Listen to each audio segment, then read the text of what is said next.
thanks very much for coming. As I said in there, this is where the suffragettes met. This is about change. We're here, we're right near Parliament. We have an MP opening this afternoon as well. Hello. Everybody, I can see people now, just about now. Sorry, I was a bit mental earlier. But thank you. This is the second Biophilic Design Conference. If you came to the first one, you know we met at the Barbican. Today is more than an event. It's a turning point. It's a moment where we gather as designers and architects, planners, policymakers, scientists, investors, educators, psychologists, ecologists, and creators to acknowledge something fundamental. The biophilic design is not optional anymore. It's critical. We're standing at a crossroads. Our planet needs us, our cities need us, our communities, our children, our health, our food systems, our economy, all need us. And there's no more time to delay. We're living through a climate crisis even a climate crisis, a well-being crisis, a food and security crisis, and a crisis of disconnection from each other and from the natural world. They've supported us for over, 300,000 years? Probably slightly more than that. But we are not here today to simply name the problems, because we are here because we already have the answers. We have the principles, we have the science, we have the design intelligence. We have the driving force of people, and that's every single one of you in this room, who are prepared to push this forward. This conference is about blueprints for society, roadmaps for cities, a collective journey into regenerative design. It's about rediscovering the truth Stephen Keller reminded us of, that we evolved in a bio-based environment. But of course today we are living in a man-made, industrial, reflective one. And it's no wonder we're not flourishing. For too long, our built environment has been shaped by efficiency over empathy, speed over stewardship, profit over planet, cookie-cutter housing, streets without shade or green, developments that scrape away the very soil that nourishes us, soil that feeds us, sustains us, holds ecosystems together, and cleans our air. This is not the future. This cannot be the future. Imagine instead what we can build. Communities that reduce loneliness. Places that honour the land rather than erase it. Neighbourhoods that support multi-generational life. Workplaces that nurture creativity and well-being. Schools that help children flourish. Healthcare that helps heal by design. Cities where nature is not an afterthought, but a foundation. In a world where we've got industries that are facing skill shortages, burnout, people reluctant to return to uninspiring workplaces, biophilic design offers a path to creative environments where people want to be, where they thrive, innovate, and connect. And that's why we're here. And that's why I'm bankrolling this event. Sorry, is my eyes watering? I think they probably are. If anybody wants to put a hand in the pocket, please do. Joking. Sometimes the point I'm making is that sometimes you do things, not because it fits a spreadsheet, not because it makes sense to anybody else, but because it's ethical, because it's right, and because to do nothing would cause harm. This conference was, as I said, was crowdfunded, and bless you all for putting money in there and paying it forward as well, those that can afford it. This allows some people in this room, and also online, that can't afford the ticket, can come. This is a community powered because the will to change is already here, it's already alive. In this room, each of you has that influence. Each of you holds a piece of this blueprint for a better future. So today, please let's share openly, let's collaborate boldly, let's imagine generously, and above all, let's act.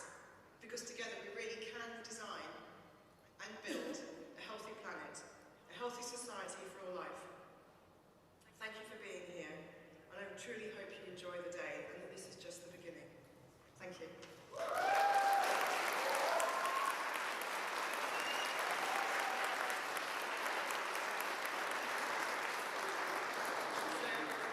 I'd like to welcome our first speaker, Steve Nygren. He's founder and CEO of Serenbe. Obviously, it's an award-winning biophilic wellness community. It's where the Biophilic Institute started. Oh my goodness, there's so many things that I could talk about Steve. So, Steve, if you'd like to come up and stop me waffling, that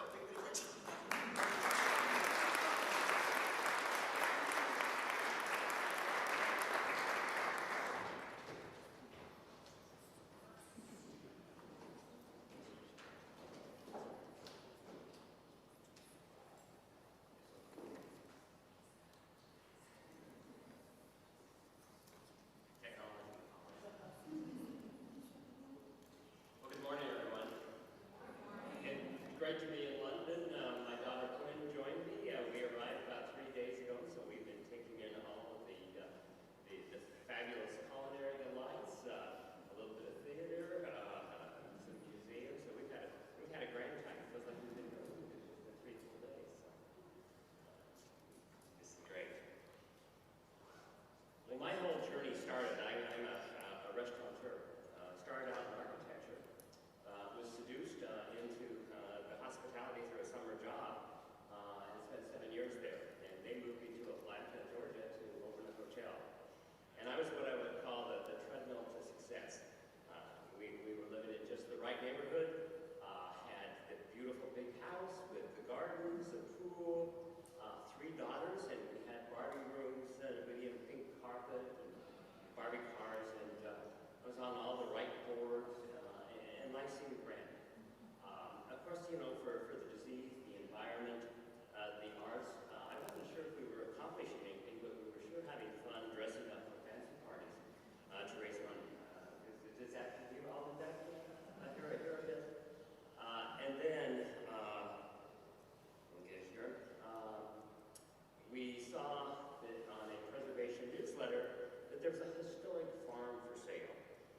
And so I called to be clarified. We weren't interested in buying anything, but we had 2 darling daughters, 3, 5, and we would love to pull in and see farm animals. And of course, anyone with something for sale says, come on. We arrived, the Shetland pony was saddled, and we bought the farm. So I'll tell you a bit of that journey. But looking at what we're going to talk about today, there are 3 or 4 key components. If you look at biophilic design and why it's important to us: land use innovation, amenities and lifestyle, measuring the impact, which is what's going to move people forward. Why should we do it? And then I found out it's the economic institutions that actually run a lot of things. So you really have to address that if we're going to move them forward. Now back to how it started. This is the shack in the back that my wife fixed when the children were small. Quinn, who you'll see there on the far side, is with me today. So this was in 1991. We rented the historic house out because we certainly didn't need another house, and my wife fixed the shack in case we ever wanted to spend the night. I thought maybe it'd be a couple Saturday afternoons, but this is where the family wanted to spend every weekend and every holiday. And that was my value shift. What really is important? Where can we change things? And 3 years after coming out every weekend, I realized I wasn't really making a huge difference on all the committees we were doing. And so I sold the company, we sold the big house, and we restored the big house, the original house. And so, okay, I'm missing one. And then in 7 years later, life was great. We became concerned about urban sprawl.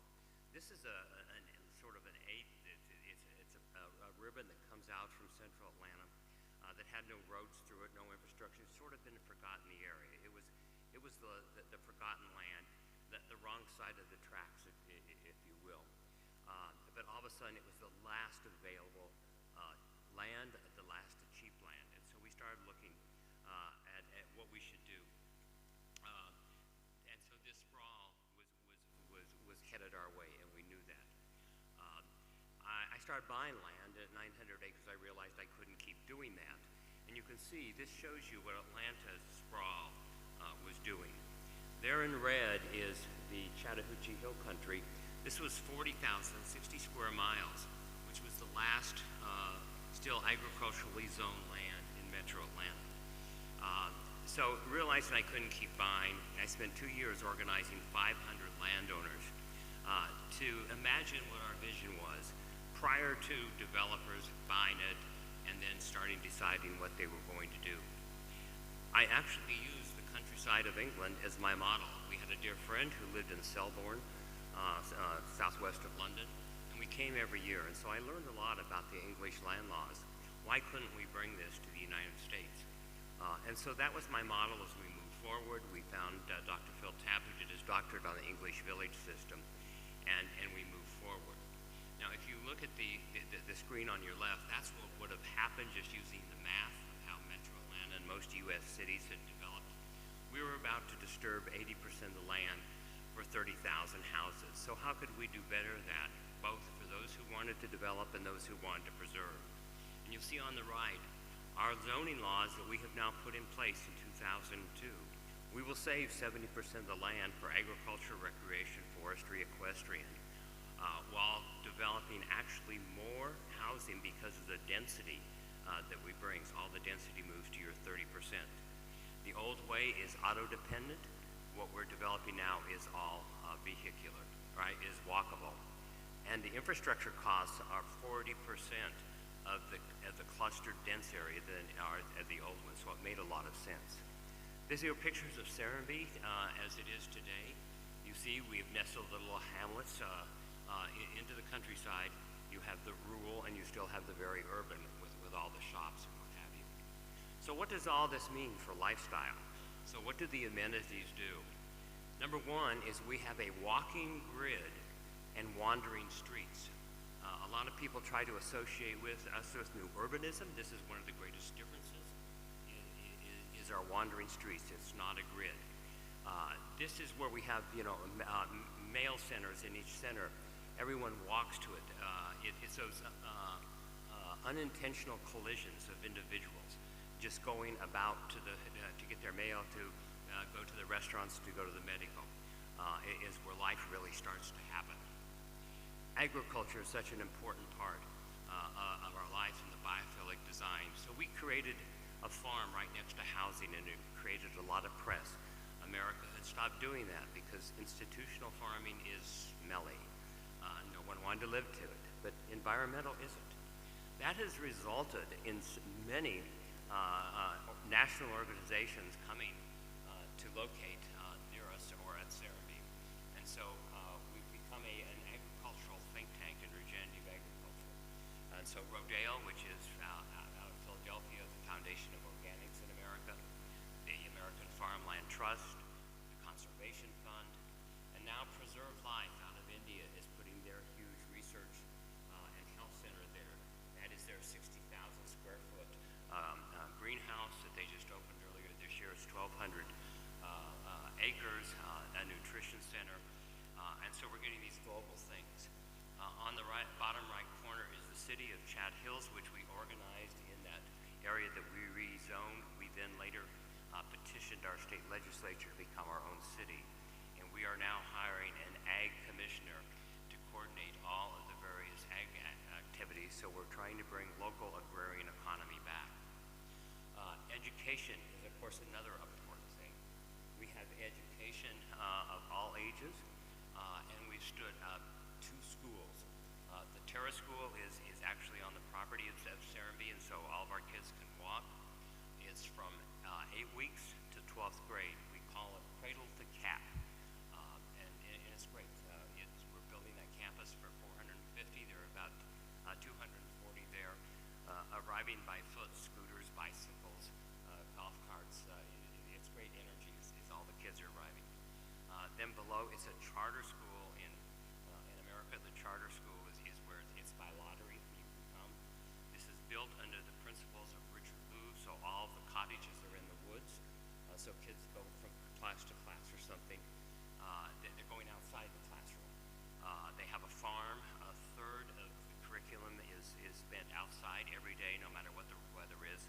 And there are 500 attending that school and 500 on the wait list.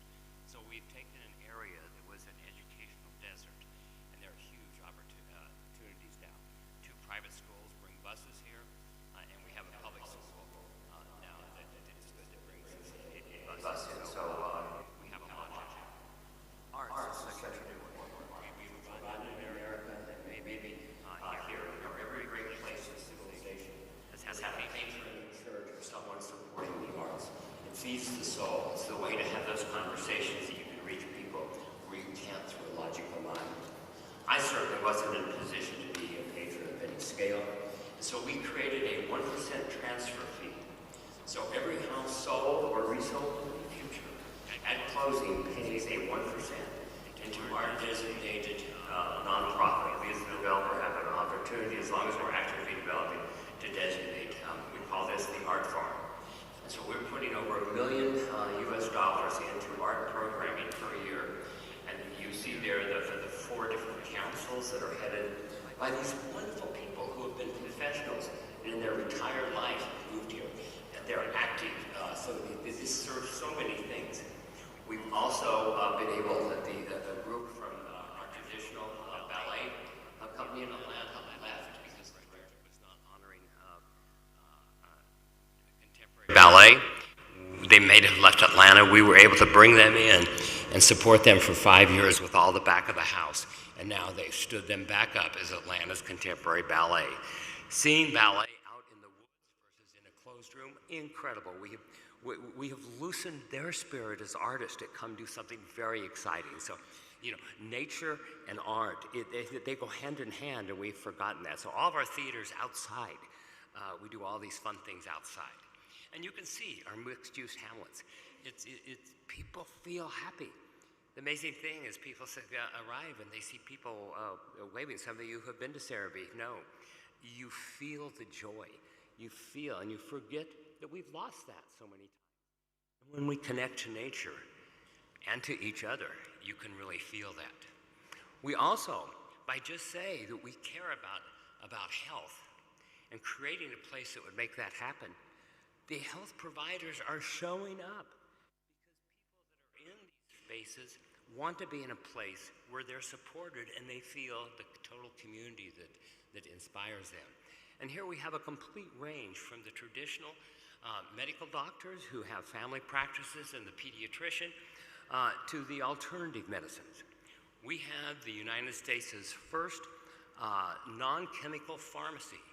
They were living in Boulder, Colorado, read about Serenbe, and said, this is where we can move to open our ideal restaurant. So it shows you, when you set the intent, things can really happen, and people want to come and be part of it. So then, how do we measure the impact? What does all this mean? What does it do to our common lives? This gives you a good idea. Child asthma is on a huge range. I don't know, do you have that problem here in England? Many kids with asthma? It's huge. 300 children, over 300 children full-time. There is not one reported sign in the United States that's statistically impossible. I think a large part of it is, we're addicted in the States to lawns. And we love to put chemicals on everything so it grows faster, so we can cut it and spend all Saturdays cutting it that makes noise for the neighborhood. It takes the water. I mean, it's the craziest thing I've ever seen, that we have started this whole trend of lawns. So it's all natural landscaping. We have blueberry bushes at all the crosswalks, edible landscaping, various colors. And it's amazing. In the South, they said I could never sell a house without a lawn. And so many people arrive and they don't even notice there are no lawns, even the professional landscapers. So some of the things we're addicted to that we think is a must for our lifestyle as we've come, it's really not. And a lot of it is causing us problems. Obesity, terrible problem in the United States, terrible problem. Almost 1,400 people, not one obvious sign of obesity. How could that happen? One woman shared with me that she said, she was in her 60s, and she said, for 20 years I was on a diet. It was controlling my life. Everywhere I went, I was counting calories. She says, I gave it up about 10 years ago, moved to Serenbe about a year ago, and I just, realized I was losing, my clothes were loose. Just by naturally, my lifestyle has made it. And then depression. As I mentioned, you can see the joy. Now, this shows you our savings on water. We're a fraction of what the United States does. The same on energy. We have geothermal wells everywhere. Not only is that energy, but it is the matter of noise, which is a huge thing. So what's the economic impact? Now here it shows you, this is the zip code. We have zip codes and it measures. This is a little town that's 4 miles from us with average houses at 250. Serenbe, because biophilic design is so rare in the house and the community, our appreciation has been unbelievable over the last 20 years. And this shows this. Now, I only share this because this is what's going to change the economics. Our zip code in Metro Atlanta has gone from one of the 5 poorest land values to one of the 5 highest valued in this 6 million population area. And if you look at the map on your lower corner there, it shows you that all of the high valued properties are near Atlanta, all clustered together, and we are in this outpost that was the poorest area. You can change things by doing the responsible thing for the globe. This shows you where the expensive houses are. Now the question always comes, is this for all the rich people? No, just the reverse. This is creating a tax base to bring the schools and arts and quality of life to an area. This is the same zip code, and you can see the amount of rental property, which is all affordable workforce housing. We have changed the tax base for the entire area. This gives you some of the math very quickly. We own 5%. We have disturbed over just 1% for our entire city of 40,000, and we are 60% of the tax base, bringing full-time police, fire, roads, education, arts, a quality of life to the entire area. And we've rolled our taxes back 3 times in 10 years to keep affordable housing and farmland and a more consistent value as all their properties raise. Global Wellness Summit, which I'm headed to later today to speak at the Global Wellness Conference in Dubai, says that wellness real estate is the fastest growing segment globally in the economic world.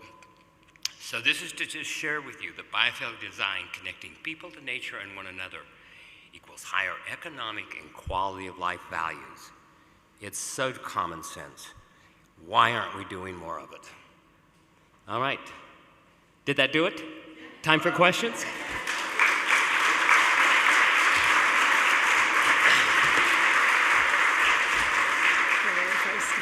Brilliant. Well, that was amazing, wasn't it? Honestly. But it just goes to show you can do it. And he's signing a book outside, I really encourage you to have a look at what he's written. It's called Start in Your Own Backyard, which is what you've done, isn't it, really? You just proved that that's what you can do. So, yeah, he's signing books out there. Do have a look. It's really inspiring. Are there any questions from the floor at the moment? So I can't... Yes, one here. Have we got a mic, by the way? We've got a wandering mic. Sorry, can somebody grab the wandering mic? So, if not, I'll grab it. You can scream out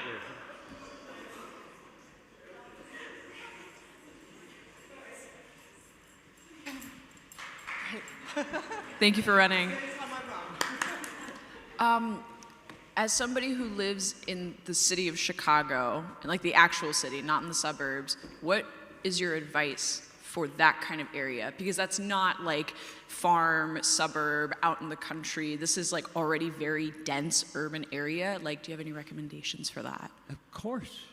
Fabulous. Look what Mayor Bloomberg did to New York by putting the pocket parks and closing streets. Look what Copenhagen done. They haven't always been a bicycle city. They closed streets. Have you been to Malmö, Sweden? That's very dense in areas, and it's green everywhere. No, all these principles, you don't have to be in the green field. Start finding out where your green pockets are. Where can you close some of these streets? Let's not be addicted to automobiles. Let's change some of this for pedestrians and people, not these big machines. And if you talk to anyone, we're not going to be riding these vehicles that carry one person all over, you know. It's going to be a changing atmosphere, so let's change some of this vehicular infrastructure to green infrastructure. Thank you. That's amazing. Are there any other questions from the floor while we're here? So, anyone? Yeah, next door. There you go. And one behind you. Right next door.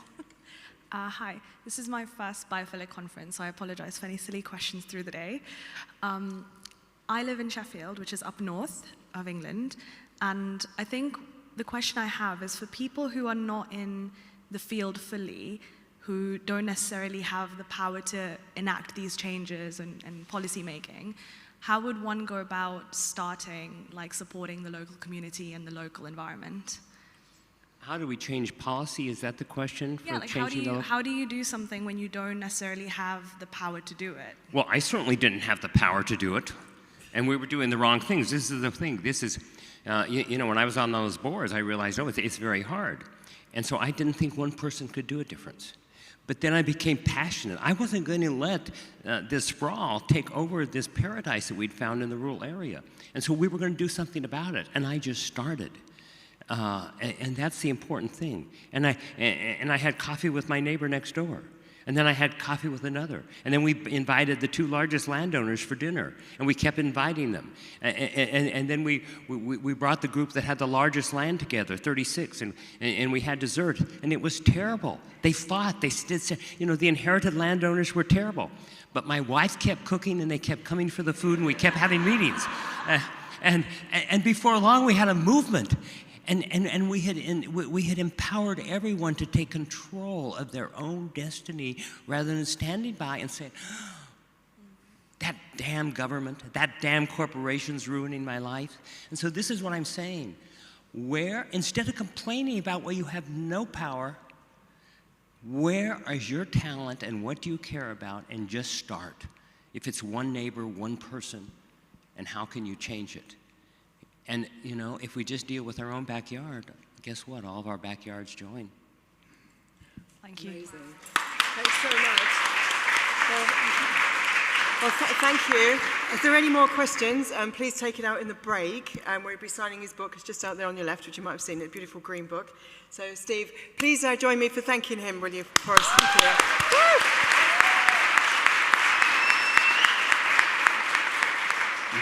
And I will be out there to answer any questions, and the book has been done sort of as a manual, and there are QR codes, and so you can actually use it. You can use it as a manual for HOAs or book clubs or what have you. Amazing.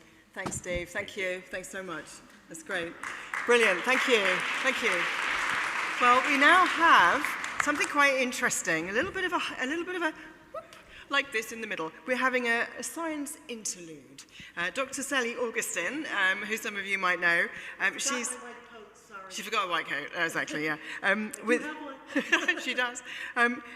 Is an environmental psychologist, and she applies neuroscience to create supportive human environments. So she's actually catching a plane bang on 5 past. So, well, she's not catching the plane, but she's having to leave at 5 past. So, Sally, with more ado, without more ado, in you go, in you go.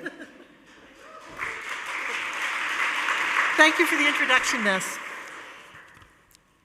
I should probably give just a tiny bit of background on who I am so you understand the context of what I'm going to say. I'm an applied environmental psychologist, and that means I think about how the physical and virtual worlds that people are in influence how they think and behave. I also have a master's degree in finance, which is going to come up in just a moment. Oh, good. My slides are here. Excellent. So today I'm going to talk about quantifying the effects of biophilic design. In my world, quantification is paramount. If you can't put a number on it, it's not real. It doesn't matter.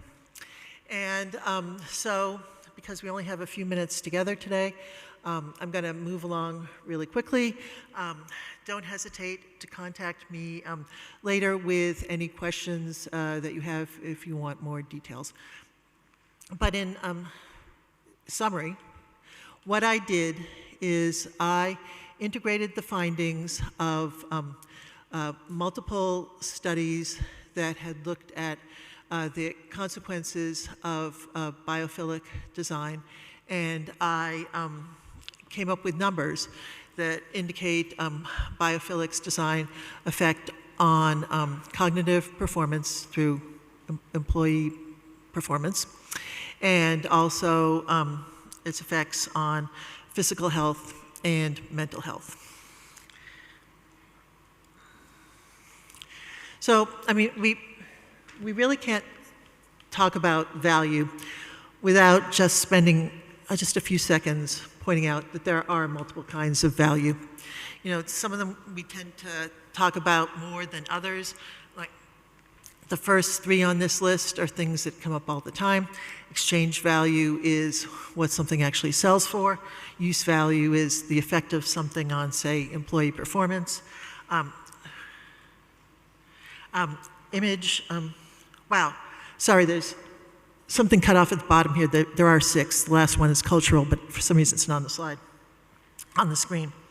Anyway, and then we have image value, which is the effect of something or other on people's reputations, their identities, and all of these things can be quantified. I was an economics major undergrad, then studied finance. I can tell you, you can put a number on anything. So, you know, there have been a tremendous number of studies about biophilic design's consequences. Often these studies are done with, well, in settings that we could say don't really have very much connection to the real world, labs of some sort or another. And often effects are studied one at a time, which is another issue when you're trying to apply these things because, well, you have eyes, ears, etc., all simultaneously working. But just to very quickly recap the kind of information I was integrating together. We know that in workplaces, which is generally where we're most concerned about, or talk most at least about people's cognitive performance, biophilic design can increase analytical reasoning, performance, creativity. It will increase job satisfaction. People are more likely to stay on jobs, keep working at a place if there's biophilic design. So all those things are really important. If we start to think about schools, we know that biophilic design can elevate academic performance and rate of learning. When we get to retail, we know that when retail establishments are biophilically designed, there's the stores enter a better revenue position, means they make more cash, which is always a plus. If we think about biophilic design in hospitality, well, people are willing to pay a premium price to stay in biophilic accommodations compared to others. And just generally, the research, again, this research done in sort of unnatural sorts of spots, one aspect of the environment at a time, shows that biophilic design leads to better mental health, lower stress levels, well-being goes up, so does resilience. People feel fresher, less exhausted mentally in places that are biophilically designed. They interact with each other more positively. They are physically healthier, and they act in more sustainable ways. All good things. So as we move on, before I really get into the number that everybody is waiting for, we do have to make the point that where you end up after you make a change, how big an effect any change has, will be determined in part by where you start out. So if you're having people toil away in an awful basement, like we're coming up to the time of the Christmas Carol, you know, think of Cratchit. If people are working in terrible conditions and you make a biophilic change, you'll see a greater leap in their performance than if they're in a more humane situation, for example. When you look at the research in the field, there's a consensus overall, when you read study after study, that altogether, all the different aspects of design can influence employee performance by up to 4%. And we're going to focus on employee performance when we talk about effects on cognitive thinking, because often that's the most difficult nut to crack. It's regularly hard to figure out what to measure in a modern workplace. If you talk about academic performance in school, you can see how people do on their yearly tests. You know, if we're thinking about things like effects on healthcare, you can count. It's easy to count how many days people are in a hospital. Insurance companies love to do that. But, you know, workplace quantification can be more difficult. And when you look at all the studies together, you can see that design as a whole, everything that's an aspect of design, can have, if it's done properly, will have a 4% increase in performance. So we're getting closer to the number that everybody is waiting for, don't worry. So before I talk about biophilic design's effect on cognitive performance, I want to make the point that when I calculated things, I didn't include the value of a nature view, because often once people move into a location, they don't have that much control over what's outside. And also, I didn't include the value of natural light, because I was interested in getting a realistic number for you as in terms of how much optimal biophilic designing would change people's performance. And in this day and age, unless you're just in a terrible situation, your workplace will be naturally lit.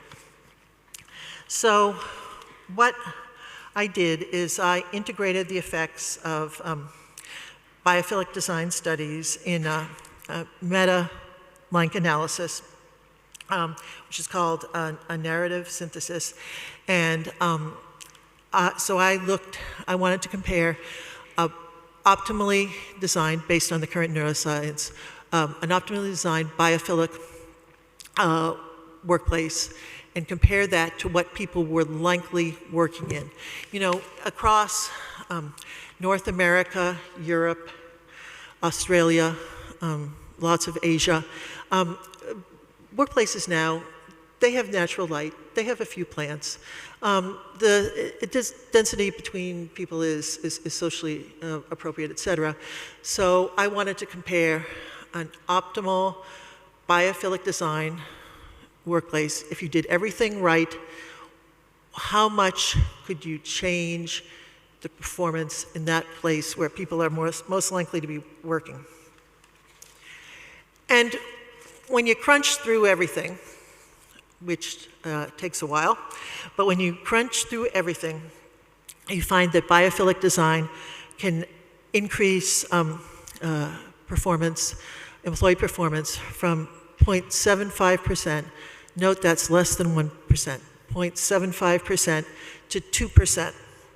And if you included views and things like that, this would be higher, but again, I didn't for the reasons that I stated. So this may seem like, oh, such a silly small number, just pointless, but it isn't, because you're talking about boosting the output of employees at a firm by 2%, and when you start to really get into it, that's a whole hell of a lot of change. So when we think about biophilic design's effect on cognitive performance, we can see that the change is, when done optimally, is a little less than 1% to 2%. And then, you know, I told Ness I would talk at least some about biophilic design's effect on physical health and mental health. And when you start to look at the study after study, you find that it seems that physical stress, may be up to 8% lower just in general when people are in a biophilically designed place, and that has direct implications for physical health because through the links between stress and the immune system. And you know, a lot of research gets done in hospitals, I guess because the subjects are sort of captive there, but anyway, and when you do the research, we look at the research from hospitals, you can see that biophilic design gets people out of the hospital faster, they recover more quickly after surgery, they need less pain medication, their psychological well-being increases, and also, just in general in life, when people are in a biophilically designed place, they eat in a healthier way. And all of this can be quantified. And, whoa, I don't know what happened to the words, but this slide at one point said effects on mental health. And, you know, we can think about effects on mental health just, wow, they're not even going to come up at all. Anyway, effects on mental health, and think about that 8% reduction in stress that I mentioned a moment ago. So when we get to the end, you know, indeed, I skipped over a lot I didn't cover. I think this is a fascinating topic. I'd love to talk to you. be in touch. I can fill you in on the details, things I just rushed over. But we can tell from the material that we were able to share today that there is neuroscience evidence and quantified links between biophilic design and positive changes in people cognitively, physically, and emotionally. And as I said, be in touch.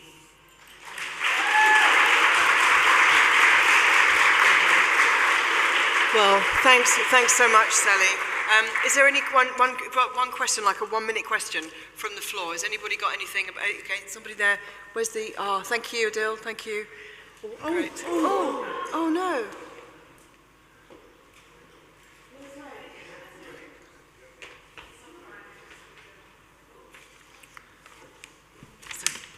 You can tell we work together, can't you? Lovely. Sorry, if you could ask your question. Thank you. Yeah.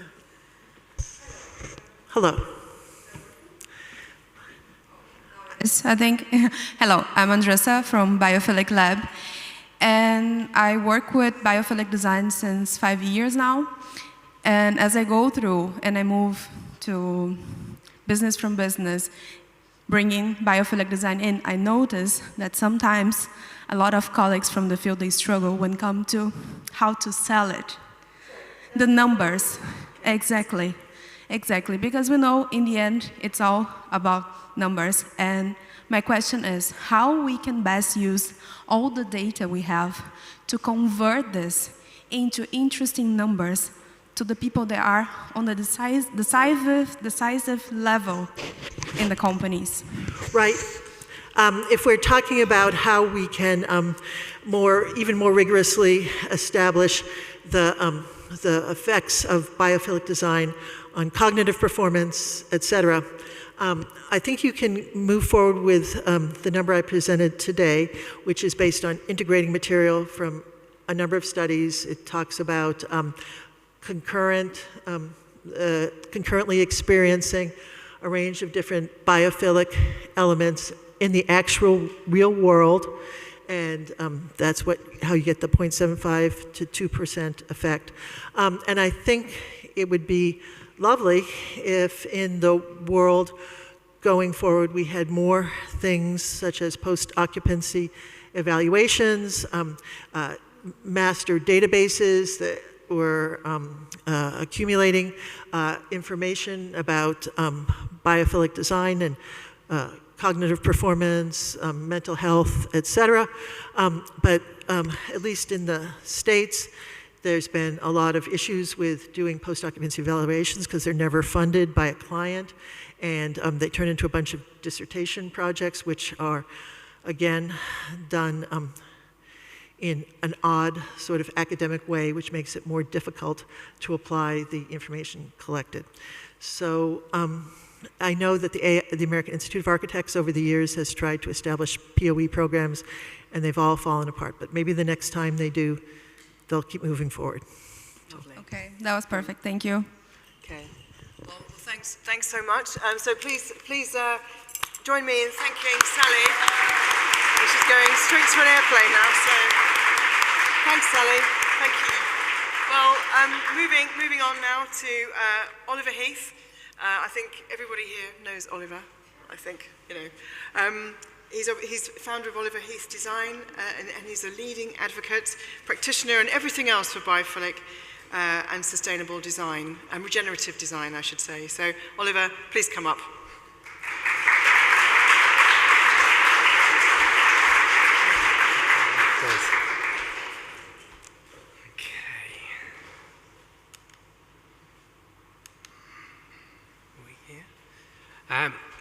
Can we have it on presenter view, please? Who's controlling that?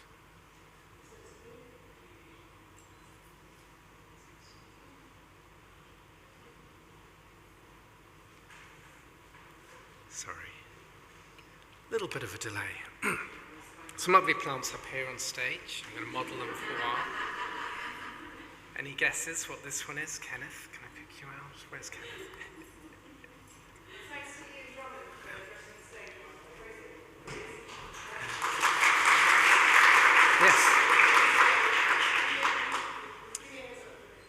think we're good. I think we're good. Yes, I'm just admiring the plants, actually. It feels very close, but it's nice to occasionally be able to hug a plant.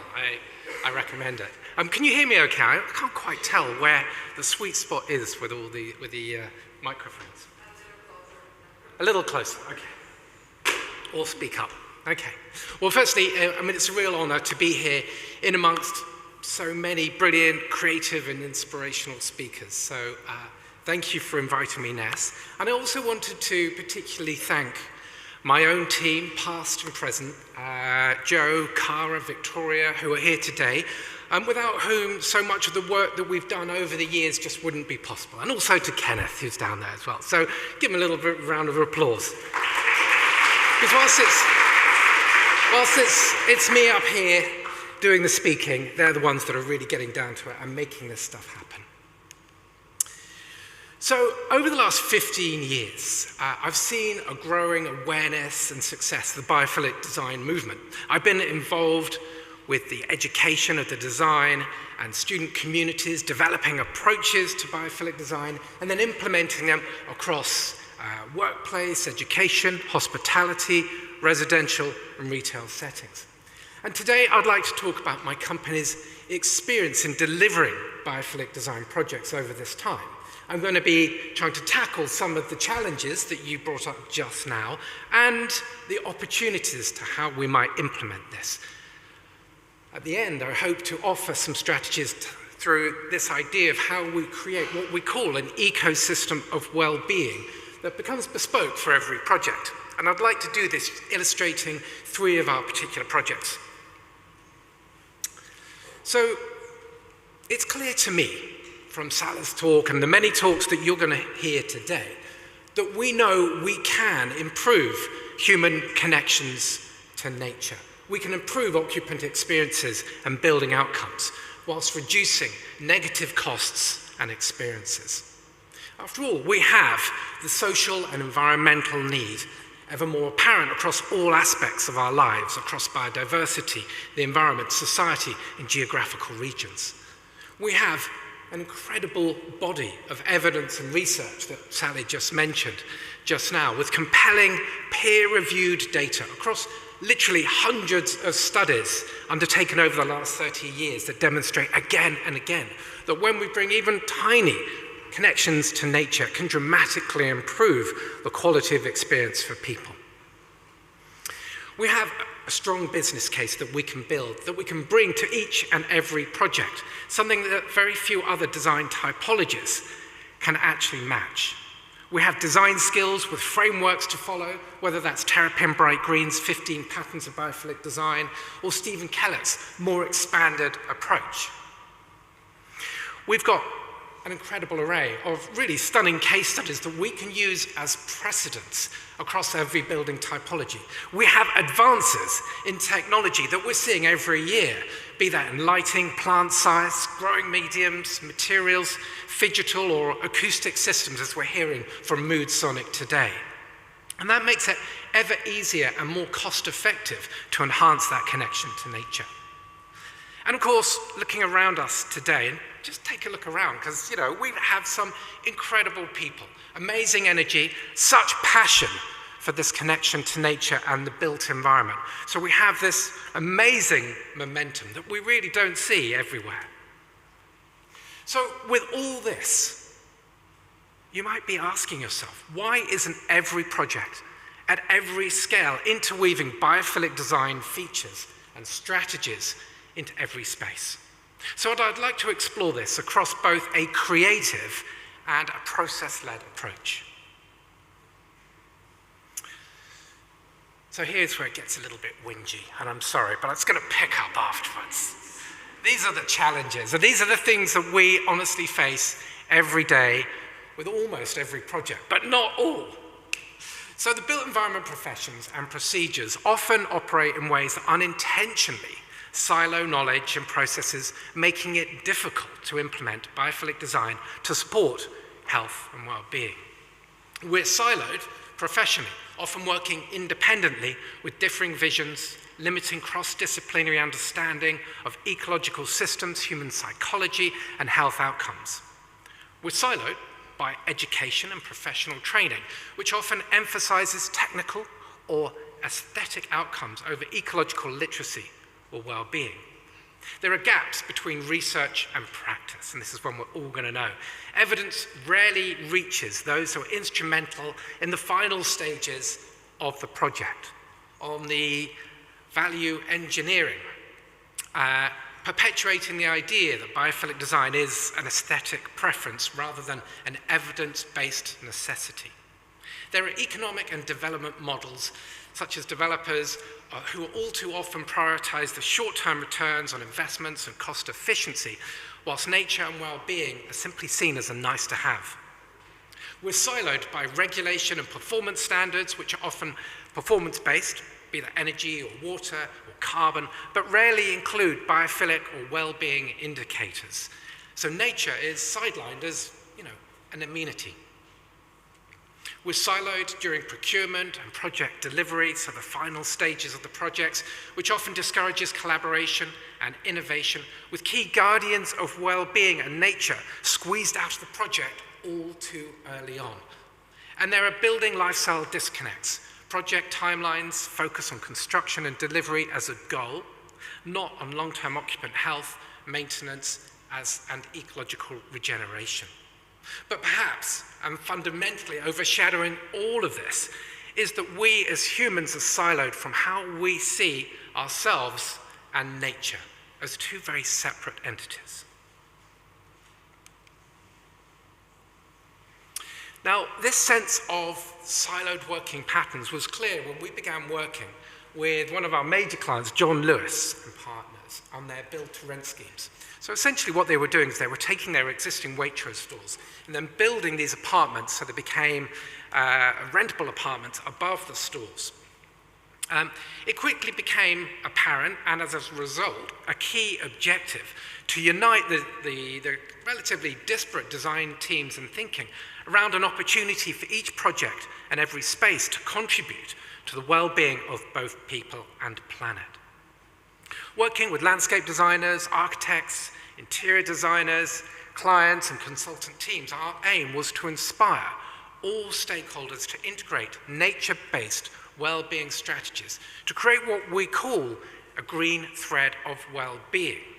So that was an idea that brings a sense of calm and connection to nature that we found in the exterior public realm of the projects, and find a way to kind of interweave it through into the reception spaces, the corridor spaces, the resident amenities, the terraces, and then into every room of every single apartment.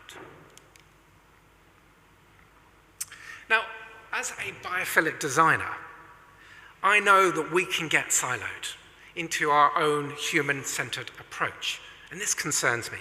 It concerns me because I feel that we might miss opportunities to engage more deeply in a number of different ways. Now, of course, we should be concerned not just about designing for humans, but about designing for all life that's impacted by the built environment process. And I believe we should really be taking a life-centered approach.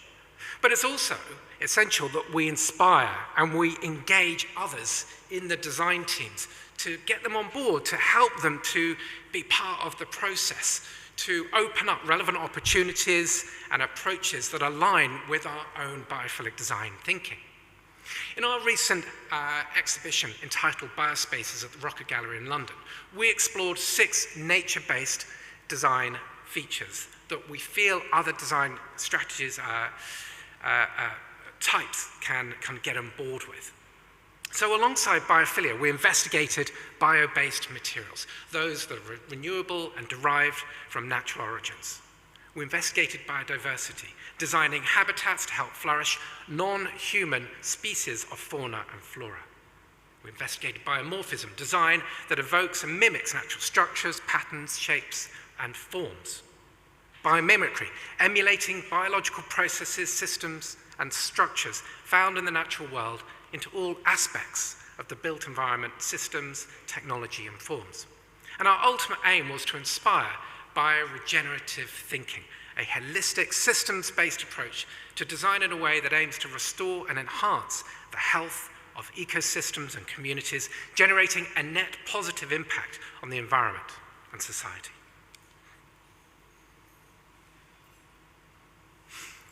Now, I realize that these are big ideas and it's simply not possible to bring them onto every single project. But we do need to be pragmatic and realistic as to how and where we might employ even some of them. And you've got to be realistic. You know, some projects just have a smaller, much more modest scope. But still opportunities exist to improve them with biophilic design thinking. And I'd like to illustrate this with a project that we undertook for the company Knight Frank in their workplace refurbishment in central London. Now, this wasn't a big project at all. There were just 40 people within this office. And the budgets were really tight at £1,000 per person. And not only were we scratching our heads thinking, you know, do we really want to get involved with this? Even the CEO of the company said, what are you doing here? You've done all these projects. Why are you getting involved? And the reason was that we had one brilliant person within Knight Frank who was really engaged in creating a better workplace, one that inspired people to come in, to inspire them to work better, to be more productive, to be creative, to really look after their health and well-being. And it was because of her, this woman Chantal, who was really engaged, that we thought, you know, there's a great opportunity to do something good. Now, it really wasn't a very exciting space to begin with. Very standard, it's drab, uninspiring, lacking in sort of different zones and spaces. And I think very uninspiring, particularly post-pandemic. It really lacked appeal to draw people from their home working conditions back into the office to work creatively on their own, but also together. And I mentioned Chantal. She, before we started, undertook a pre-occupancy evaluation. And this was really, really important. So this study demonstrated a clear set of issues that really informed our brief. The existing space didn't enhance focus, energy, or engagement. It didn't help occupants socialize, collaborate, or recuperate. And these are all essential features for the modern and future workplace. And equally, those that we feel that our biophilic approach could really enhance. So we started off,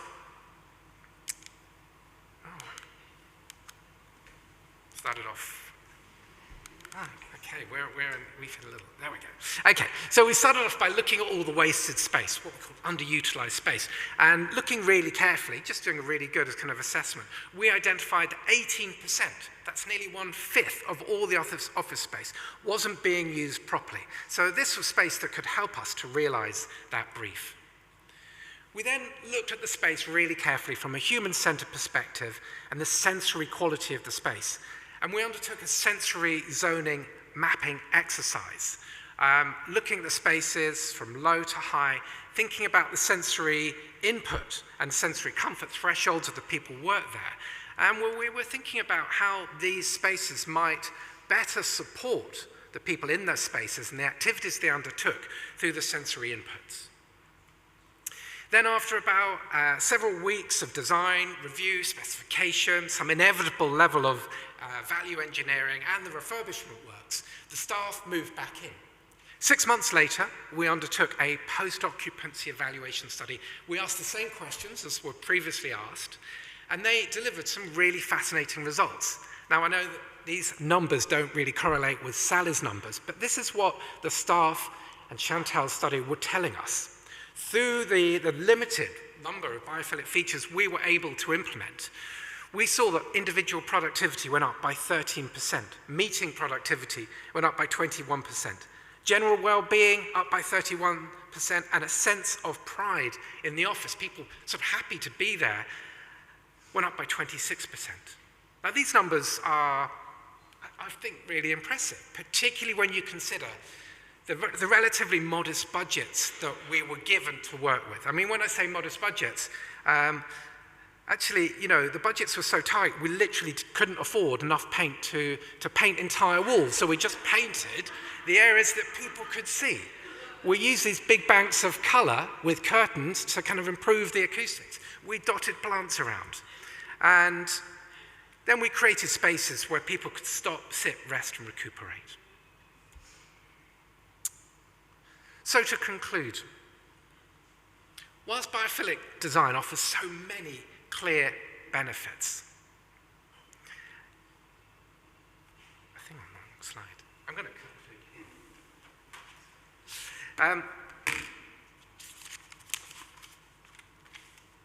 So I wanted to summarize a few ideas about how we start to build this idea of an ecosystem of well-being in every project. So firstly, the idea is we want to create a robust and relevant business case, one that piques the interest of even the most hard-nosed CEO or cost consultant.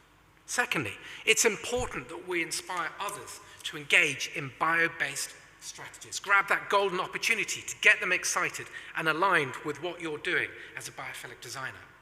Highlight the risks of rejecting a well-being first approach to the outcomes.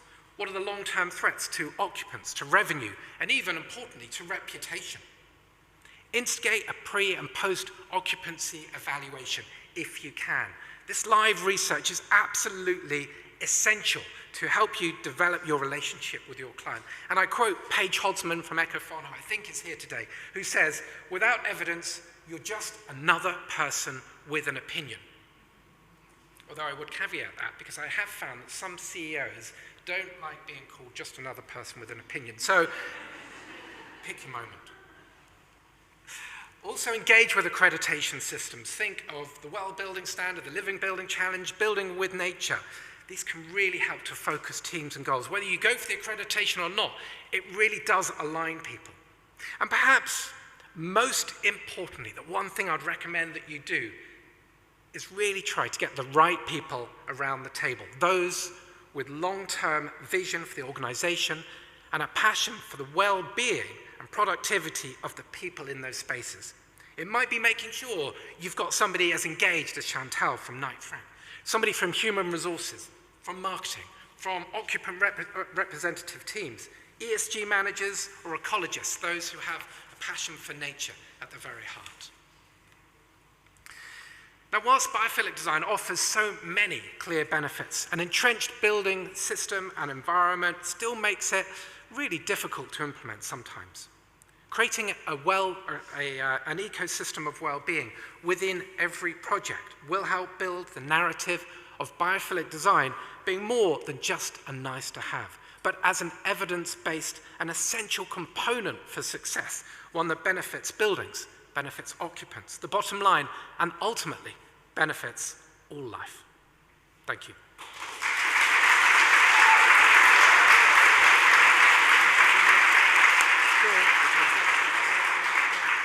No time. No. Okay, well, thank you so much. Is Joanna Yarrow here, first of all? Is she here? Joanna, there she is. Hello. Well, thank you. Wasn't that amazing? Oliver is always just a brilliant speaker and so inspiring. And the work he's done with Knight Frank and John Lewis are really good. Do go on their website and have a look. And obviously he's here. You're here all day, aren't you? Don't let him go. So he's not allowed to leave, okay, until the last thing. He's allowed to have a drink and then he can go. So he's around all day, so please make sure you collar him and ask him all the questions. Well, I'm really excited actually to be interviewing I'm not interviewing anybody, that's what I normally do on a podcast, isn't it?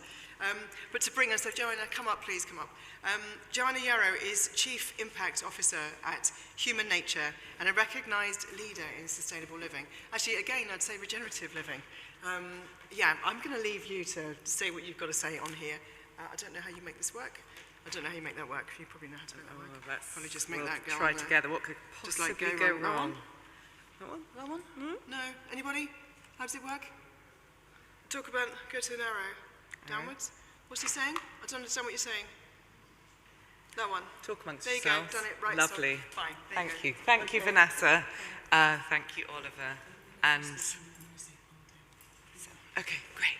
Great to be here today. How lovely. What a great start to the week. Well, yes, my name's Joanna, and I'm Chief Impact Officer at a company called Human Nature, and we're developers.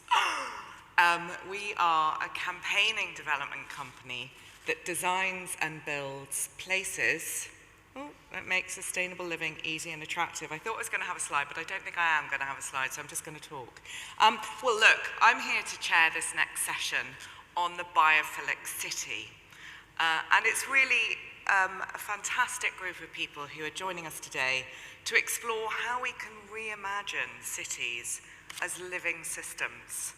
So places that don't just reduce harm, although that's a very good start, but actually restore health, restore nature, and restore community. And why? Well, I mean, hands up who here lives in a city or town?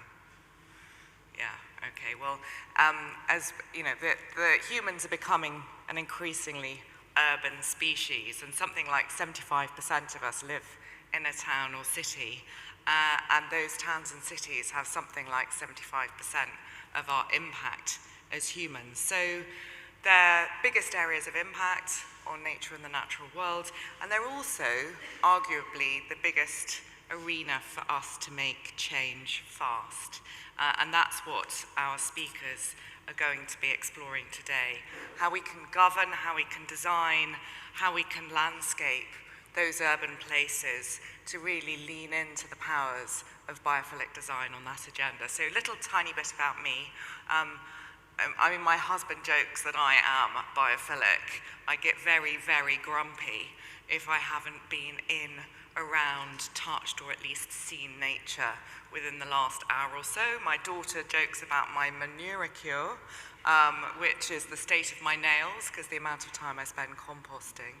I grew up in a wood in Sussex. My parents were green well before it was fashionable.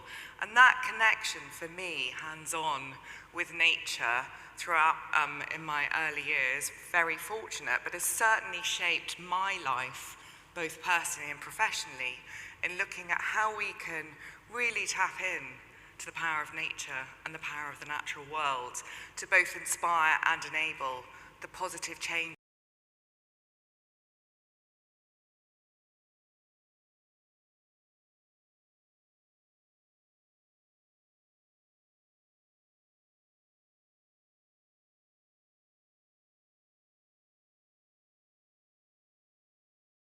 in those places to make positive change happen is very exciting. So at Human Nature, we design, we build, we run communities, neighbourhoods at different scales around that agenda. We have a project in Lewes, in Sussex, my hometown, called the Phoenix, which is a brownfield development site in the town where we are building 685 homes, primarily with bio-based materials, so with timber, hemp, concrete, and so on.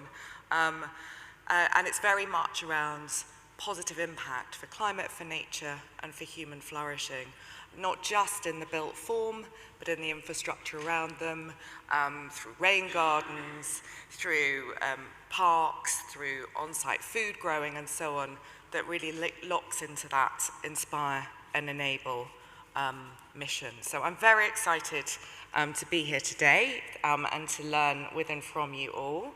In this session, we're going to be hearing from Nick Grayson. He's the former Climate Change, Sustainability and Green City Manager from Birmingham City Council, and he's going to be talking to us about biophilic governance.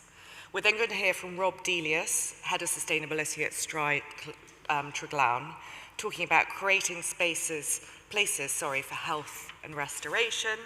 We're going to hear from Luke Engelbach, talking about biophilic design as part of a whole systems landscape-led eco-urbanism. And then Rob Gardner on building a nature-based economy. So first up, please, we are going to hear from Nick. Welcome to the stage.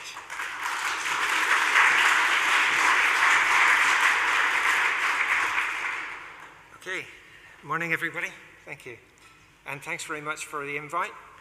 I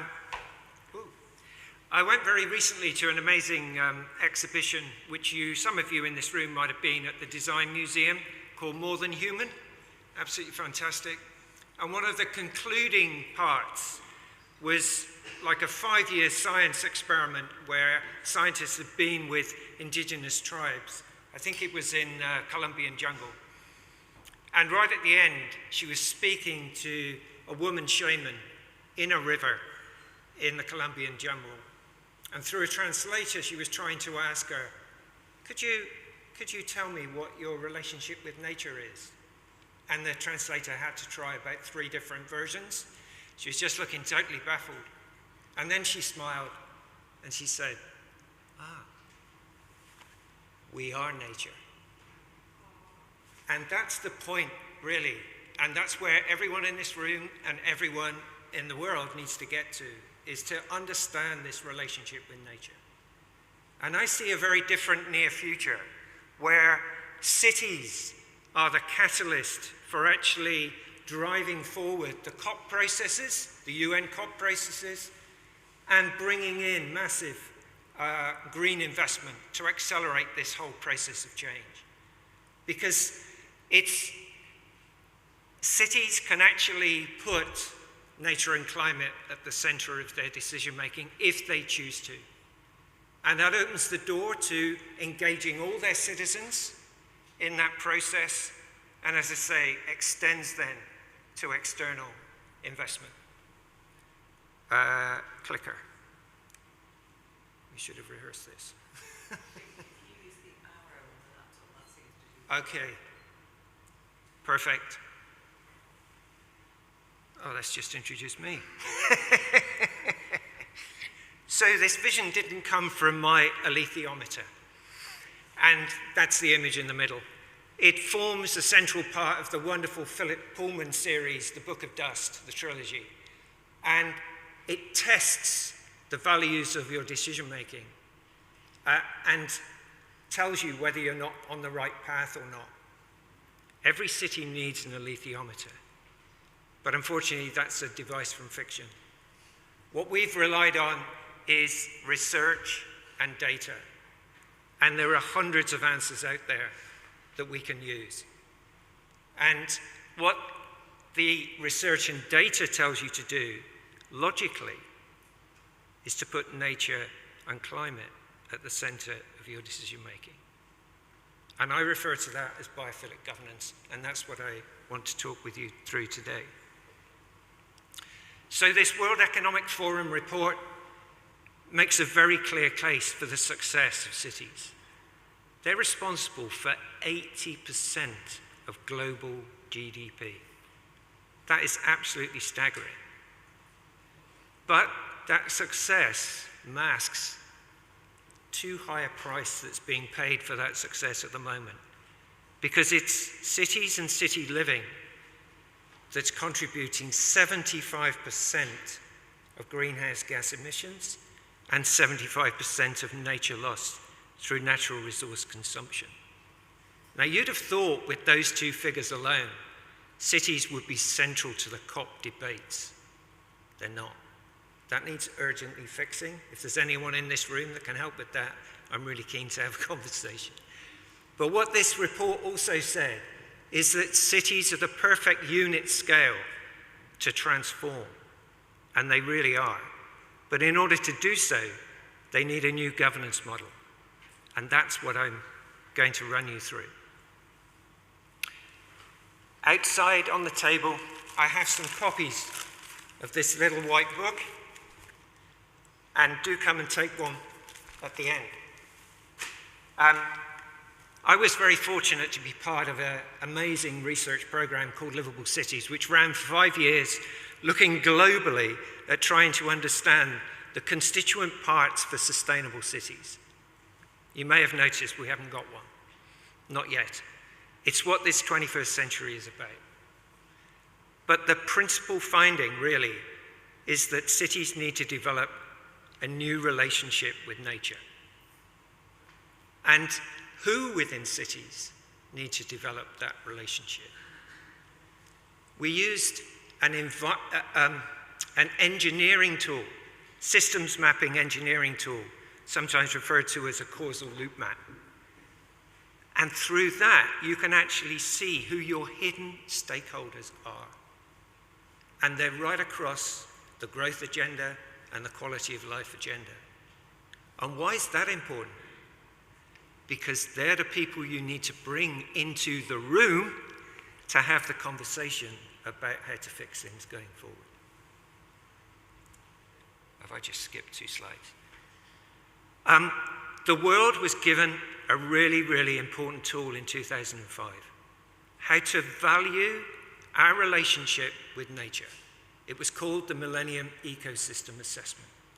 And the UK was the first country in the world to actually undertake such an assessment that mapped our dependency on nature. Shockingly, what it revealed, as in this graph, is a catastrophic collapse of nature in the UK just in my lifetime. Huge. So this conundrum was passed to the Natural Capital Committee to come up with some sorts of solutions. We worked with the Natural Capital Committee as well in Birmingham. They looked at it and said, urgently, we need to restore nature back to that previous value at least, and do it within one generation. And that became the founding principle of the 25-year environment plan. But that wasn't just for nature's sake. They evaluated the multiple benefits that that would bring to the nation in terms of health and well-being, economic benefit, climate resilience, and principally, national security. So we looked at this and decided that we'd be the first city in the world to actually apply that same methodology, map Birmingham in the same way and see how our dependency on nature really looked. And it was a shock, an equally alarming set of results. We created a red challenge map of the city. Bear in mind, Birmingham was seen as one of Europe's greenest cities. So it's not that it wasn't green, but it's that the nature wasn't big enough, joined up enough, high enough quality to be able to reach all its citizens, to give them their well-being. It wasn't sufficient to stand up to climate resilience and risk, and it put the city at an economic risk going forward.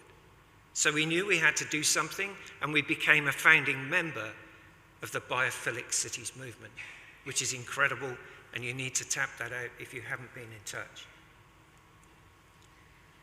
What the mapping exercise had shown us is that nature underpinned the whole of the growth agenda and the whole of the quality of life agenda. And yet, most cities, in fact all cities, take the approach that nature is a maintenance issue. It's a minor issue. It doesn't even arrive on the spreadsheets. It's a budget you can cut year to year. What we showed is that that wasn't the case, and the chief executive allowed us to put nature at the center of the whole council plan. And for every target and for every objective, we could show that there would be a performance improvement. And that led to many, many changes within the city.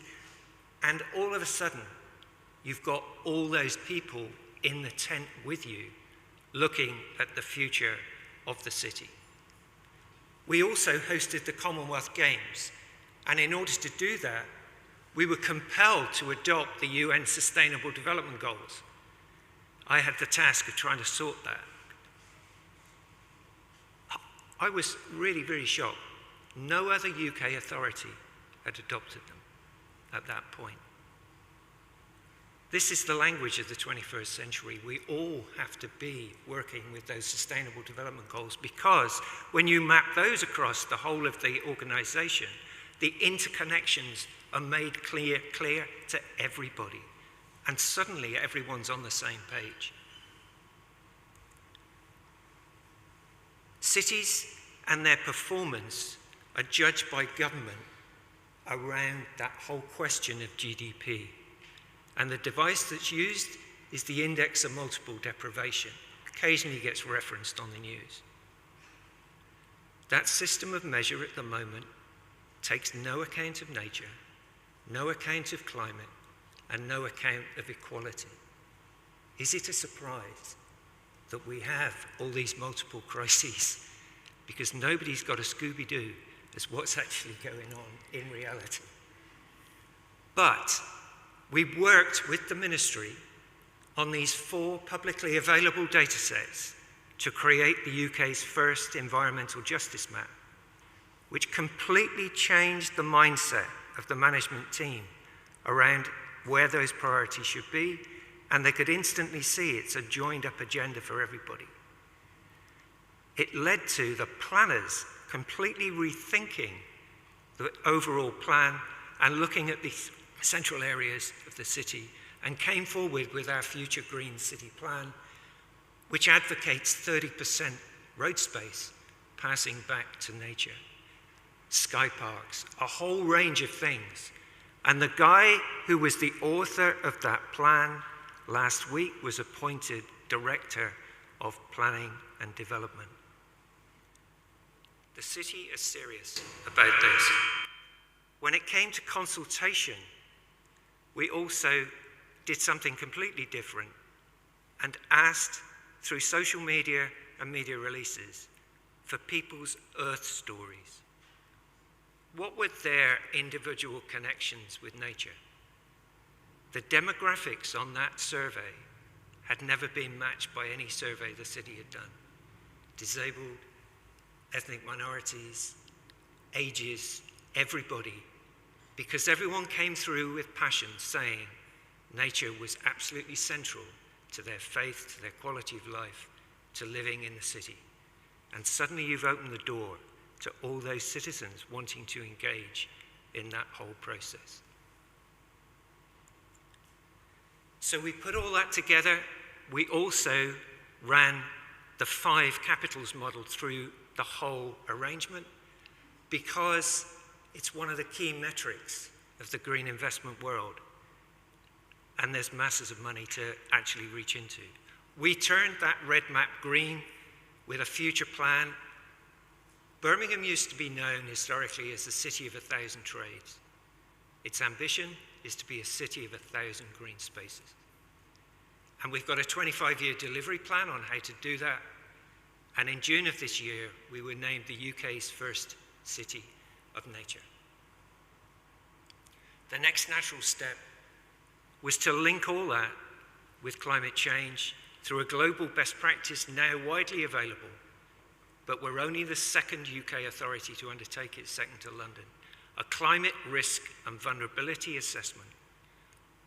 The world is awash with data. 11 factors that you can bring together at such a fine grain. We're talking 100-meter grid squares. That's your alethiometer. That's your tool for assessing whether or not the judgment of what to do next is right.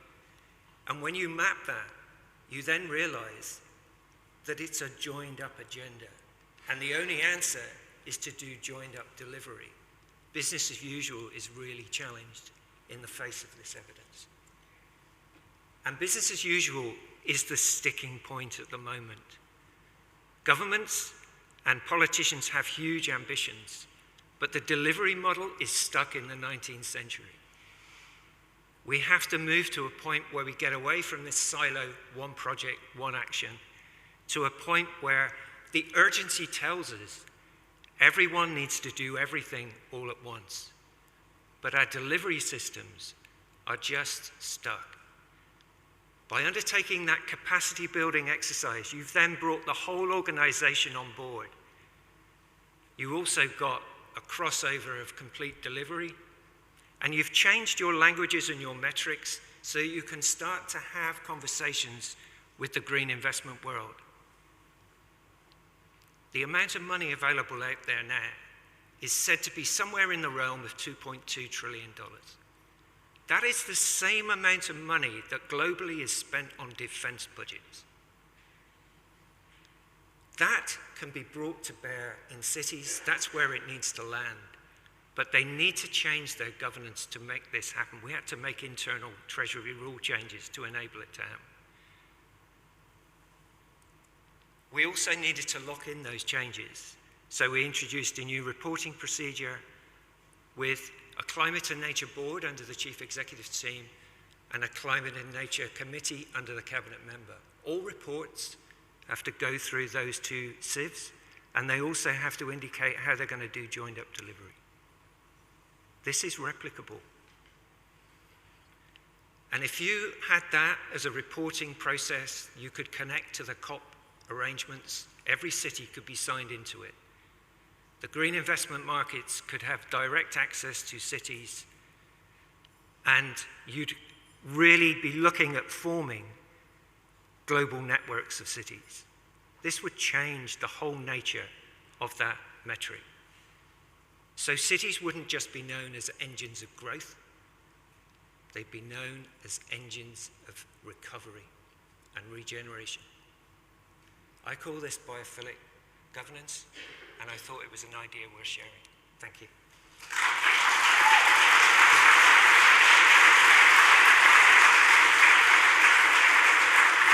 Wow.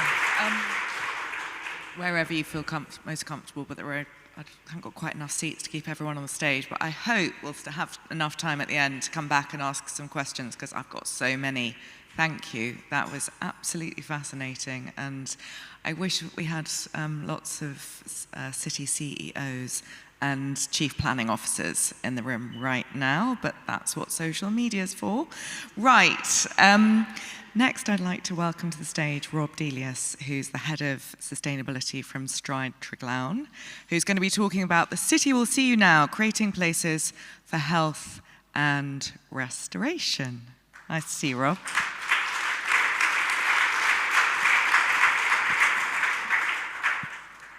Thank you, Joanna. So, thank you very much for inviting me, Ness, and thank you all for coming today. I'm really excited to share this message, which is really about how we can shift from the focus on treatment and hospitals to what our towns and cities could actually do for us and make us well. Because at the moment, we all know the NHS is hugely under pressure, and I think if we focused more on doing what's on the left-hand side of the screen, we'll have to do less on the right-hand side, because the cost of the NHS at the moment is £212 billion. That's about 70% of income tax goes on that. So it's a pretty huge amount, and we do know that it is very much under strain, but there are ways we can actually alleviate that pressure. It's not just the pressure on the NHS, it's actually on business as well. This was a headline from a couple of weeks ago saying that the cost of sickness and people not coming into work because of being ill is estimated to be about £85 billion a year. So that's obviously having a huge impact as well. And whether it's 85 or 100, the figures slightly varied. This was a couple of years ago from Public Health England, estimating it to be about £100 billion the cost on employers. And we think this problem is actually becoming more acute. For example, before COVID, the average number of sick days that people were taking each year was about 5.8. At the moment, it's about 9.4. There's many different reasons for why that is happening.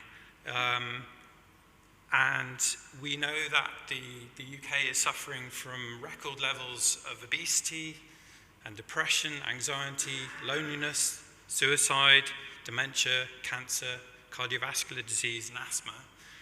So it's a pretty scary picture, really, and you can see from the stats on the screen, there's some pretty frightening statistics. And there's many reasons for these, but the main ones are societal factors, lifestyle, and our environment. But there are things we can be doing.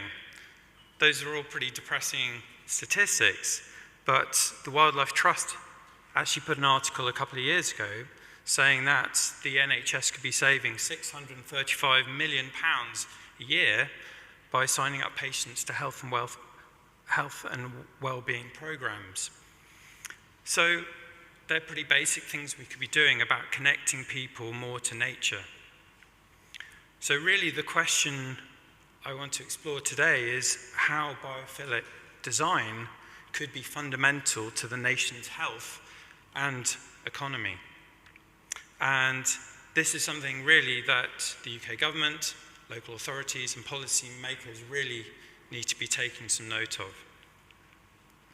And the topic of my presentation, the title of my presentation was The City Will See You Today, and I've taken inspiration from a landscape architect who I'm delighted to say is in the audience today, called Michelle Brandon, and she came up with this brilliant installation a few years ago called The Forest Will See You Now. And what it's basically saying is that nature is medicine, and the science is there because what trees and plants do is they release chemical compounds, and it's been proven to enhance our immune systems and our well-being and our overall health. So just spending time in nature is like medicine, it's like drugs. So imagine spending time in this view. It's going to be good for you. And we can't all have access to these sort of spaces, but how can we bring them into cities? How can we bring them into people's lives? But it's not just plants and trees. This is where it gets very interesting. Water as well, so other biophilic elements. Environments with water in them have been proven to reduce heart rate and blood pressure. And it's particularly moving water. Moving water creates negative ions, and these are charged atoms or molecules which are created when water droplets break apart, and they have a very beneficial effect on our health. And it occurs in nature, in waterfalls in particular, in thunderstorms, and it also occurs in man-made water features, which is where it's particularly exciting. And what they do is they boost serotonin levels, and that has a positive impact on mood, on alertness, on overall well-being, improves oxygen flow to the brain. And spending time with other people is also good for us as well. And even better if we can do it outside, if we can involve exercise, if we can have access to nature. So how can we think about all those things in the context of our cities? How can our cities be reimagined for health? So this isn't actually a new idea. This is my hometown in Bath, and it was pretty central to Bath's development, that idea of a city providing health and well-being. So people came to Bath back then to take the cure. So it wasn't just spending time at the Roman baths, but to actually just exercise and spend time in nature. So these were pretty revolutionary ideas for the time.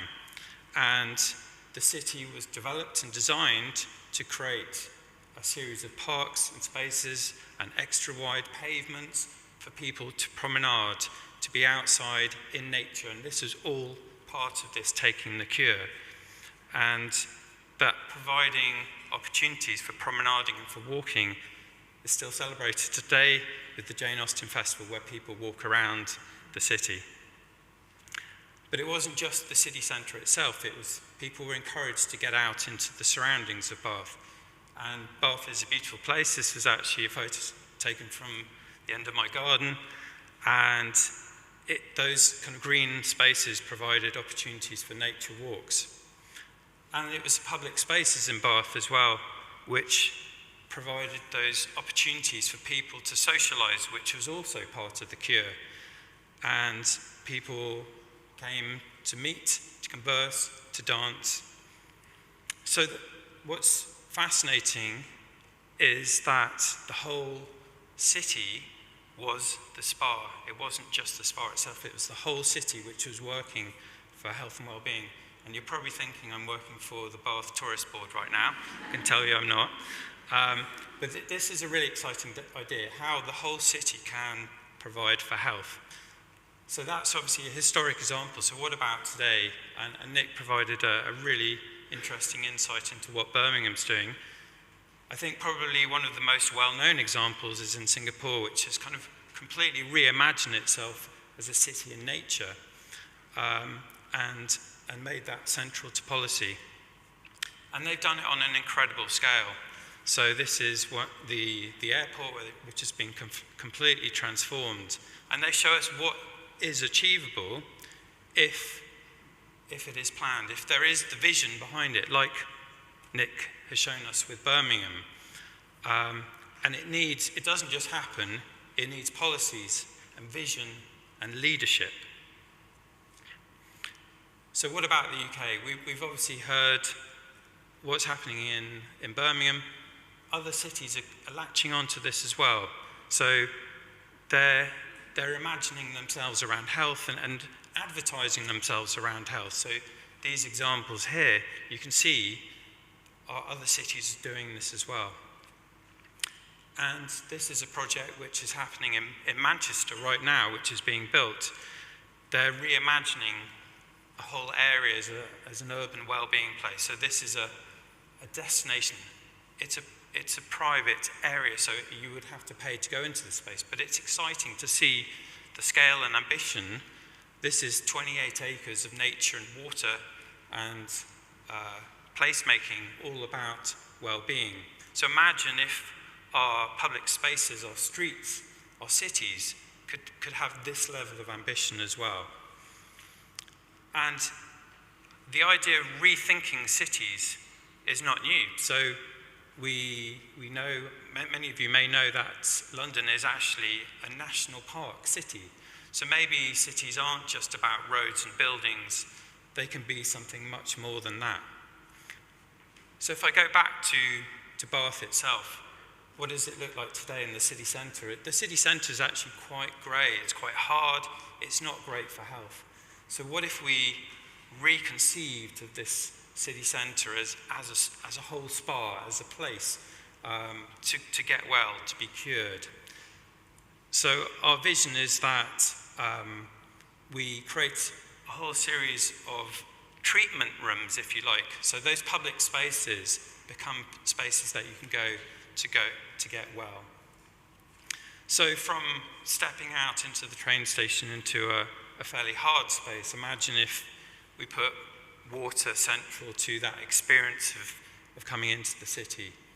And imagine if those spaces around the city all had water in them and created these amazing calming treatment rooms.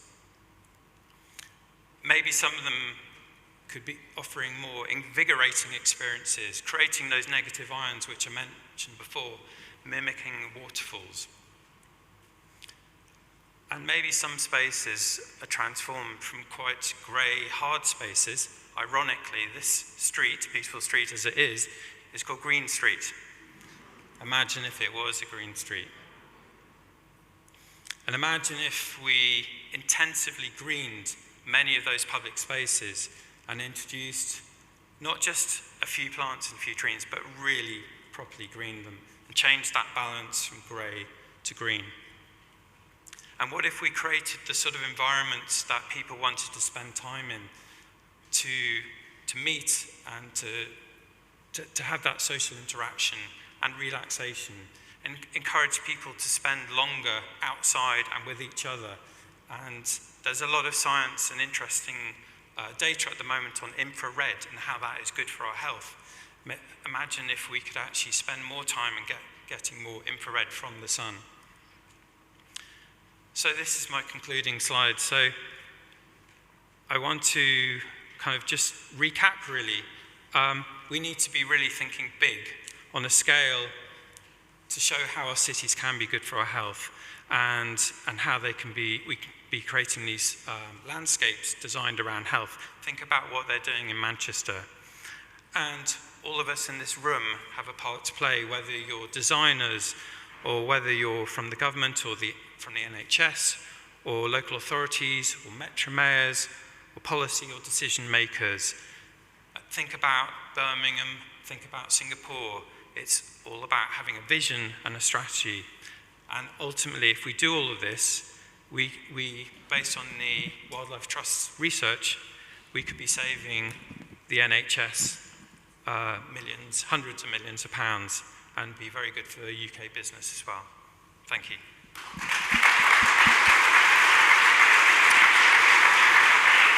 Wonderful. Thank you so much, Rob. I don't know, I think both of you so far would be, a real great asset to your local tourist board. So I think it's worth sending in a speculative job application. What I really liked there was you know, this essence that it's actually not something new. You know, this is a way of life and a way of design that we've known and acted on for generations. It's not that radical, but a call to action to get on with it in a 21st century context. Thank you very much. Well, our next speaker is Luke Engelbach from Studio Engelbach, who's going to be talking to us about biophilic design as part of a whole systems landscape-led eco-urbanism approach. Thank you, Luke. Oh, hello everybody, and thank you, Ness, for inviting me and for everyone being here. I'm a landscape architect. I trained in Edinburgh many years ago, and one of the books that was required reading was called Design with Nature by Ian McHarg, who was a Scottish landscape architect who made his career in the United States, and the guy who set up our course was one of his first students. That was in 1969. So this idea of connection with nature goes back a long way, and it's informed everything I did. I read that 10 years later when I got up to Edinburgh, and what we know is that we're part of nature. In fact, we're, as this guy, Mark Everard, put, we're a wholly owned subsidiary of nature, and so it doesn't make sense if we don't take that on board to begin with. And in fact, there seems to be something missing on this slide. All the words. Nature actually affects us at every level, from the gene right up to the macro, the biosphere. And more words missing. We also have got to really think about the diminishing amount of space that we have on Earth to sustain each one of us. In my lifetime, it shrunk hugely. It's continuing to shrink as the population grows and actually sea levels rise and it starts to eat away the amount of productive land that we have. Now, most of us live in cities now, and it's been said, well, cities only take up 2 to 3% of the Earth's surface, but they have an absolutely voracious appetite. They take the resources of a huge area, up to 300 times larger than the footprint of a town or a city, each one. And as a consequence, this is why we're using more renewable resources on Earth than actually the Earth can replenish. And by 2020, this was 70% more. We haven't done anything to rein that back, but we need to do so, and we need to do so in cities, because that's where most of us live, and that's where most of this is being eaten up. This is where we've got to try and change how we do things. Now, we talk about biophilia and our natural feeling for nature, but we also have a lot of people around the world who are scared stiff of it. If you're caught in the hurricane in Jamaica, or the floods in Monmouth the other day, or overheating heat domes either in the United States or in Delhi in India, nature can be really fierce and ferocious. The trouble is, we're behind forcing those issues, and that's where we need to do something about it. And back in 1972, Barbara Ward and Rennie Dubot wrote this book, Only One Earth. It was to coincide with the first UN Habitat Conference. And they make a plea to really think carefully, but it was interesting that it was at a time when the Apollo missions were going up and seeing Earth for the first time as this beautiful blue and white pearl in the complete emptiness of space. We only have what we have, so we really, really need to rethink what we're doing. Now, environmental threats are also exacerbating each other, but they're also affecting our health and the health of the country. We do have plans to do something about it. By 2030, we need to achieve some significant climate change goals. We need to reverse biodiversity loss and to really get a grip on this equality problem. I'm not sure we're there yet, and we seem to be a long way off on a lot of the targets. I'm sorry that all the headings seem to be missing on this. This is about regenerative design. When I started out, we talked about sustainability. That was the big buzzword in the early 90s. But sustainability is just doing something that you're going to do just a bit nicer. Then we started to look at restorative stuff to try and put stuff back. But really what it's about is being regenerative. Now, in 2006, James Lovelock wrote, he was the guy who came up with the idea of the Earth as a living thing, the Gaia idea. And he wrote a book in 2006 where he said, it's too late for sustainable design now. We actually need a sustainable retreat. And I've often thought, well, what does a sustainable retreat mean? My feeling is that actually it's about moving over to a regenerative way of doing things, because then you're actually putting back more than you're taking out over time. And that's what we need to plan for. And it's really difficult to do that. Believe me, I've been trying for 30 years. But regenerative design can work at all scales. You can do it on a really small thing, your window box, or the street. Imagine 20 to 40% of cities are streets. And most of those aren't very green, but they could be. And then it takes you right the way up to urban planning, bioregional planning, and then at the policy scale to actually make these things happen in the first place. You need some really together thinking. And this is my interpretation of how we can actually make ecosystem services more productive from city nature.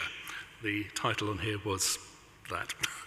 So this is trying to get cooling, trying to get better air quality, trying to get a better ambience in streets by using nature and putting it together in a good way.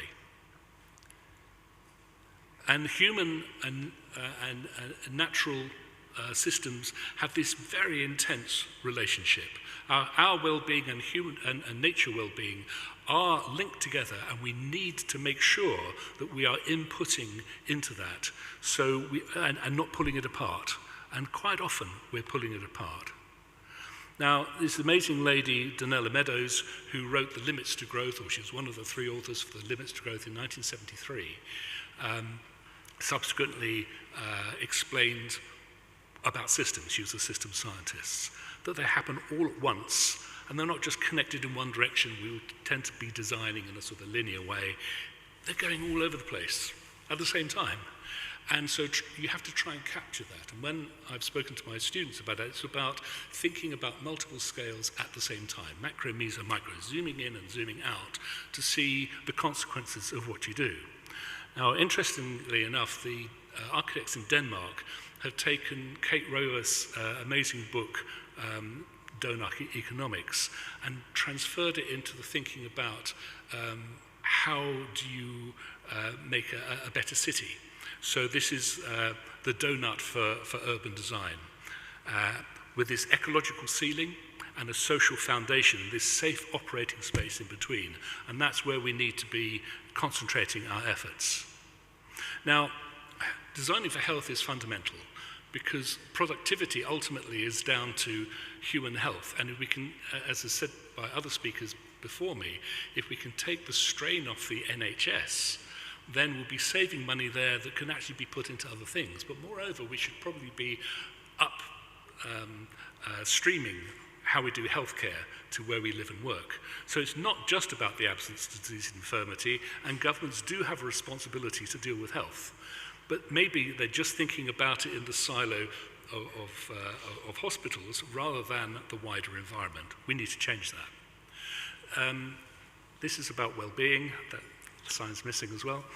And that's about a positive experience, but it's also key about resilience, creating the capacity for action, and preparedness to transcend changes. So you actually need to give agency to people in an ordinary way, because I think most people in this country and around the world feel they don't have any say or can do very much to make things happen. But I think that you can if you do it on a local level. Now, back in 1986, the World Health Organization had this Ottawa Charter, which linked health with the settings of people's lives. I think that's really important. It's not new. It's been going on, we've been thinking about this for a long time. The problem is the 2 environmental emergencies that we have at the moment, the climate emergency and the biodiversity emergency, which are interlinked, are going to impact those settings. So whatever we do to try and make a biophilic city, we have to think ahead. How do we make sure that that remains in a workable and viable situation as we go through the change which are already going to be happening? We have about 30-year time lag on climate change, which is already in process. Now, this is about non-communicable diseases. The title's missing.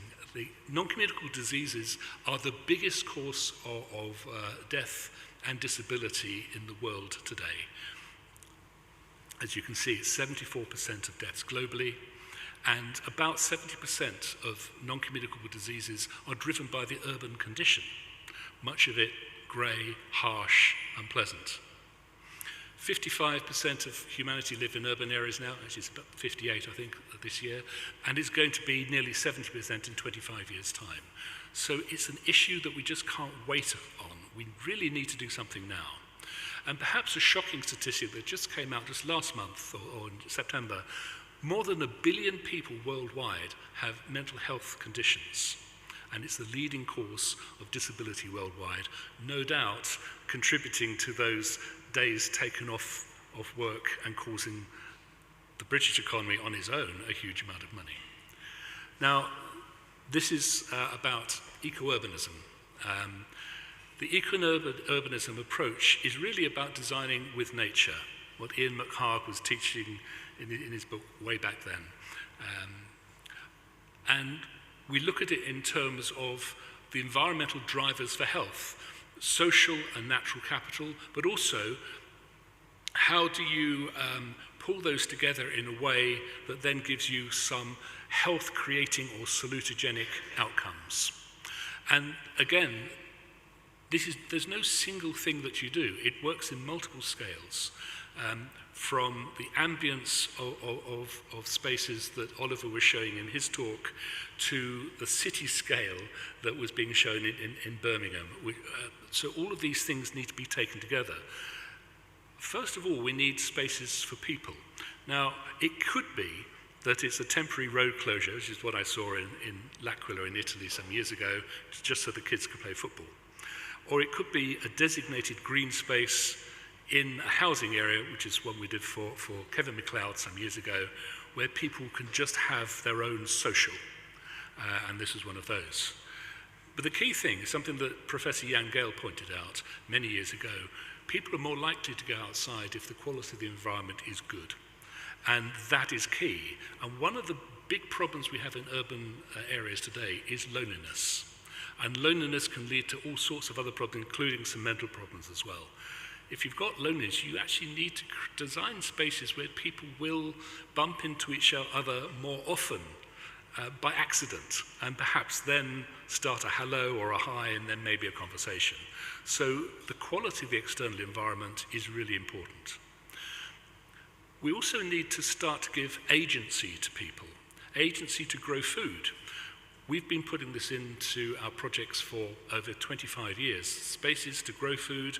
In this particular case, another Kevin MacLeod project in Swindon, even the front hedges to each of the gardens were espaliered fruit trees. And Kevin said to me, well, who's going to have the fruit? I said, well, the neighbours are going to have to talk to each other. But at the same time, we created some kitchen gardens so that people could grow food. This is not just so they could grow food, it was also to try and pull people together so that they could self-organise and get to know their new neighbours. And to do this, we broke our printing machine in the office to provide this book called The Edible Landscape Manual, which showed them where we'd seeded already edible plants around the scheme, and then gave them rotations and things of how they could grow the food, and then lots of recipes. So it's a way of just trying to enable people to do something and not stop them. Over-medicalisation of life is something which is really worrying. But although there's a talk about prescription of nature and places to be in it, well, why, if nature's everywhere, then it shouldn't be a matter of a prescription. So this is from the Austrian pavilion at the Expo in Milan some years ago. And it was the most wonderful place to be because it was 40 degrees outside and this was full of trees and mist machines and it was delightfully cool and very relaxing. So we can do something like that in cities. This is about the different scales of how you can actually think about bringing health to cities. And the health map was brought out over 25 years ago. It's still very much a needed thing, thinking about macro, meso, and micro scales of thinking. At the micro scale, what we probably don't realize is that we're more microbe than we are human, in terms of there are more microbes in and on us than there are human cells, and we can't operate without them. We co-evolved with these things. But urban people have a much lower diversity of microbes in their microbiomes than people who live in the countryside. It's about connection with nature. So if we can do probiotic design, where people can actually get some of these things, it's called encountering microbial old friends. I interviewed a professor in Auckland University some years ago who originally to talk about climate change and health. He said, oh, no, look, I've moved on. I'm looking at encounters with microbial old friends now. And he was getting his PhD students to do this, walking through Auckland in different spaces and doing swabs to find what they were picking up along the way. The title here is the exposome. We are more than our genes. So the exposome is about your total exposure, environmental exposures that impact your health. This includes biophilia, our natural inclination to look towards health. One example I came across a few years ago was Professor Dadvand, who's a medical doctor working in Barcelona, showed how his studies of a cohort of nearly 400 children, the kids who were coming from green areas were doing so much better at school and were healthier than the kids who were coming from grey areas. And it wasn't a matter of money, it was a matter of greenness. And subsequently it turned out it wasn't necessarily greenness where they were living, but the greenness on the way to school, so passing through green spaces. Trying to make healthier streets, either by design or, in this case, retrofitting, is really key. You can have biophilic design, which might be all singing, all dancing, as in this Via Verde in Turin, or this gentleman in Tokyo who is standing there rather proudly with his collection of pot plants around his front door. Or you can design salutogenic places, whether it is a plant in a bench in a town, or some water in a small courtyard with a play area, or a pop-up park. This is in Paris. All these things can happen at different scales. There's a lot of ways of doing it. We call it a taxonomy of elements, which are doing multiple things. And you can turn a grey field into something which is much greener for living in 20 years down the line. This is another side that used to be a sandpit. I'm really sorry. So, macro scale, you need to think about trying to think about the planet. At the meso scale, we have tools to see how we can deal with the urban condition to benefit health. But also, there's this biophilic thing, trying to make things that look at nature. This is the inside of it. Nigel Criss was the former CEO of National Health England. He says, hospitals are for repairs, but health is made at home. And so you ask yourself, why would you build housing that has not a blade of grass in it when it could so easily be green and biophilic? Thank you very much. Thank you so much.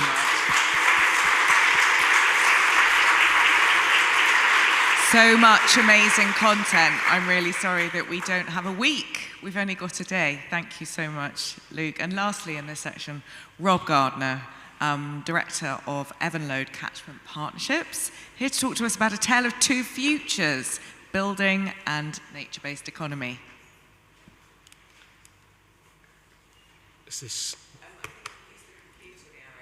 So, hi everyone, I'll try and nail this in 10 minutes. I'm Rob Gardner, I'm the CEO and co-founder of Rebalance Earth.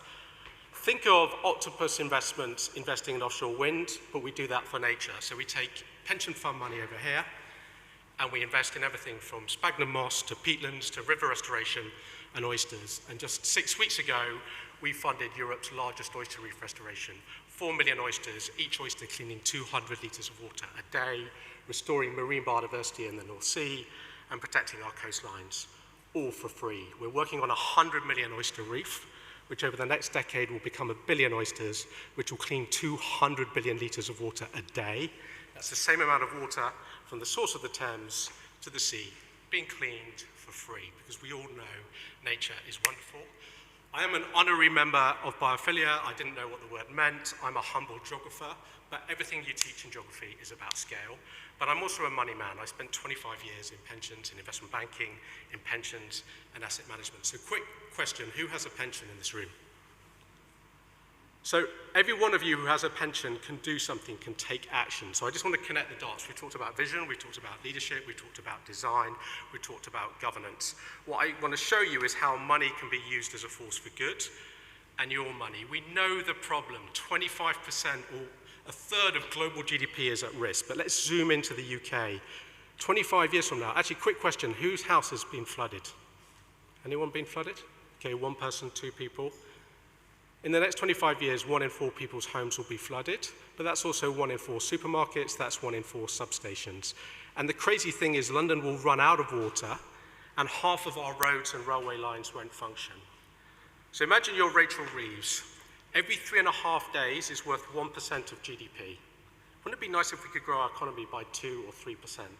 So every time we lose 3.5 days worth of business, we have lost 1% of GDP. Health is important, but so is economic growth. There needs to be healthy economic growth. That's the bad news.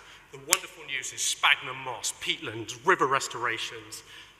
So healthy soil is so good at everything from storing water, from cleaning water, from sequestering carbon.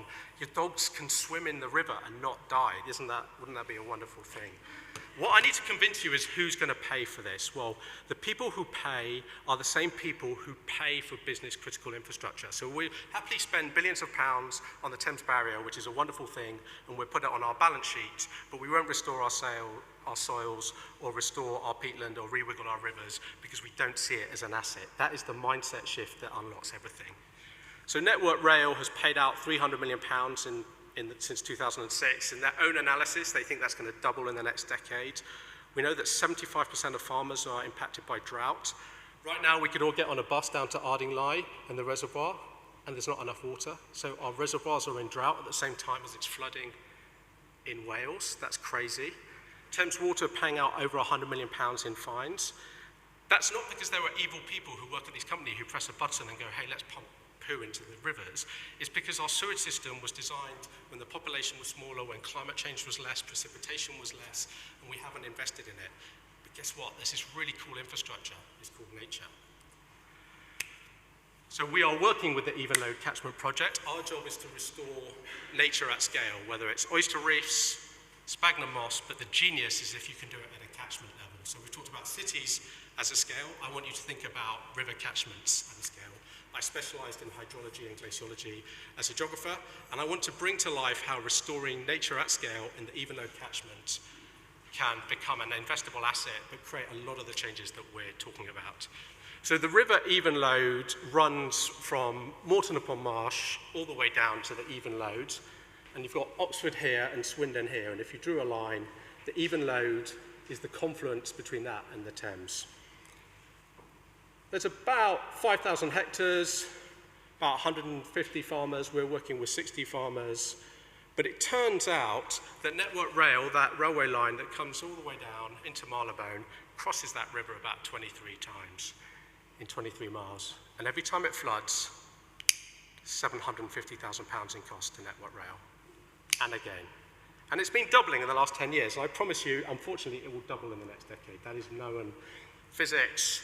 It's just simple what happens when you go from 1.5 to 2.3 degrees C, more precipitation. They cannot fix it in their landscape. So what we've done is we've built a map, and we can map not just every road and every railway, but every substation. Who remembers in April what happened when one substation caught fire in Heathrow? Well, a few weeks later, when one substation caught fire and impacted TfL. So substations, that's basically where our power goes down to a local level and distributes it, are the cascading risks that no one's talking about. When they flood, that causes problems.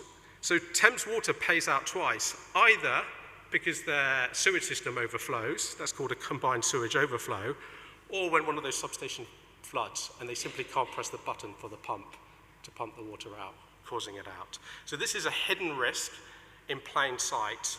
We've got thousands of these. So SSEN, the district network operator, Network Rail, Thames Water, all have a pain point. So what we're trying to do is say, well, pension funds, they invest in equities, they invest in bonds, they invest in property, they invest in infrastructure. As a pensions consultant, I got pension funds to start investing in offshore wind and solar panels. What no one has done is connected the ecosystem services of nature. So this isn't growing nature for food or for wood to chop it down. This is to restore an oyster reef, not to eat, but because it cleans water, it restores marine biodiversity and protects its coastline. It's to re-wiggle a river because it slows down the flow of water, which has increasing value. And if we can connect utility to cash flow, get people to pay, if I can convince a company to pay for it, I then can make that an asset class, and if I can make it an asset class, your pension fund can start investing in it. So we've talked about collaboration, we've talked about systems. This is a simplification of what will be a £100 million capital project. We're going to invest over £100 million paying farmers to stop using pesticides and fertilizers, to focus on soil carbon. When you improve that, the food is better, the food is healthier. I'm not a health expert, but the soil stores more water, which reduces flooding, reduces drought. It makes the farmers' farms more resilient. Although their yields go down, their profits go up. So the farmers are better off. Our food tastes better, our rivers are cleaner, but we reduce huge systemic risk to Network Rail, to Thames Water, to SSEN. And so we're creating a new financing model which gets them to pay. We work on behalf of pension funds, so we're funded by the West Yorkshire Pension Fund.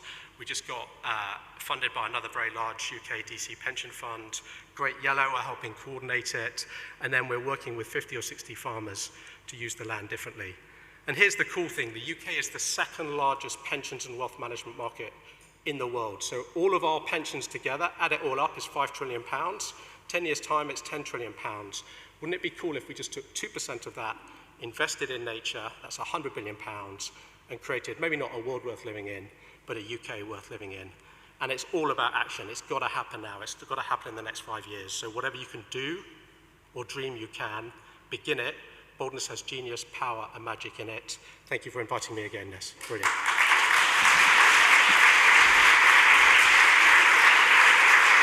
Fantastic. Thank you, Rob.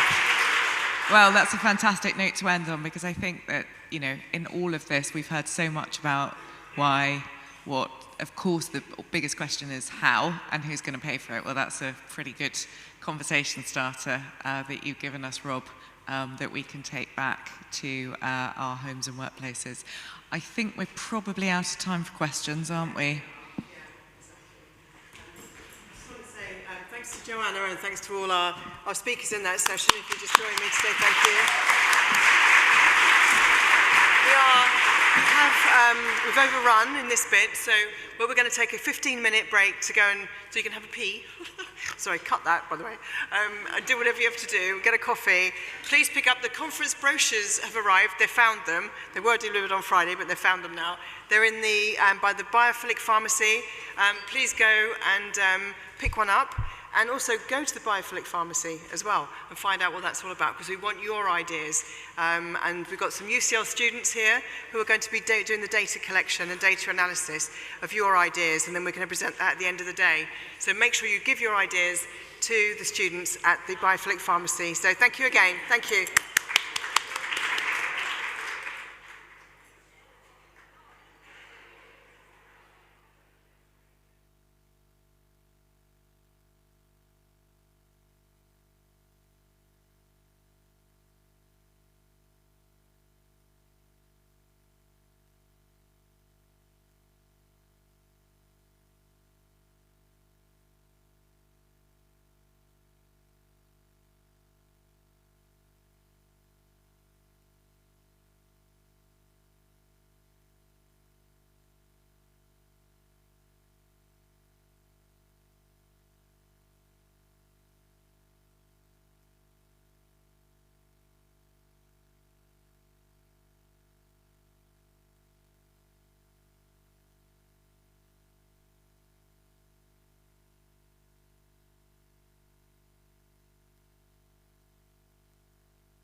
the mic on?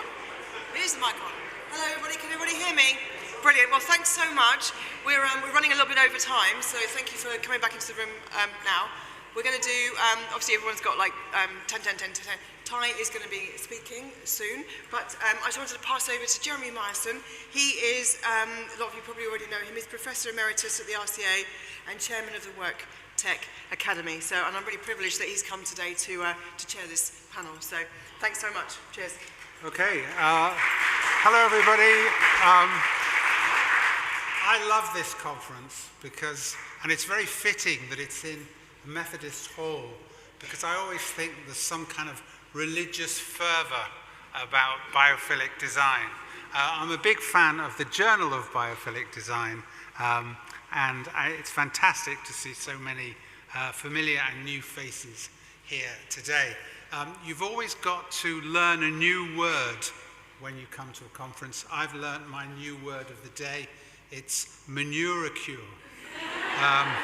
So thank you, Joanna. I'm not about to have one. I'm chairing this next session. It's going to be a fast-moving session, and we've got 6 amazing speakers, and it's a deeper dive into how nature affects mental health, well-being, and flourishing. And so I'm going to introduce our keynote, and then we've got 5 short contributions to follow. Our keynote is from Ty Farrow, Senior Partner at Farrow Partners, architects, Canadian leaders, pioneers in how our built environments either give or cause health. So please welcome Ty Farrow.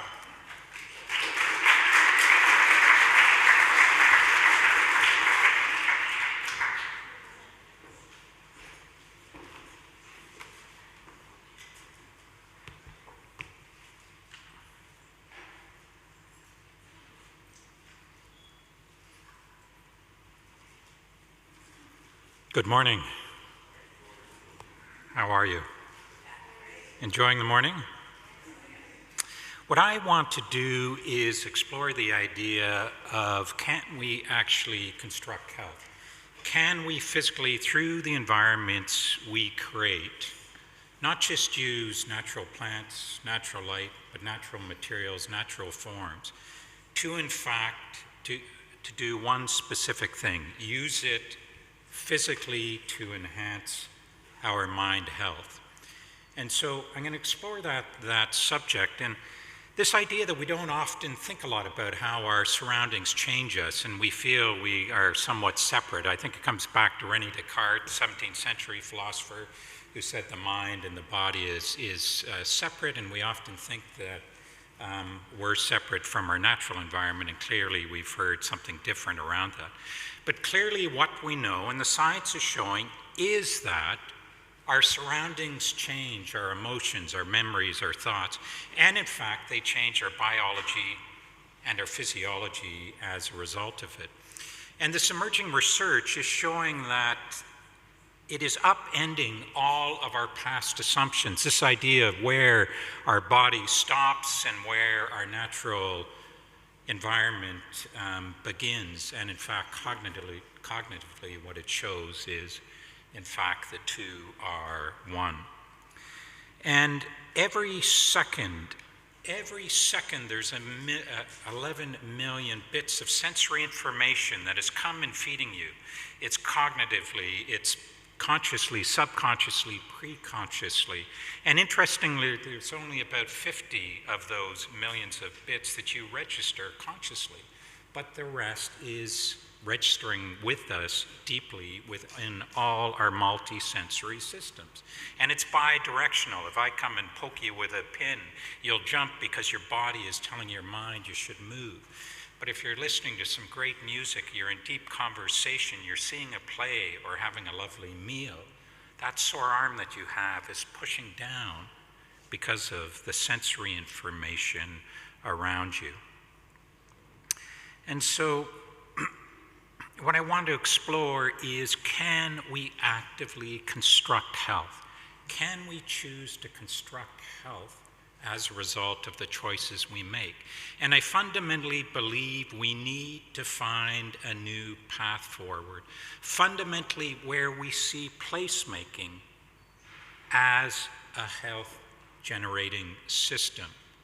At its roots, thinking of placemaking as an accelerant for our health, our biological, physiological, and psychological well-being, meaning that we need to start viewing architecture and placemaking not by what it is, not by what it is, but fundamentally what it does and its ability to actively cause health. If there's only one thing that you take away from this talk, if there's only one thing you remember, there is no such thing as neutral space.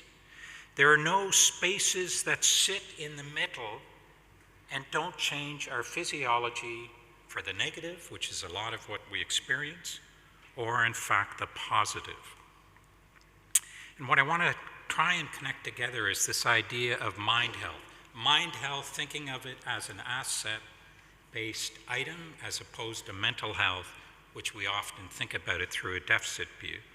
And beginning to look at it, the intersection that's emerging of architecture and neuroscience, connecting the dots between placemaking, mind health, and human flourishing. We'll walk a little further into it, into the science of environmental enrichment. So, in fact, a Canadian in the 1940s, he had lab mice that were in lab cages and he brought them home. They usually were in those shiny lab cages with the bright lights. He brought them home into environments such as this, that they could play around and move. What he discovered in a very short period is that they had less social issues, they were most socially active, they were healthier, and they were better at solving problems. That goes a little further into the University of California, Berkeley. An interesting lady for me, Diamond, she does a similar study, and she puts some mice in an impoverished environment, some in a regular environment with a running wheel, and some in an enriched environment. And after 30 days, just 30 days, she dissects the brain. What does she discover? In just 30 days, as a result of the environment, the one that were in the regular cages, no change to the neurons, which are the connections, or the synapses, which are the connections to the neurons. The ones in the enriched environments, the synapses grow at a rate of 25% in only the span of a month. What happens to the mice that are in the impoverished environments? The synapses begin to wilt the same way that a plant does, without sunlight or water. And so this idea of these impoverished environments have significant impact on our physiology and biology. Is this the same for people, though, or is it just mice? This is the Angola 3. They're in solitary confinement in the United States, somewhere from 10 to 15 to 25 or 29 years, Robert King. He's in this for 29 hours a day, except 1 hour, or 23 hours for 29 years of his life. And what it shows is it damages his hippocampus. It was a very famous case in the United States. But if we move into the positive aspects of environmental enrichment, that every environment we walk into, we have psychological, physiological, cognitive and precognitive reactions to these environments, and they change as we began to hear. They influence our cortisol levels, they reduce our blood pressure, heart issues, and they're very important for some of our neurotransmitters. And in fact, they've got the ability to enhance our memory, creativity, and social interaction as a result of it. This isn't new stuff. This has been studied for a good 50 years, and these are a variety of the areas that they've been very well researched. But I was never taught this in architecture school, and it's not being taught in a lot of places now. The important thing for me is tying to this idea of place attachment theory. And place attachment theory, what it says is that we form relationships with our environments. We form very deep relationships with our surroundings. And in fact, the person-to-place relationships that are formed, that are meaningful, are very similar to the way that we form our meaningful person-to-person relationships. And this idea that those relationships we form, person to person or person to place, they're tied to this idea of a sense of coherence, comprehensibility, manageability, and meaningfulness. And that comes out of a concept we heard just a talk ago around this idea of salutogenesis. How many people know salutogenesis? How many know pathogenic? Pathogenic comes out of the Latin, the Greek word of patho and genesis, meaning disease and the origins. Salutogenesis comes out of the origins of health, solace, and genesis. It's beginning to look at how we can view health as an asset-based view of things. And I'm just going to move quickly into this idea that the qualities of enriched environments, and I've studied this, and how we form these meaningful person-to-person relationships that are similar to the person-to-place relationships. This is called the circumplex, and the circumplex is a simplification of all our emotions. And so there's a vertical axis going from very sleepy to the top being hyper, and on the other side being angry, and on the far side being happy. And I'm just going to focus on the person-to-place relationships coming out of person-to-person relationship qualities, which are really only on the one side of the equation. And these things are tied back to, can we have a sense of coherence, comprehensibility, and manageability in the environments we move into? What's a simple example of that? When you walk up to the building, do you know where the front door is? Comprehensibility. When you get into the building, you need the colored lines painted on the floor to get you the place you're going. And do the places give you that extra spring in your step, that meaningfulness that sometimes we find, and the reason we're not going back to our offices? They're all tied back to salutogenesis. The qualities and the characteristics of these meaningful person-to-place and person-to-person relationships are tied to generosity. Think of people that are generous to you and help you along the way. Or think of when you're walking down the street and there's a canopy to keep you dry. That is a gift that somebody's given you. Authenticity, we know people that are authentic, and we know some not so much, and clearly that's rooted in our placemaking. Spaces that offer variety and vitality, a sense of occurrence. Think of Regent Street, that long curve that pulls us around as we move up the street. Spaces that offer hope as opposed to just optimism. Places that are natural, and again, that's not just natural light, natural plants, but natural materials, and also fractal patterns, complex fractal patterns, or mid-range fractal patterns. The last one, this idea of silence and stillness and intimacy. Clearly we know that in our relationships, and we know, in fact, coming out of COVID, there's a lot of places that are very important. Let's look at a couple examples of that. What does that look and feel like as we move into the built environment? Let's start with just a learning environment, tying in this idea of generosity and authenticity, surroundings that are giving more than they're asked, they're communicating a higher purpose, and equally places that are real and rooted and communicate the passing of time. Anybody recognize this is a school they went to, surrounded by a parking lot? Anybody understand where the front door is and how you get into it from a sense of coherence standpoint? This is a little addition that we put. You can see the parking lot that moves into a garden, and then this semicircular building in section, the garden moving, so you park, you have a little gathering spot, there's a canopied area to keep you dry, the building opens up and bends towards another garden on the far side. So moving in, that sense of occurrence, the pathway isn't straight, it's curved so that your perspective changes. The plant material has been chosen very specifically so that it communicates sense throughout the seasons. Moving into the building, this mix of curves and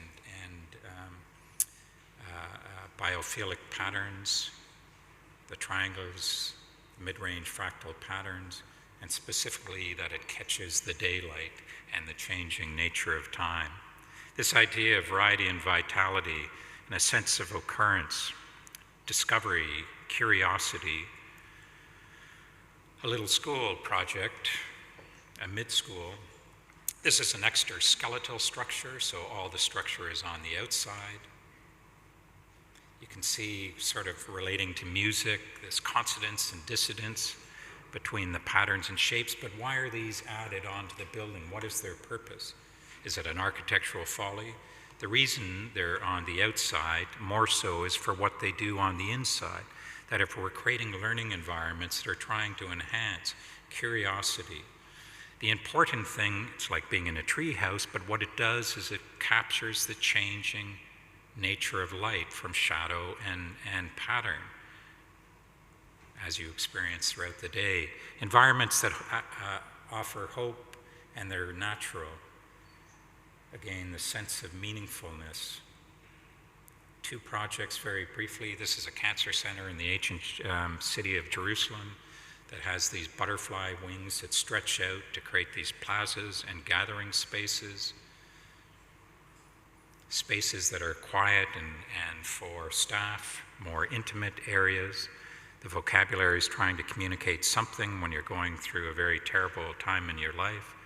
The center of the heart of the facility is bathed in daylight, but when you walk out of the radiation treatment area, what do you see?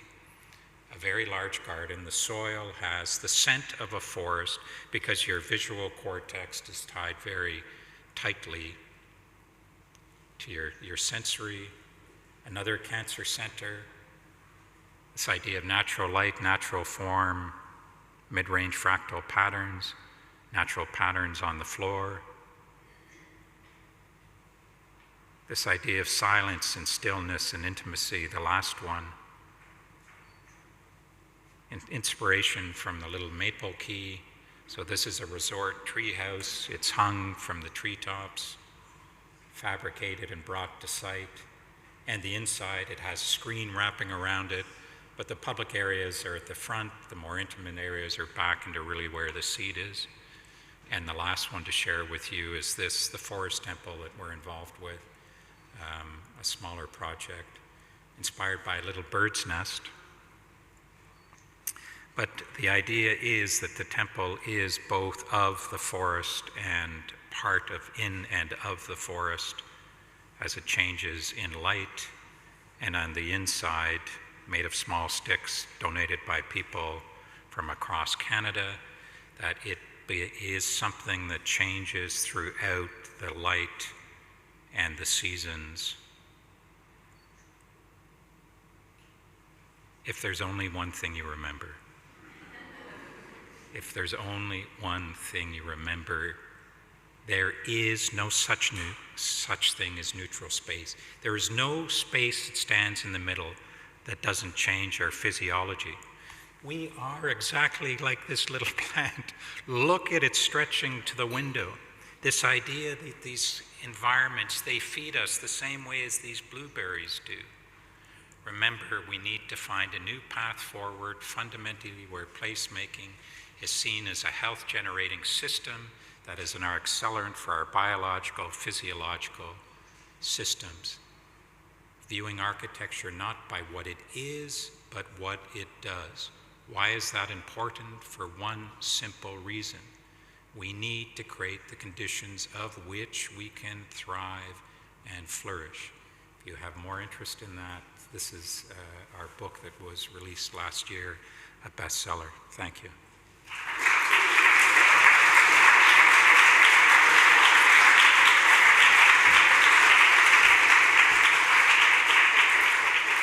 Wow, thank you to Ty Farrow. Amazing work, constructing health. We've had the forest will see you now, the city will see you now, maybe we've got the architect will see you now. Straight on to our next speaker, Matthew Page. He's Chief Operating Officer and Deputy Chief Executive Officer at Avon and Wiltshire Partnership Trust. He's going to be talking about Rooted in Evidence, the flourishing of nature-based practice in mental health services. So please welcome Matthew.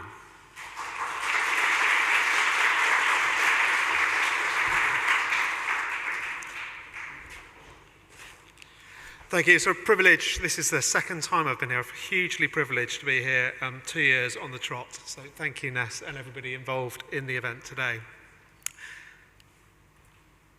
I'm going to be talking a little bit about our experiences in Avon and Wiltshire Mental Health Partnership Trust. So we're a specialist mental health trust, and we always say one of the largest mental health providers, possibly the largest in England. Hang on. No, I've got the same problem other people have had, as my text doesn't appear on my slides. So you'll have to bear with me. The notes next to this says the miracle of fascination. What I wanted to talk about for just a second is my own experiences of being a mental health nurse, working in frontline services for many years, and the epiphany that I had when we set up a horticultural therapy program for patients in a secure unit was the relationship between mental health and nature and what we actually witnessed happening. So we specialised in caring for people with psychosis. So those of you that don't know what psychosis is, forget everything you read in the media or see portrayed in films. Think of psychosis as stuff just being added into your mind all of the time. So thoughts, feelings, hearing things, seeing things, just being added on top that isn't real.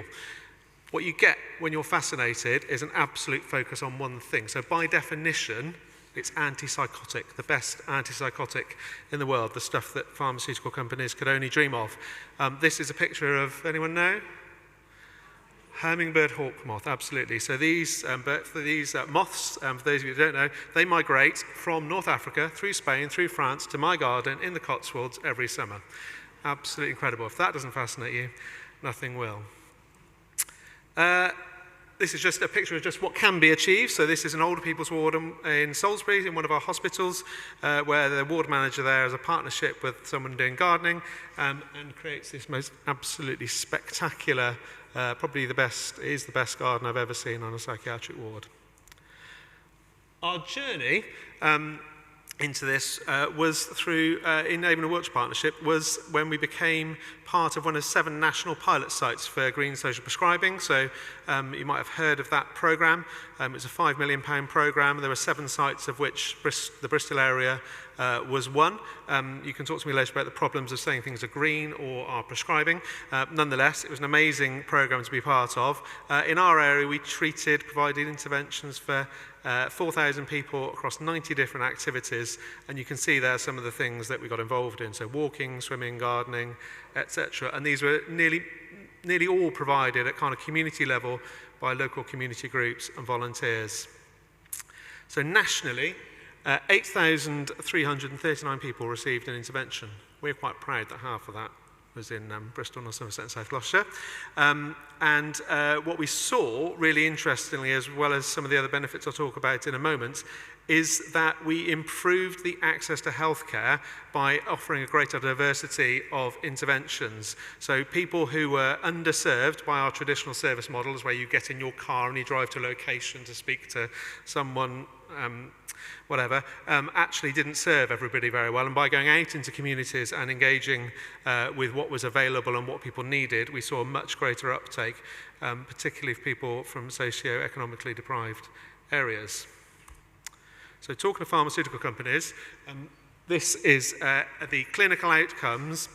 So you'll see in the first set of graphs there, so this is using the Office for National Statistics tools. So for happiness, after a course of green social prescribing, people who'd started off being referred to their GP with depression or whatever, actually had a greater level of happiness than the general population, which is pretty impressive. And you can see every single measurable there. So life satisfaction, feeling that life's worthwhile, and anxiety all improved as well. So that's absolutely fantastic and compelling data. And then I'm going to quote the same figure we heard quoted earlier, which is the Wildlife Trust figures of an estimate of 635 million that can be saved nationally. One of our colleagues in our trust did some maths and worked out for the cost of one bed, we can treat 883 people with a course of green social prescribing. So that just goes to show something of the value that can be achieved when you offer these types of interventions.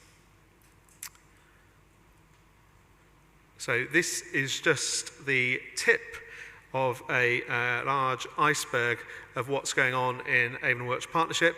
And even now, I've worked in the Trust 10 years. I've been exec responsible for running all the services. Most of that time, I still keep finding out about projects that I didn't know we were operating. All of the community teams in Bristol have all got their own allotment. We talked to the team manager that's there. They'll describe how transformational that process has been, working with a nature-based practice coordinator. We've got ward gardens that are exemplars. We've got specialist services for refugees and asylum seekers that embrace outdoor therapies. We've got an allotment in our hospitals. We're developing a partnership with the adjacent nature reserve next to our main hospital in Bristol. We've got relationships with all of the city farms in our areas. And we've got lots of our specialist services are also running green social prescribing type activities.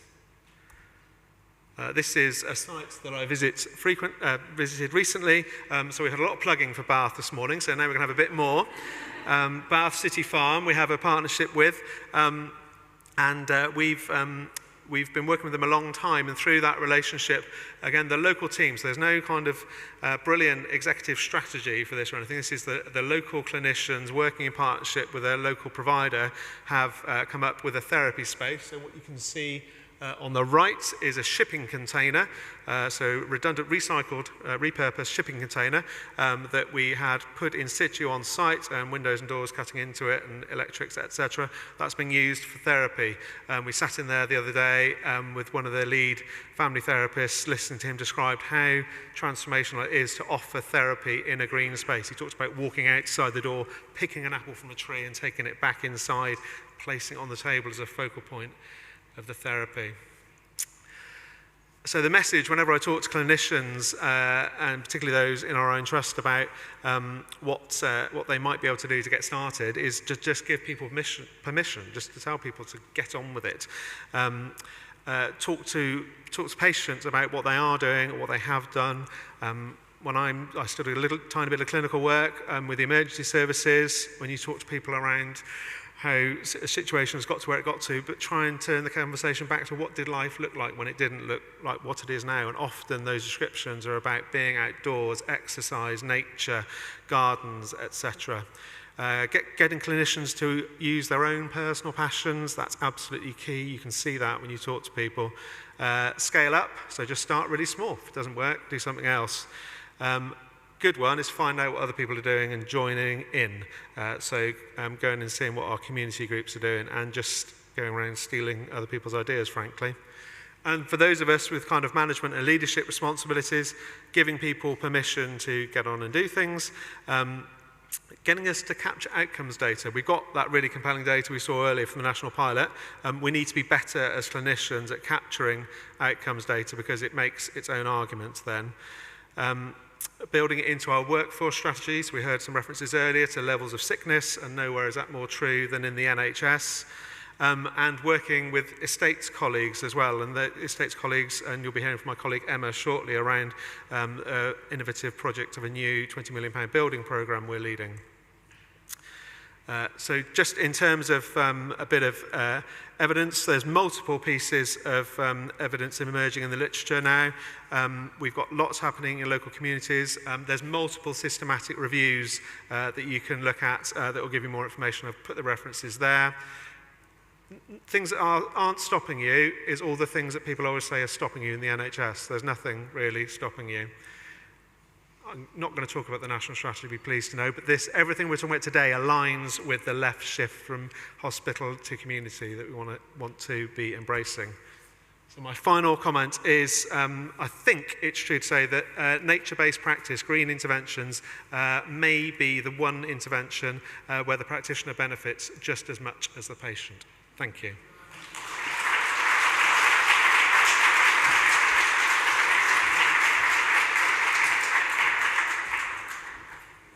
Well, thanks very much for Matthew. A fascinating insight into green social prescribing. And I think at the end of the day, there'll probably be a bus taking all of us to relocate to Bath.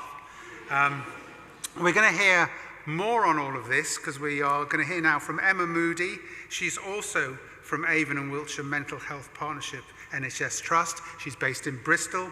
She's going to talk about integrating biophilic design into mental health, learning disability, and autism care settings. So please welcome Emma Moody.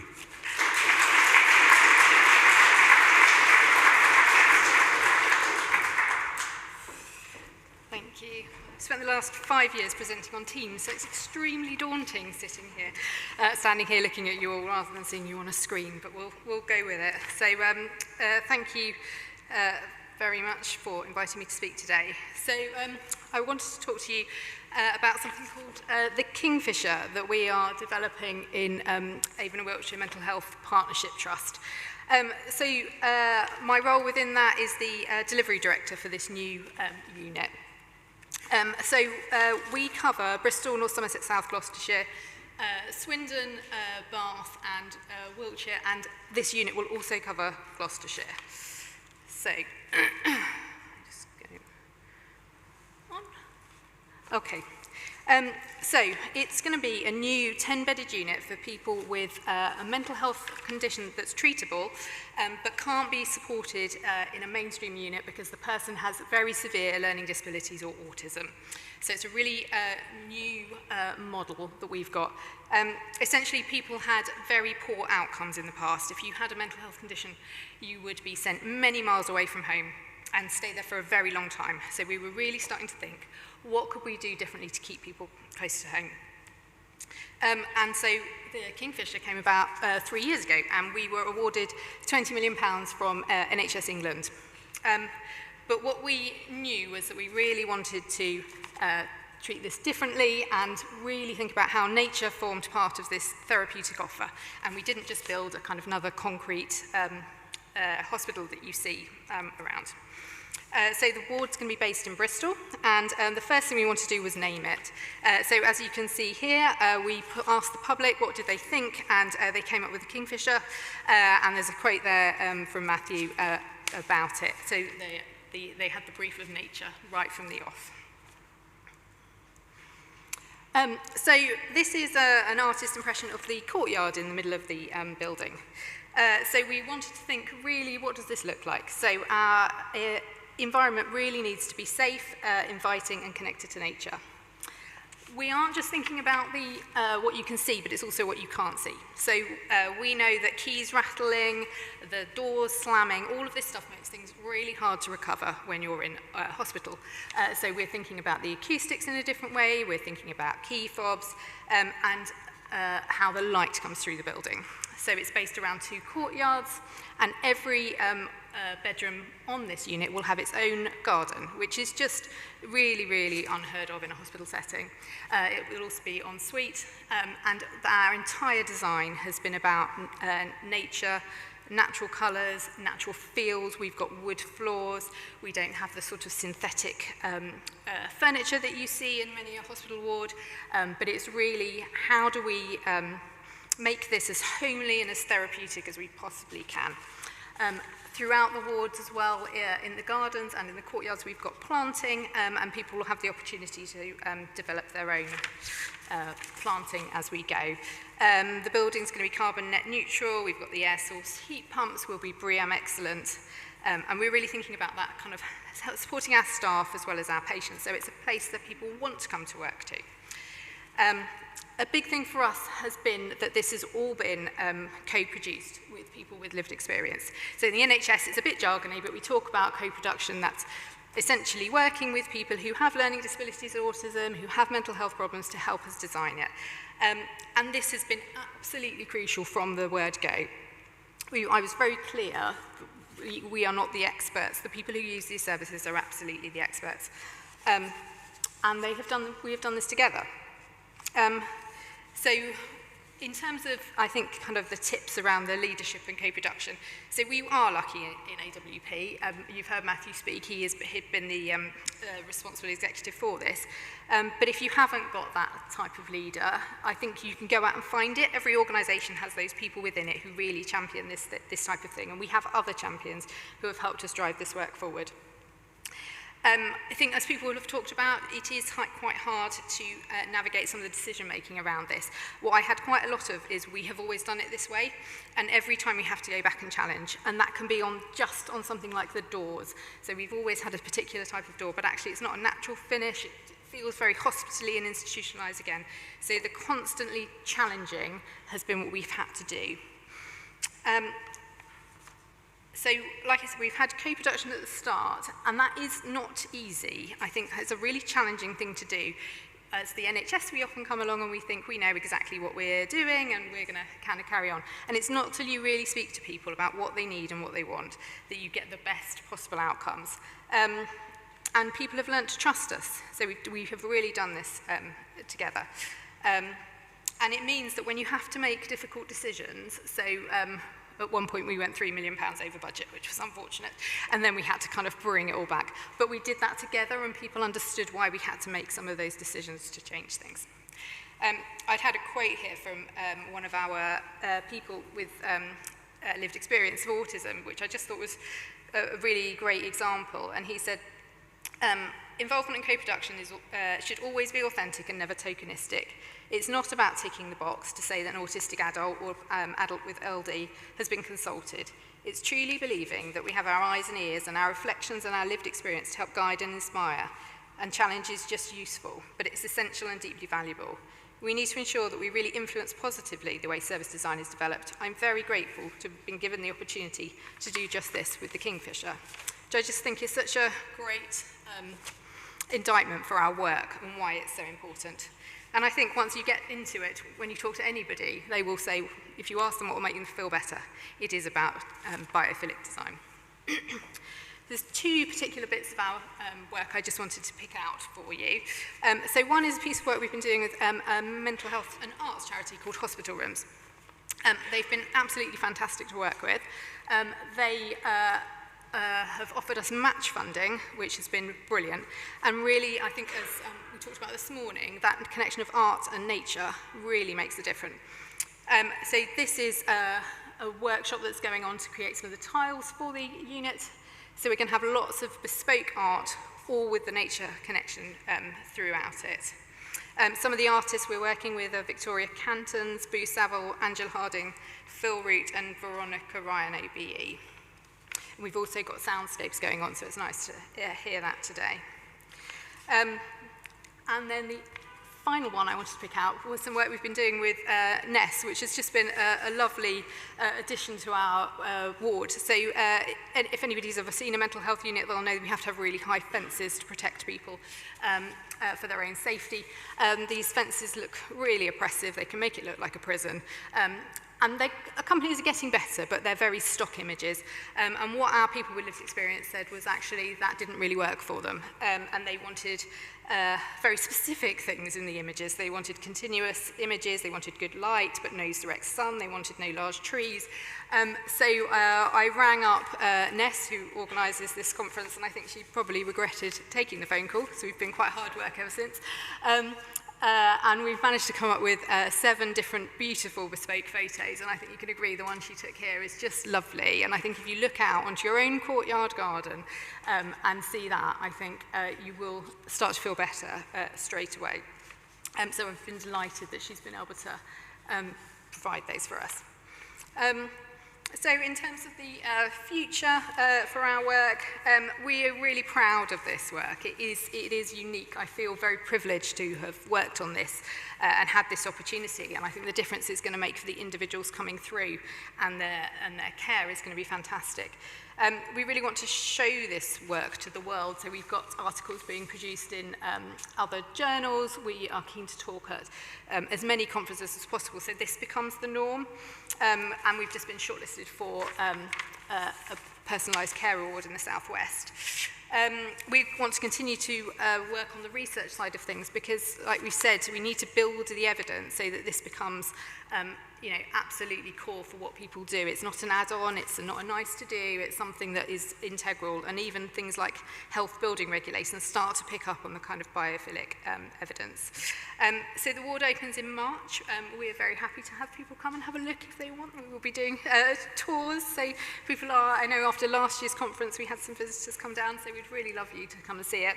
And these photos at the bottom, these are original pictures. They look like photographs, but they're original pictures. So this one on the left is Christopher Hartman, and the one in the middle is Muhammad Imran Khan, and the one on the right is Hannah Brown, and these will be very prominent in our new ward. So we are absolutely delighted to be able to make the difference. So I hope that's been an interesting insight into the world of mental health and learning disabilities and autism. Thank you.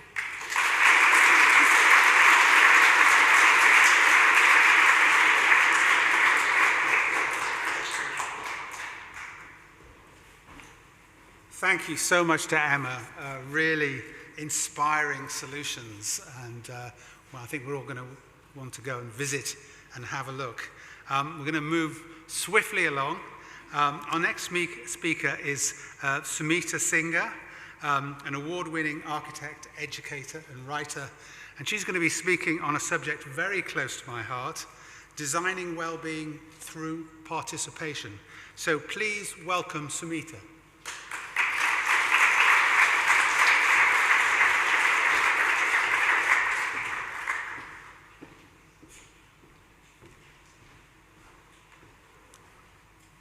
Good afternoon. It's the first time I've shared a stage with plants, so I'm really happy to do that. I don't know how to move these things. Oh, okay, right. Okay, I hope to keep to 10 minutes.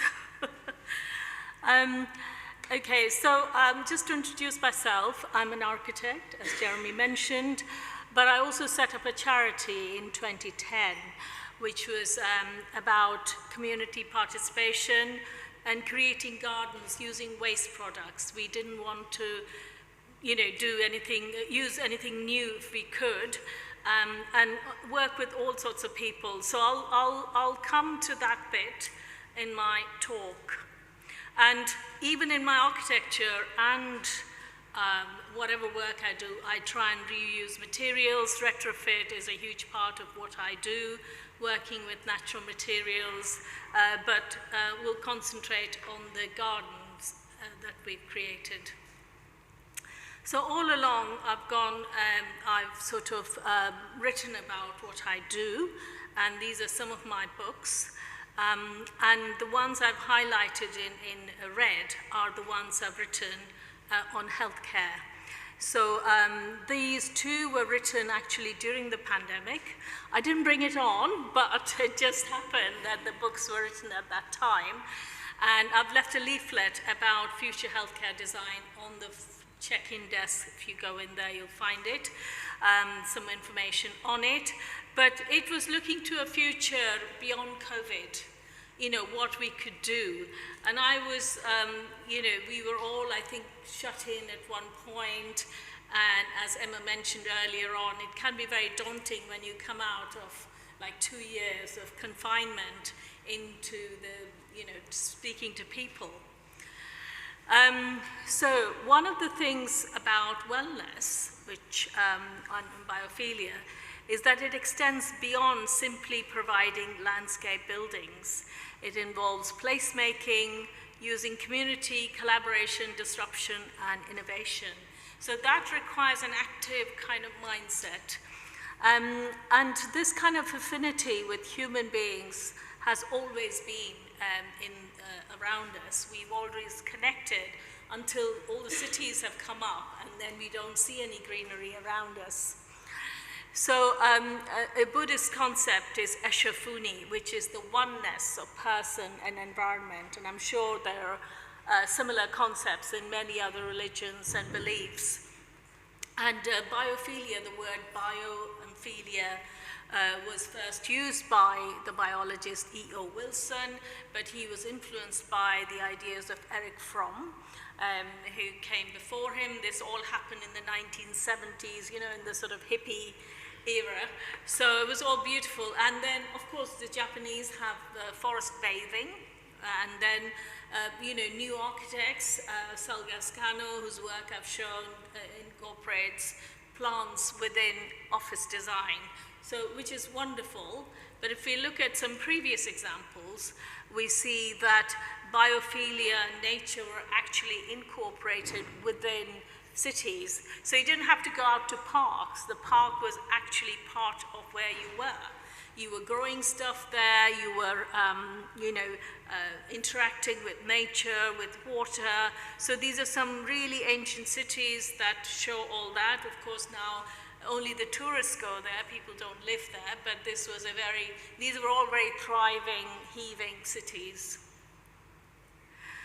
So the modern architecture, there is an absence of ornamentation. It's all very severe and very plain. That was sort of modernist architecture that came, and the Villa Savoy by Le Corbusier is a good example of that.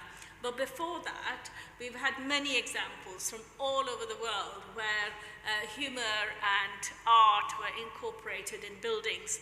Now, the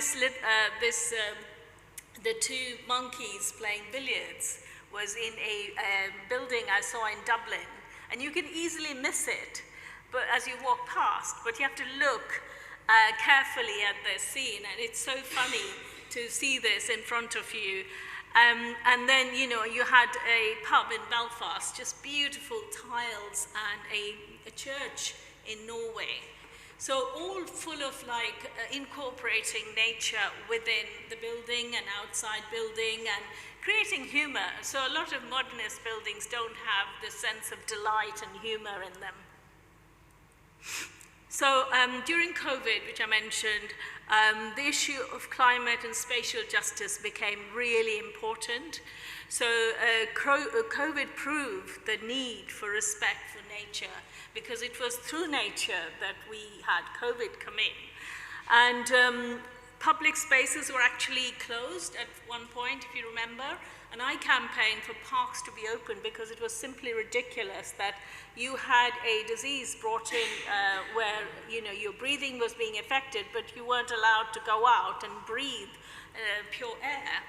And so trees in London, Bristol, London, Sheffield played a crucial role in cooling as well. So when we think about climate crisis, trees can play a huge role in that. I'm just going to talk about this project, which was a garden we did in Caracas in Venezuela.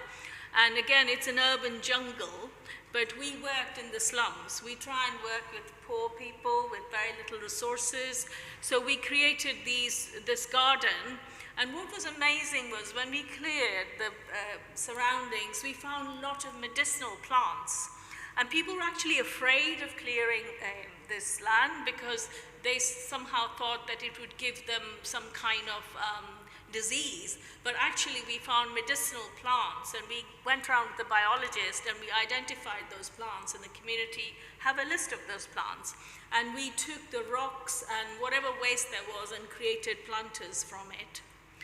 I was a non-exec in the NHS for about 9 years, more than 9 years, and this is the Moorfields Eye Hospital, in which we've incorporated plants, and I played a part in getting patients' involvement in the design. Now, if you imagine you have blind patients, how do you get them involved in architecture? But that's another talk, I suppose. But we did do that. And then I was involved with Anxiety UK and helped them to plan and their offices as well. So there's a whole range of ways that architects can actually help in providing health within the building. So I think Matthew and Emma have both mentioned social prescribing. What was interesting was this is a program which was on the YouTube. We have 14% less hospital admissions. So the idea of the NHS is not that it's there and you go in, but is how to prevent hospital admission. And loneliness was one of the epidemics that the WHO declared in 2023, particularly after COVID. What they found was it was just not the aspect of going for walks, but it was the aspect of going for walks with people. So there was an element of actually, doing things with people, which has been mentioned in previous talks before me. And that helped with obesity, heart health, stroke, as well as mental health. So the economic value of biophilia, there is one as well. So in my work, these are a couple of projects of retrofit. We found that people are more likely to buy homes that have views of nature. Buyers are willing to spend more on homes that have nature in them, and 58% more on properties that look on water. There's something about water which is very soothing.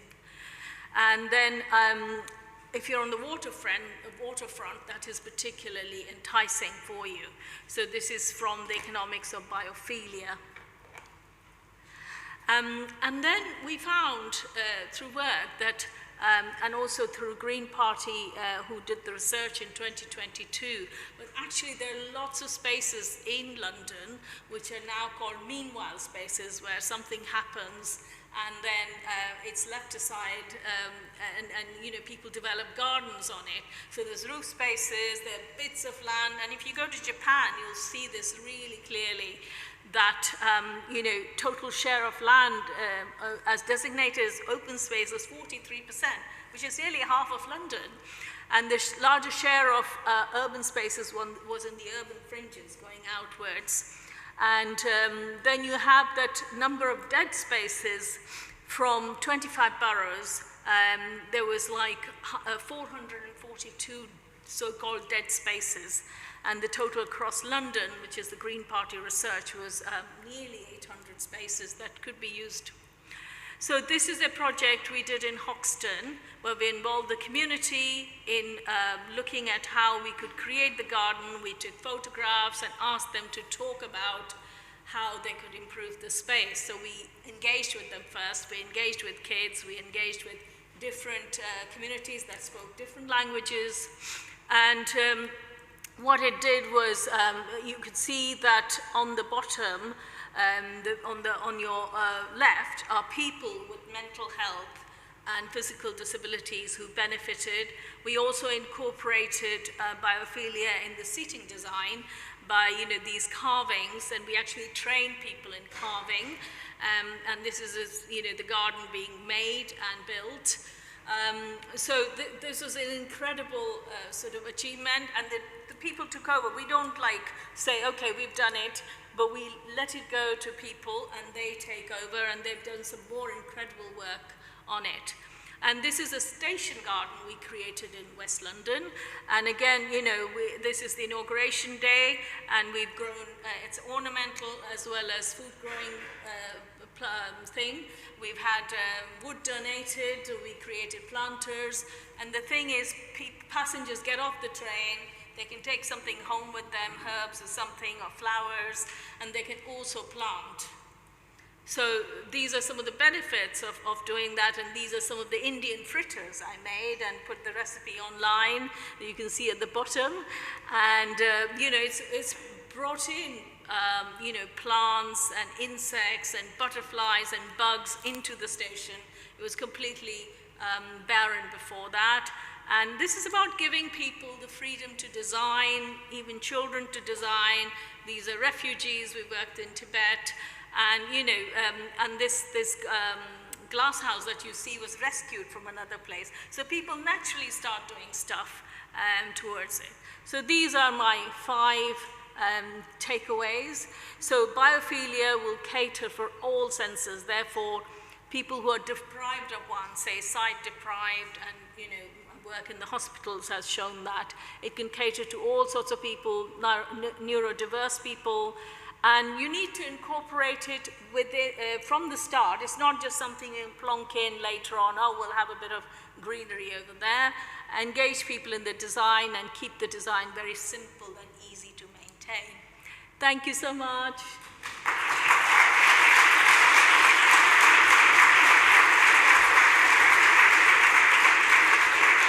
Well, thank you, Samita. Great takeaways, inspirational practice. This is somebody with a huge range of experience, very inspiring. We're going to move on now to Sarah Jordan. Sarah is a Green Space for Health Director at the Centre for Sustainable Healthcare. She's going to be talking from clinic to canopy, the need for nature in healthcare. So please welcome Sarah Jordan.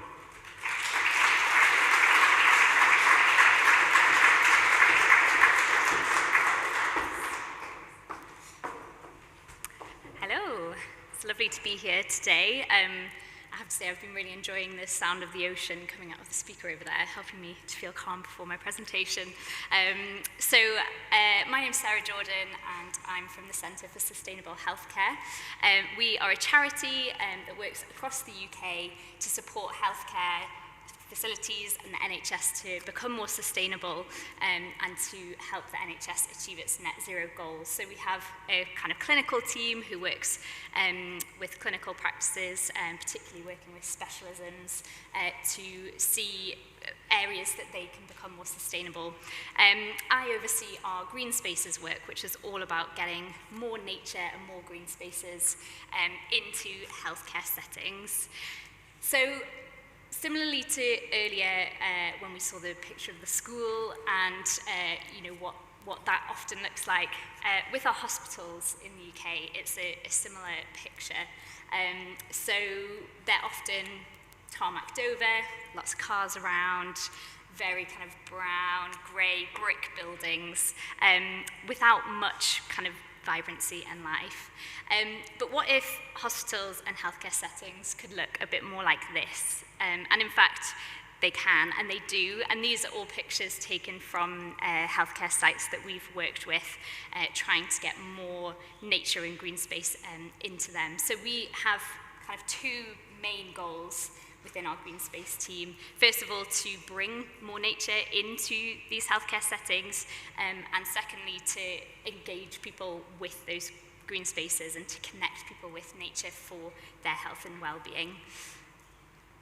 So we've kind of talked about this a lot today already, so I'm not going to spend too much time, but nature has incredible health benefits, both indirect and direct. So indirectly, things like removing air pollution, helping to cool spaces down when it's very hot, but also direct benefits. So trees produce a chemical called phytoncides, which can affect the human microbiome and actually boost our immune system. So incredible health benefits, and I think it makes sense that we should have more of this health creating goodness, where it is needed most, and that is where people are poorly and recovering from illness.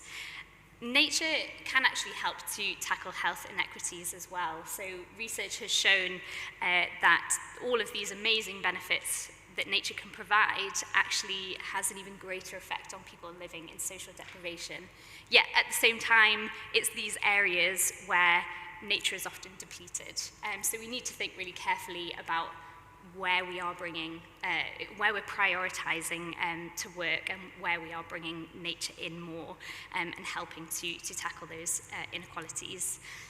We've also heard a bit about prevention as well, and prevention is one of the key strategic aims of the NHS's most recent strategic plan, and nature is really important, a really important part of sustainable healthcare, because the most sustainable healthcare system is the one that isn't needed. And we all know about the burden on the NHS and the increasing pressures, so nature has a really important role to play in reducing that. And then again, financial benefits. We've already heard the Wildlife Trust figure quoted a couple of times, which is all around green social prescribing, so actively getting people more engaged in green spaces. But also, if we gave everyone access to good quality green space in their kind of day-to-day lives, that could save the NHS 2.1 million each year, just by giving people greater access. So just to share a few examples of our projects and the work that we have done. So our kind of flagship project is the NHS Forest, and this is all about planting trees on or near healthcare sites. So this started in 2009, and this is one of the first projects that we worked with in South Yorkshire. And you can see from the before and after the way that the trees have matured from just being planted as stems to how they looked last year. The NHS Forest began as the initial aim was to plant a tree for every person who worked for the NHS. Now, considering there's about 1.5 million people who are employed by the NHS, we're not quite there. It's quite an ambitious goal. But we have planted over 150,000 trees since we started in 2009 with our very small team and our very small budgets. So we're very proud of that. And we've got some great kind of success stories around these. So a woodland that we helped to manage in Liverpool has seen some red squirrels recently, so we're very excited about that. And also an ancient orchard that we helped to recover down in Dorset, discovered a dormouse nest, so that was very exciting as well. So just showing how just planting a few trees and doing a bit of woodland restoration can help to beyond just the trees themselves. Another example of the work we do is garden creation. So this is Mount Vernon Cancer Centre in Hertfordshire, where we worked with them to create this fern garden. You can see in the picture on the right, your left, the lovely big windows there are from the chemotherapy suite, and they look out onto the garden, so people receiving their treatment can kind of look out onto the beautiful greenery that we've got there. The wooden structure that you can see is where patients can actually be brought outside to receive their treatment outdoors, and that provides shelter from the elements, so that they can come out in hot weather, in rainy and snowy weather as well.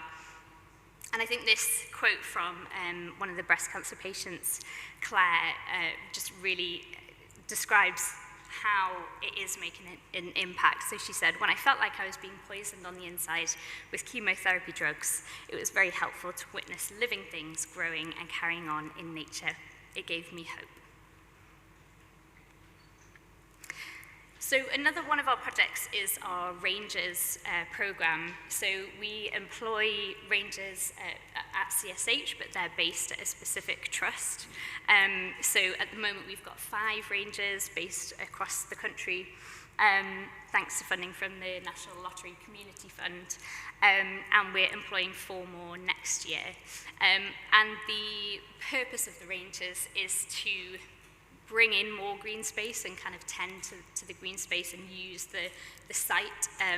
But it's also that really important part of connecting people with those green spaces and with the nature there. So they do lots of activities with clinicians. That picture there is of a BioBlitz that we ran. It was a species identification day. And also other teams within the trust as well. So engaging the estates teams is really important.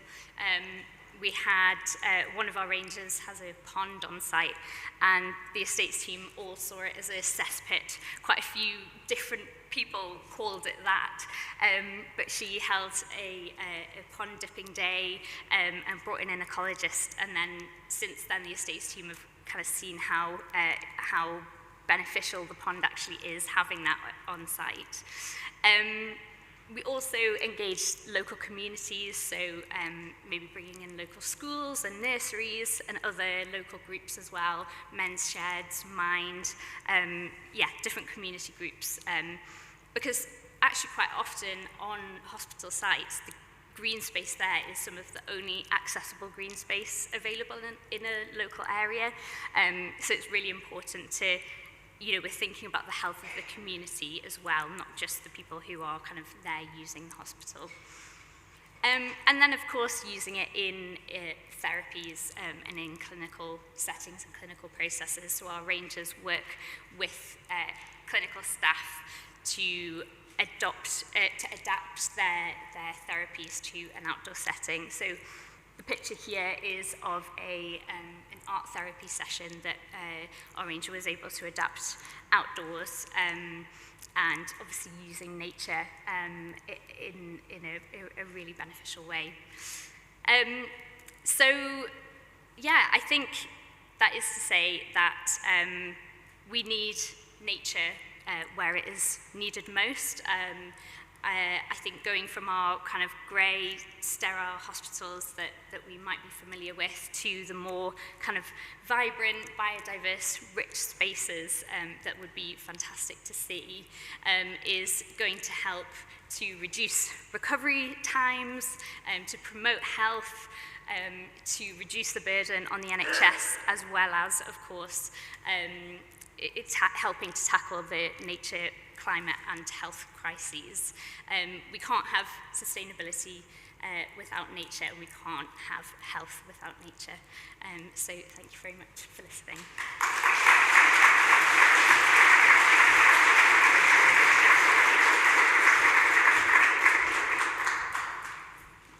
Well, thank you very much to Sarah Jordan. It's so great to see the green advances in the NHS and practical examples on the ground. We're coming up to lunch, but we've got one more great speaker in this health series, and we've reached the point of flourishing. We're going to hear from Dr. Jenna Mikas. Is a transdisciplinary design researcher, engineer and strategist, honorary fellow at the University of Melbourne, and founder of Harvard's Flourishing by Design Collective. Jenna is going to speak on when nature meets purpose, bridging biophilic and eudaimonic design for flourishing futures. I think that wins the award for the best title of the morning. Please welcome Jenna.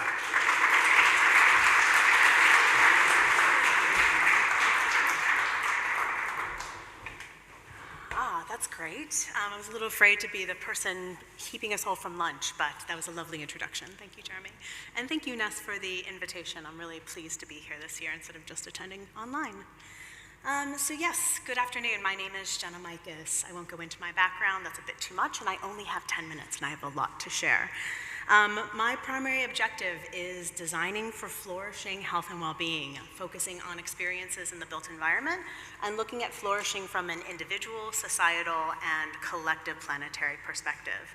Today I'm going to speak about bridging biophilic design with my area of specialty, eudaimonic design, which I see as a means of achieving flourishing futures. That is, when nature, human and more than human nature, aim for deeper resonance, thereby meeting purpose.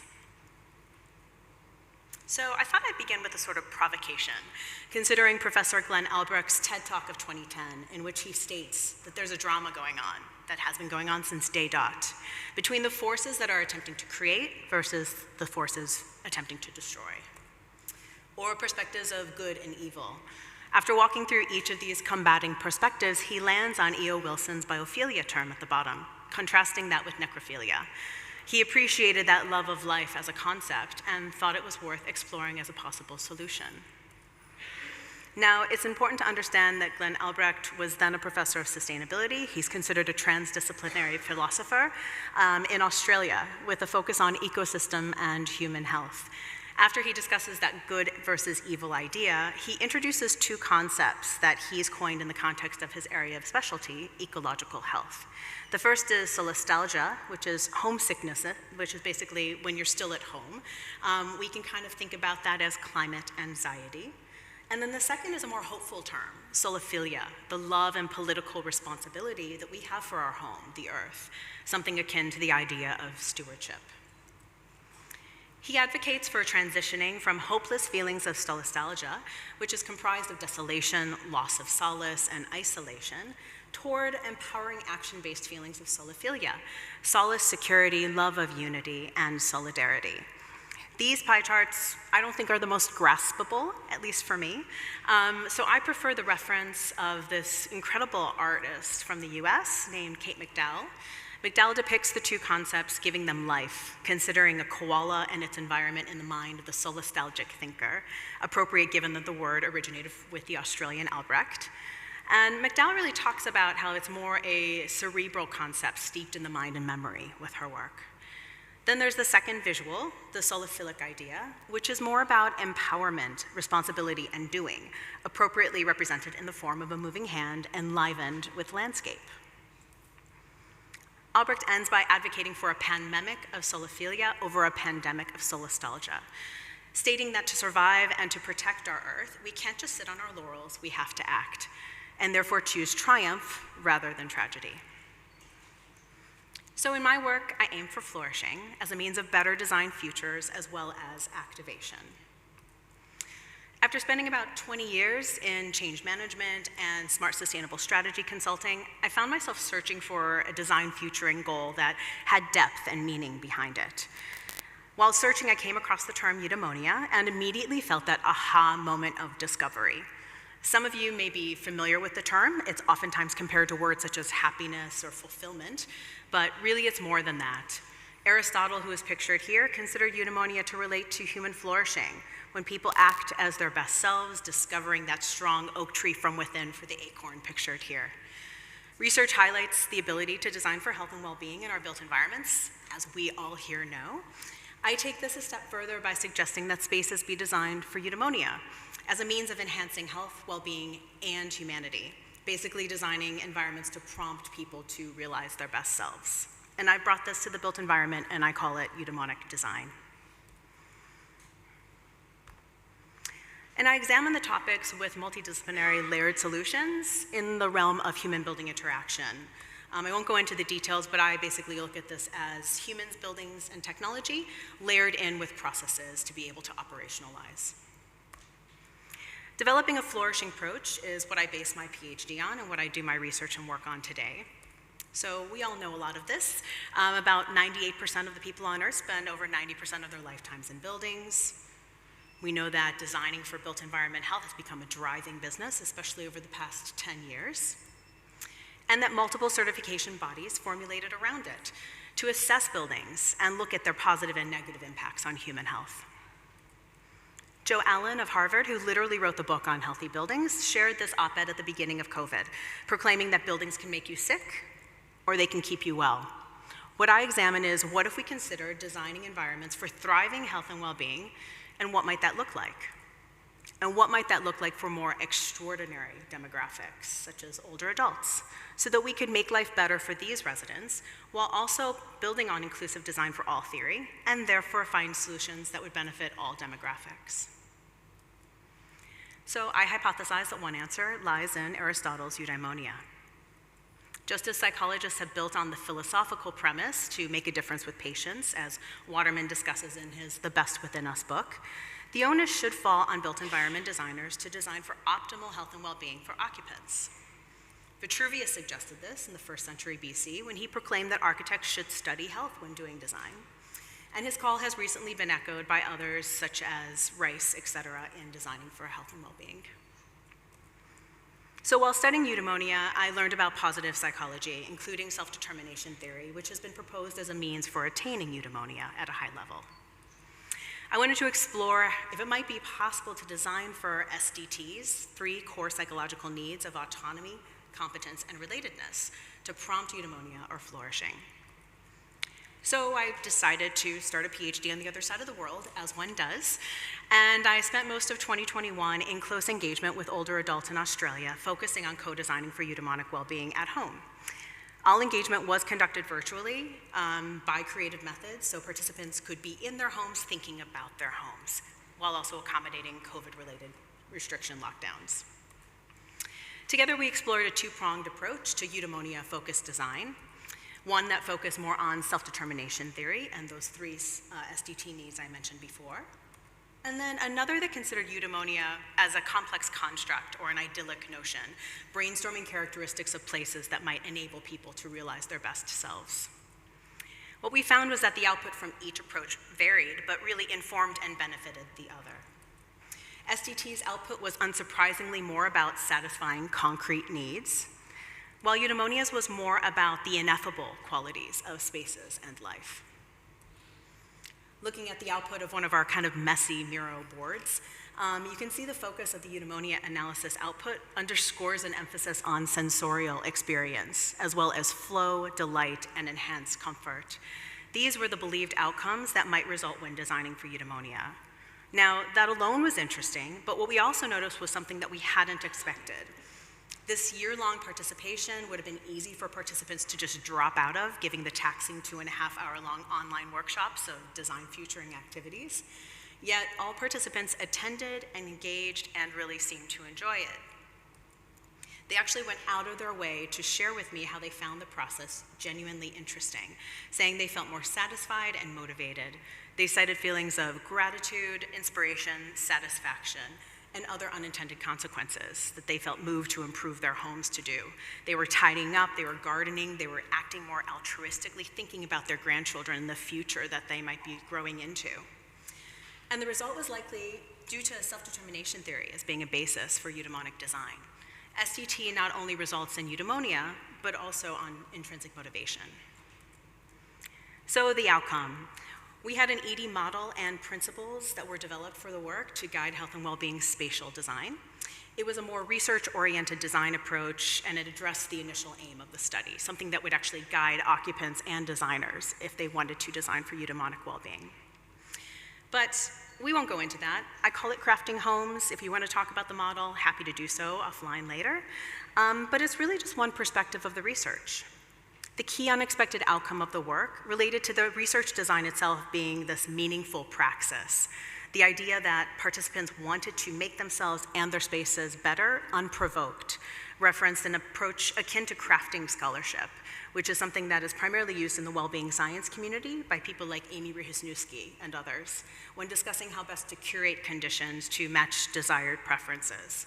So job crafting is one example of that, if you've heard that term. So I appropriately call this home crafting.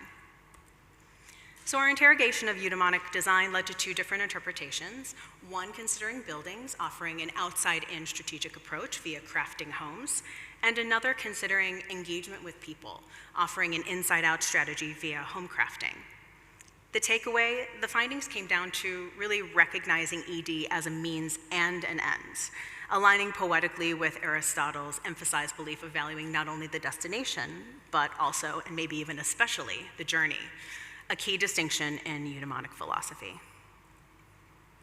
So since the PhD, I've been exploring this work in different geographies, demographics, and typologies, extrapolating crafting homes into a more crafting places context, where we examine resonance of the principles and model across building types and different scales, while also considering home crafting as place crafting, co-designing with occupants of those different types of buildings to realize better spaces and to activate change. Together, we really ideate on what comforts them, what delights them, and more importantly, what might motivate and move them to realize their best selves. So with eudaimonic design, it seems possible to motivate people to act, maybe even be better, do better.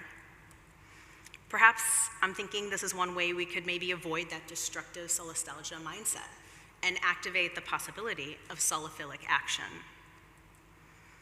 It's a notion that ironically reminds me of the handprint concept, if you might be familiar with that. This concept shifts focus from what we take to what we can instead contribute, highlighting how being part of the planet's life requires purposeful, positive action. It's about a systems approach to realizing the regenerative self, tying together a few different ideas that we've heard today. And it's about coming together to take up the yoke of challenge that Glenn Albrecht and others like Manda Scott of Accidental Gods, whom I only just learned of this weekend, what together they call for.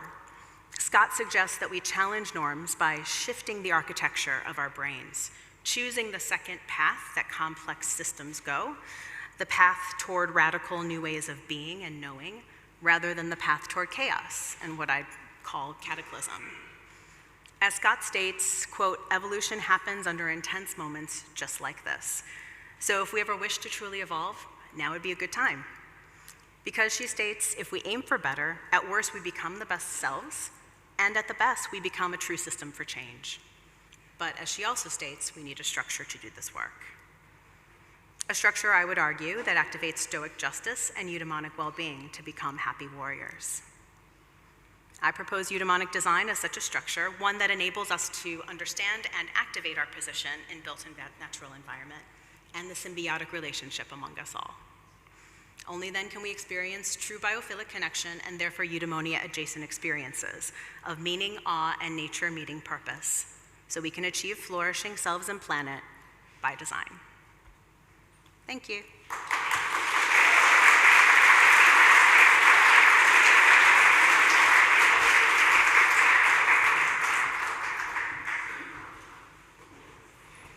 Well, thank you very much to Jenna to close the biophilic health sessions this morning. 6 amazing speakers. They had me lurking around on the steps like an unwanted guest at a wedding. But we're a little bit over time, but we have caught up some time. So thank you very much. Amazing, optimistic session, I felt. Great creative ideas, brilliant implementation, starting with Ty Farrow's great constructions. And I feel very optimistic, and that's why I enjoy this conference so much. And if you're attached to an educational establishment, as I am, you will know that the current cohort of students, for example, the designers and artists at the RCA, they're very super aware of biodiversity loss, super aware of the climate emergency. There will be change. And I think impact on health is the key to unlocking the implementation of biophilic design. And we even had monkeys playing billiards, which is a new one even for this conference. So can we show our appreciation for all 6 speakers in this session?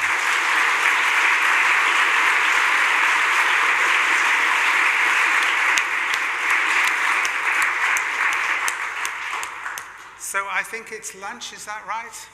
We do have a video by Will Browning, which if it's going to stream, it's like a quick 5 minutes. Or should we do it at the beginning of the afternoon? Well, we've got the MP coming at 2 o'clock. It's very good. I don't know. Is it going to go? Oh, let's go. Should we just quick, so it's 5 minutes. Bill Browning, we've got a lot.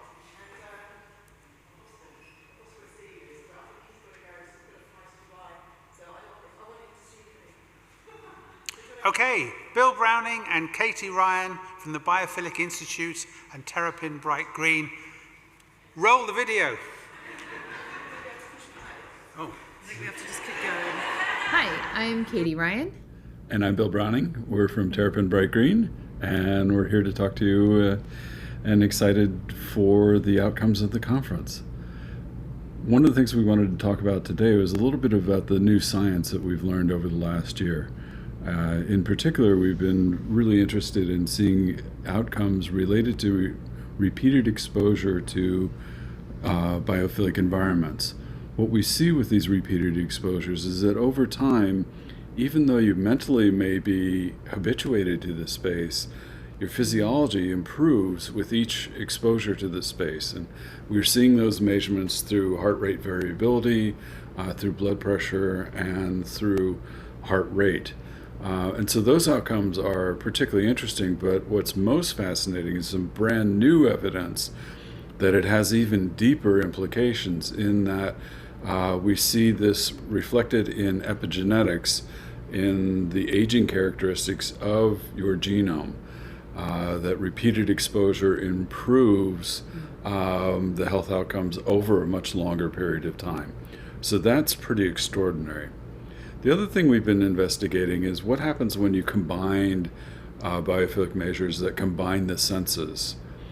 And we thought that you'd have to have things that were exact matches, but we're now learning that a sound and an image don't have to be exact matches. They just have to feel like they could be plausible together, and the brain attaches them together. And so this is a process called congruence, and it offers a lot of design opportunities for spaces of combining senses. So those are things we're interested in science, and Katie's going to tell you a little bit about what we're learning from case studies. Yeah, there are several new case studies out there actually that are revealing some great insights.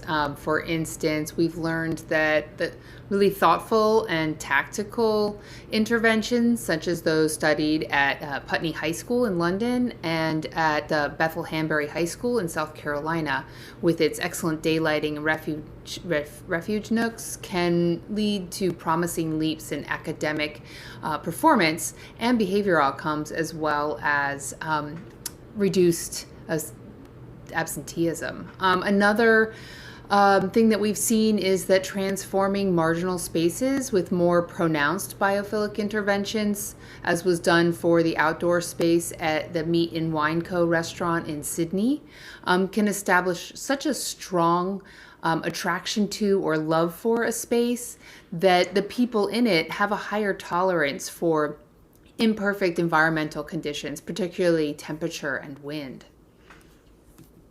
So, there are many other research or case studies out there that are really exciting, bringing exciting information to bear.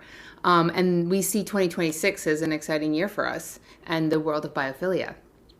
So one of the things we're working on with the Biophilic Institute and a number of folks is creating an immersion experience for designers that will include, hopefully, continuing education credits, and it'll be a 2-day experience at Serenbe, the new town outside of Georgia, Atlanta, Georgia. And we're pretty excited about that. It's going to involve a number of different designers and professors and talk about architecture, science, landscape, and town planning. And so we're watch the Terrapin website and also the Biophilic Institute website for more information about that. In the meantime, over the next 2 weeks, Bill and I are finishing up our manuscript for the second edition of Nature Inside, a Biophilic Design Guide. So keep your eye out for 2026 publication by Reba, and we hope you enjoy it. And thanks for listening to us, and enjoy the conference. Enjoy the conference. Yeah, thanks. Bye-bye. Lovely. Well, thanks, Bill. Thanks, Katie. Steve, please pass our thanks on to them, will you, when you see them in person. Everybody, please go and have some lunch, network. We're back in the room at 2, so make sure you eat fast. Don't get hiccups, but please go through. So thanks so much. Thank you.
everybody.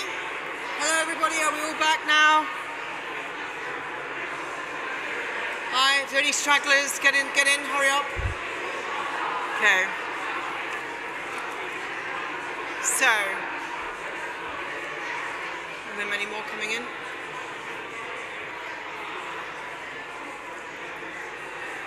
So, hello, everybody.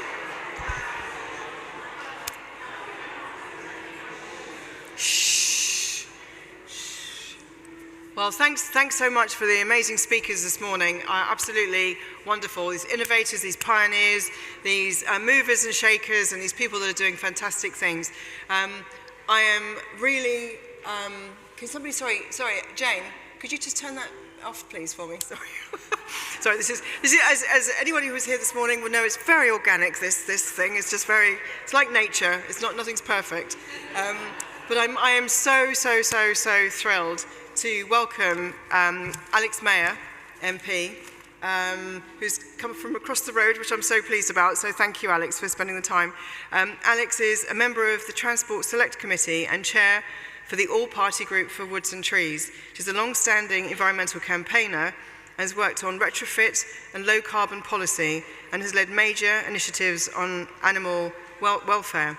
She's passionate about creating greener, fairer, and more connected spaces, championing community safety and sustainable design that supports healthy living and thriving local environments across towns, cities, and rural areas alike. So I hope you'll join me in welcome to the stage, Alex Mayer, MP. Thank you.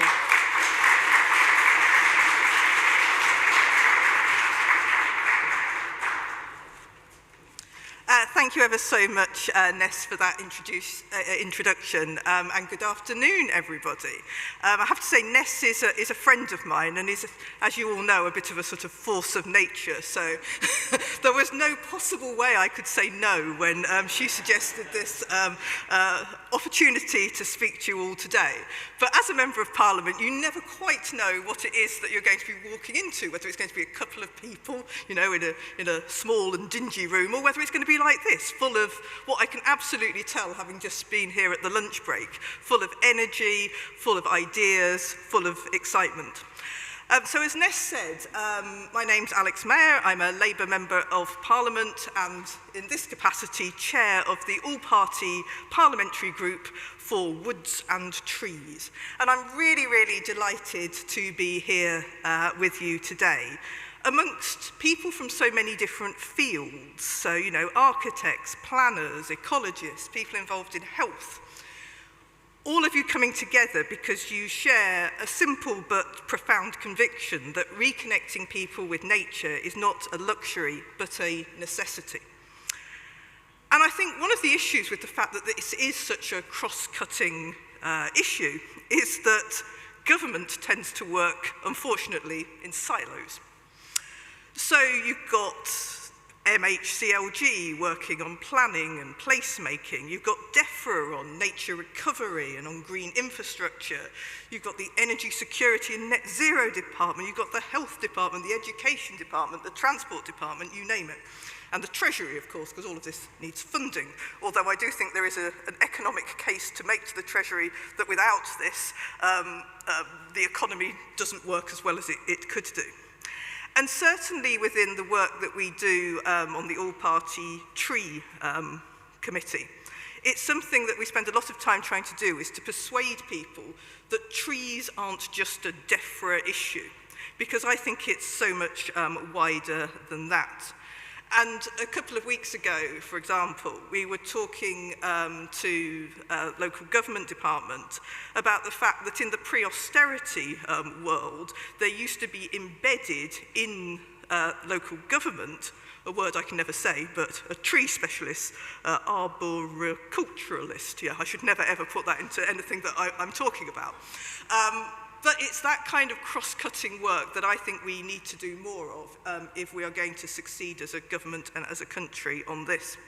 Now, whenever I'm normally talking to audiences about trees, I make the point that trees are tremendous. I think I've got a kind of audience who would probably agree with me on this one today.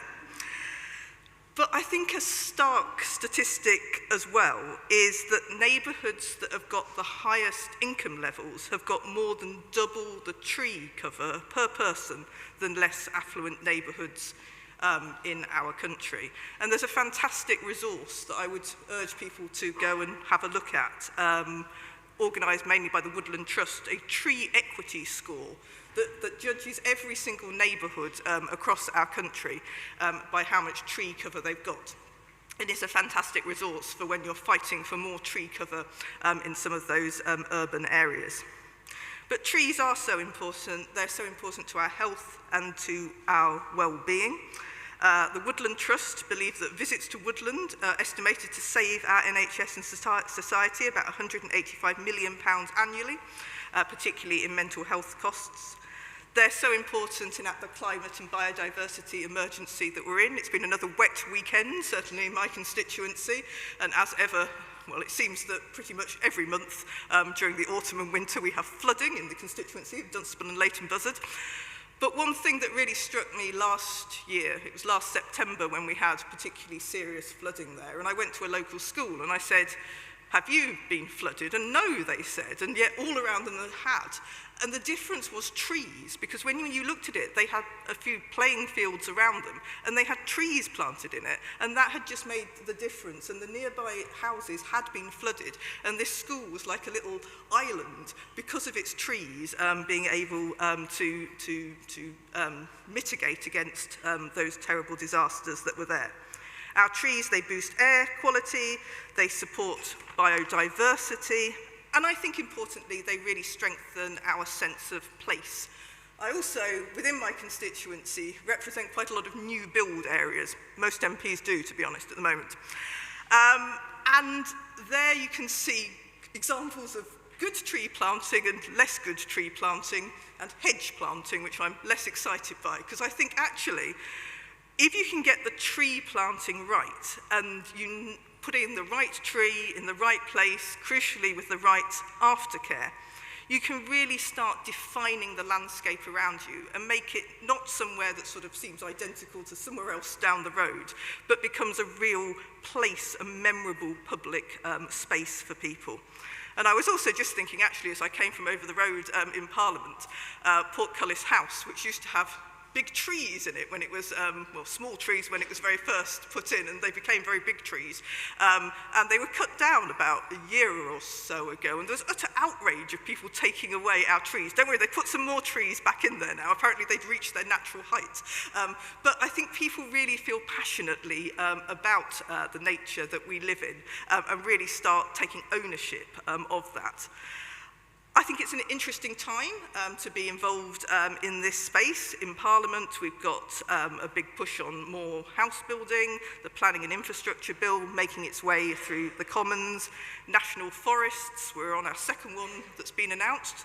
I think that was only last week, and local nature recovery strategies really being embedded right across the country.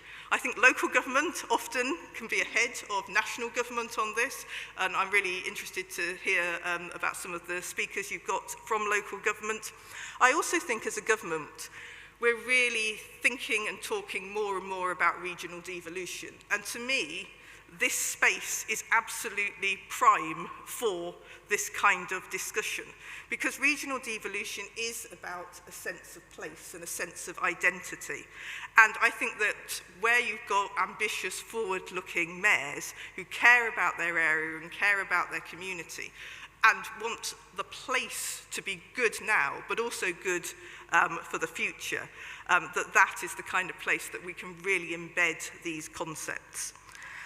So I now have got the chance to introduce our next speaker, who is from, someone give me a clue, Sugi, Adrian from Sugi, who will be talking to us about biodiversity and belonging and why wild urban spaces matter. But just to conclude, it really is fantastic to be here today amongst so many people. I think we all know in our everyday lives that people really have got a sense of place. I think just from looking around us today, you know, from a crackling fire to a breaking wave, people are absolutely drawn to nature. And I think it's up to politicians and leaders in every community, both here in the UK and across the world, to make that case, because people and nature go together. So thank you very much.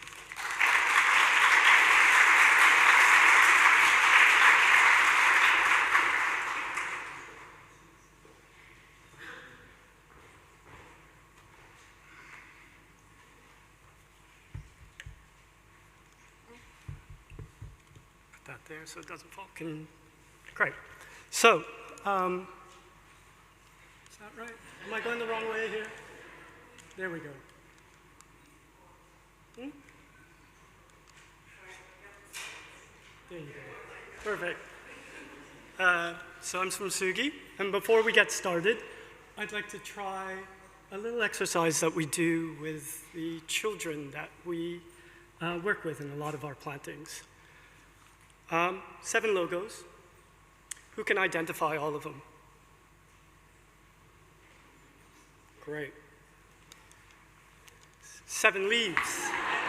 Who can identify all of them? Not as good, but decent. Yeah, when we do this exercise with children in schools, you tend to find that most of the children can answer maybe 1, maybe 2 of these leaves, but they certainly can get all of these. Okay, and it's one of the things that we at Sugi are getting more involved in, is creating that connection with our next generation to nature itself. So I'm Adrian. I'm the UK Forest Lead for Sugi. And Sugi, we're a non-profit organization that is based in London, but we operate worldwide. So we build urban forests, okay? And an urban forest about the size of, let's say, a tennis court is the ideal size of what we want to do. And in that space, we will fit about 600 trees. A lot of people find that really insane. How do you get that many trees into that space? We currently have, I think on this slide here, it shows 245 forests. That's about 252 at the moment. So this slide goes back to about a month. I've just planted the most recent one over the weekend in North London in High Barnet. These forests that we build follow a methodology called the Miyawaki method. Okay? And that involves planting very, very densely. It involves amending soils to bring them back to life, because most of the soils in cities are completely dead or dying or almost dead because we cover them with concrete. We remove the possibility of water to get into the soil. We remove the ability for them to see light and to breathe. So most of the soils need a lot of amendment, okay? We essentially call that rewilding. So it's urban rewilding in a way, okay? And personally, I've been with Sugi for about 2 years. I started as a volunteer at a planting that we did in Barking and Dagenham. So as I mentioned, I'm the UK Forest Lead. What that means is I'm responsible for all our forests in the UK, and that goes from planning the forest, designing the forest, and then actually being out there to plant the forests themselves. I mentioned we're based in London. We currently have, actually it's up to 33 forests in London at the moment. Okay, majority are in East London because we find that East London needs more tree cover than West London, okay? And that's part of the other thing that we are really trying to get more involved in, is that we have a disparity in tree cover depending on the amount of wealth that you have in neighborhoods. Okay? So neighborhoods in in the east of London tend to be the neighborhoods that flood more, that have higher temperatures in the summer, and have worse air quality. Okay. Another aspect of my job is what we called as a forest keeper. So once our forests are planted, it's my responsibility to look after them for the first 3 years. Okay. 33 forests, one Adrian who looks after all of them. That kind of tells you how much maintenance we need to do in our forests. It's not a huge deal. When we do need to do anything like weeding or a little bit of maintenance, on the rare occasion when we need to water our forests, we'll get that done with the community. So we create a volunteer event and we get the community around that forest to come and join us for these type of works. And most of the times, the forests themselves don't really require a lot of remedial work.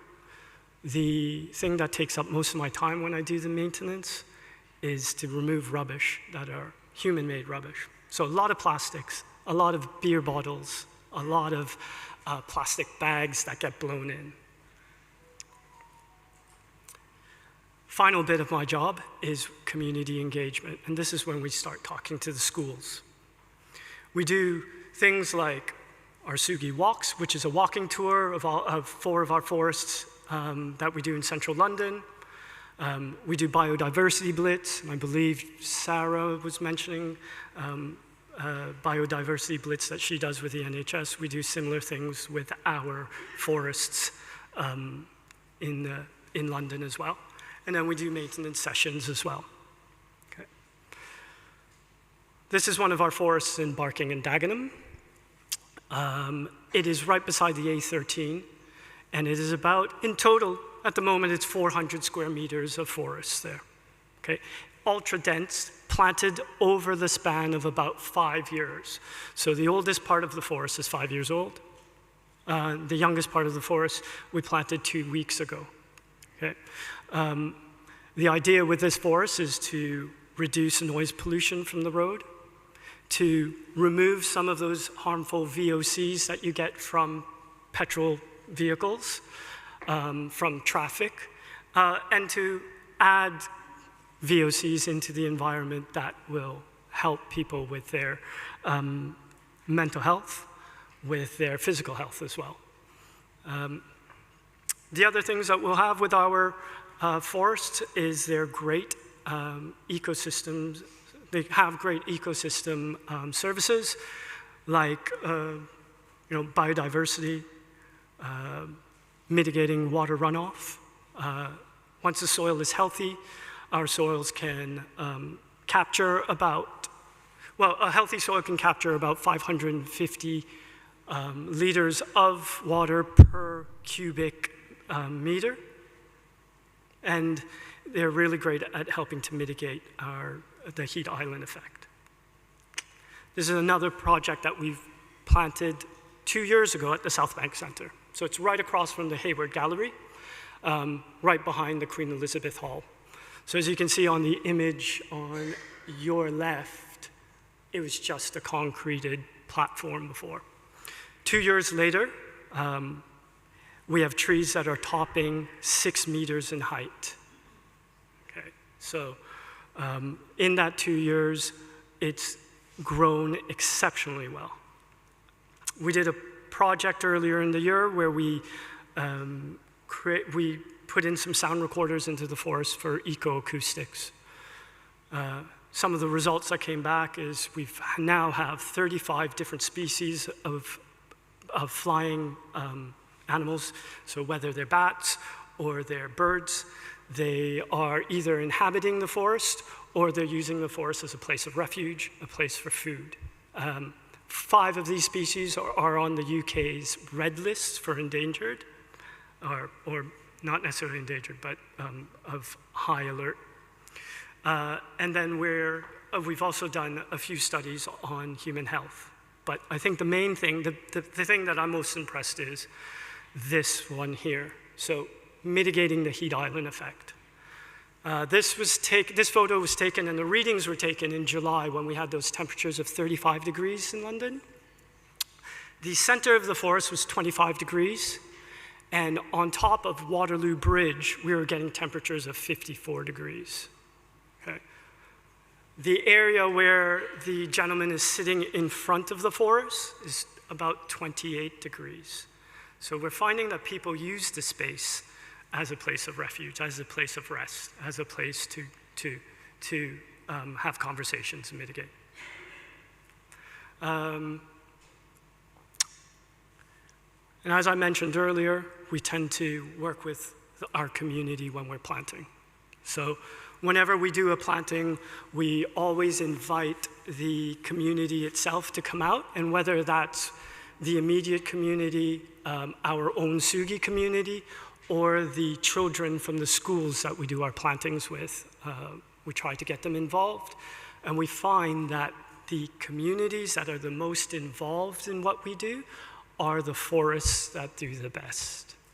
We have some schools where there's very little engagement, and we tend to find that the forests themselves don't do that well. Quickly, just want to go through one of our projects. This is City Airport, and the school that's pointed out in this image is New Directions. It's a school where students have been referred to because they've been excluded from other schools themselves.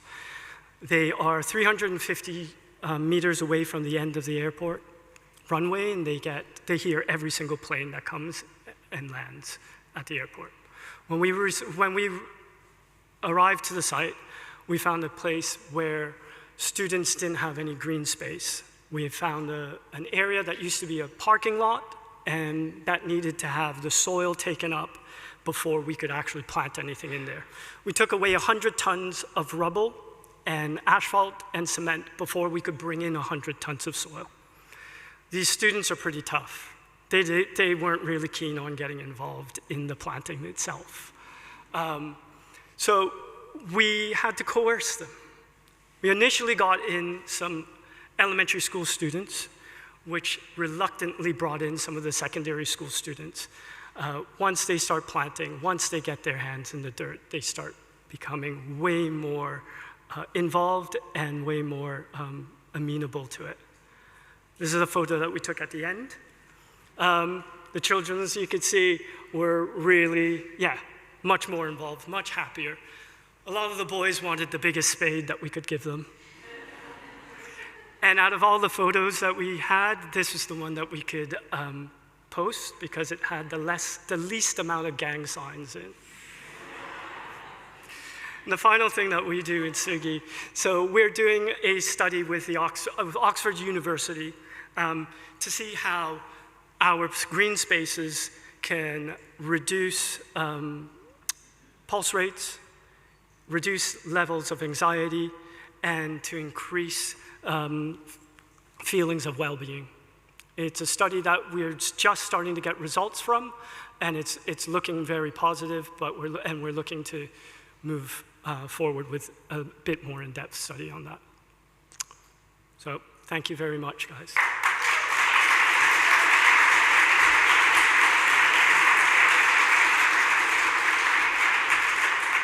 Lovely. Well, thanks, Adrian. I've been following what Sugi have been doing for a long time, and I don't know if anyone who knows me, I always bang on about Sugi and the Miyawaki method, and we don't need to have like this intensive kind of stewardship of things. Like you said, is it 30 forests, and it's just you?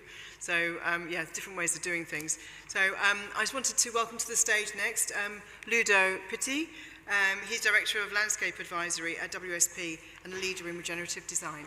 Thank you.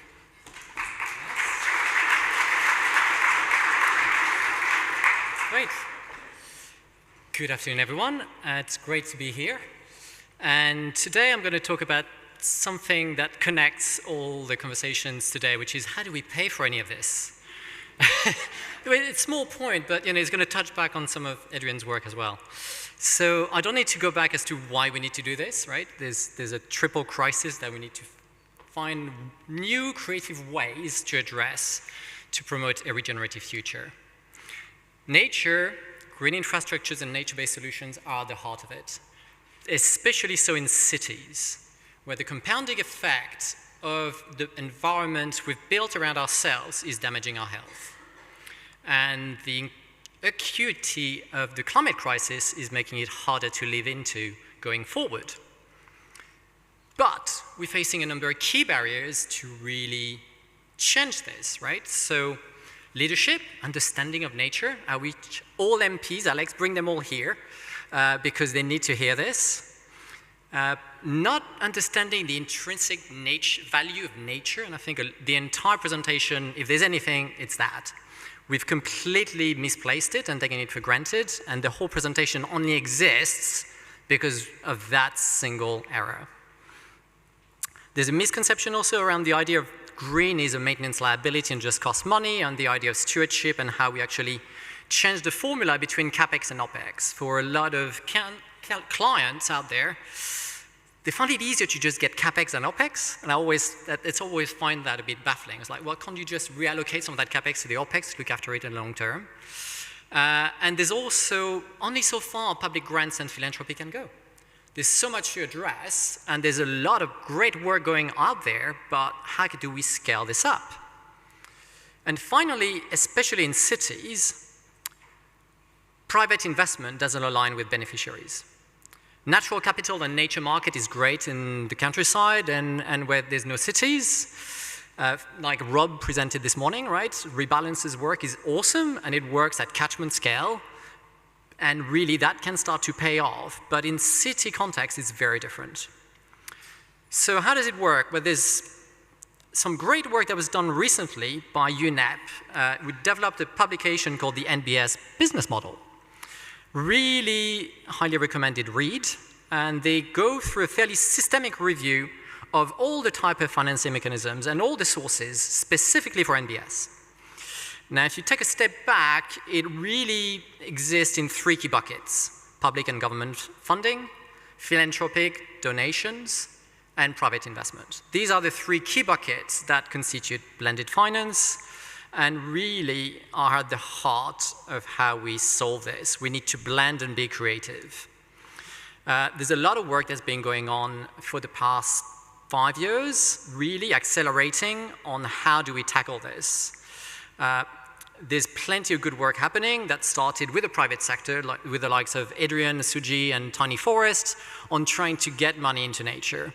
But what we're seeing, and that's really the important point, is decision makers, city leaders, really coming around the idea that we need something different. And I'm really excited by the work that the National Trust is doing with Natural England and National Heritage Lottery Fund on the nature towns and cities. Really exciting work, not just because of their accreditation, but also because of the urban greening code they are developing to go with it. And that urban greening code really builds on the key work that was done by Trees AI in Glasgow and the work we did ourselves in Islington.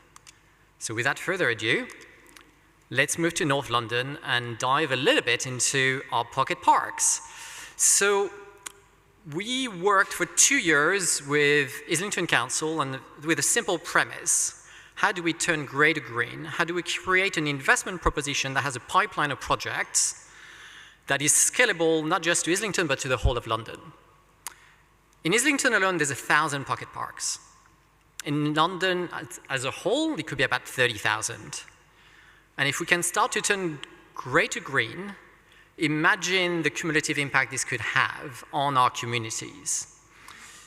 We created a design typology and framework that help connect tangible physical results with measurable benefits for the community, but importantly, creating an impactful model where community-led stewardship is at the heart of it.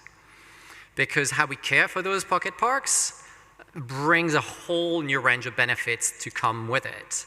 Those benefits, interestingly, are already plenty when looking at a single pocket park, right? There's all the environmental benefit, there's the societal benefit, the social benefit, the economic benefits, the health benefits, the property benefits, the climate benefits, the biodiversity.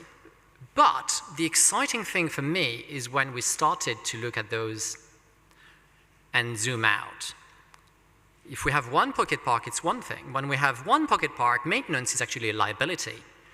it might cost you like 1,000 or 1,500 just to look after that single pocket park. But when you bring 4 together, you've got a cluster of pocket parks where the benefits become very different. It could be just a part-time job, but actually it creates, through the accumulation of all those pocket parks, a completely different benefit. The benefit scaling, especially in terms of temperature, goes through the roof the more we aggregate those pocket parks.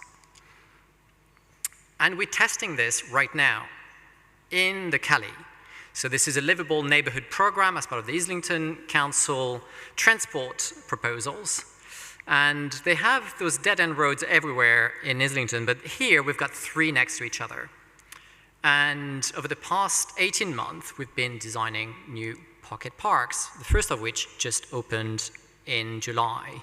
The next 2 will be opening in January and April. Now, what's really exciting is we can start to now measure the benefits and have really interesting before and after comparison across a whole range of metrics, including health, including temperature, including environmental benefits, and importantly, we have an investment proposition we've been developing with Islington with a view to start with 10 pocket parks. And this is their seeding investment, right? Start with 10 and then start to attract private finance. And really that's where we're starting to explore and learn from each other and what the likes of Tsugi are doing, because actually this could be an ESG product. We've spoken to a lot of investors and a lot of corporates, and we have a lot of interest for corporates with an impact for this type of products that connects the local community where their employees live with the conditions within which those employees live. And that's really powerful. And fundamentally, the idea here is about scaling that blended approach by bringing in social value through procurement into it and then exploring new revenues. And this is going to be my last couple of points. How do we change the value framework? Because fundamentally, as I started earlier, this is all about value. And there are a couple of key case studies that give us pointers as to how we do it. This one is connected back to what Rob talked about earlier this morning. This is catchment scale solution with a blended finance that brings payment for ecosystem services from downstream businesses in Leeds who benefit from upstream interventions in the air catchment with resilience payment from Yorkshire Water. So business paying for resilience through nature, that is transformational.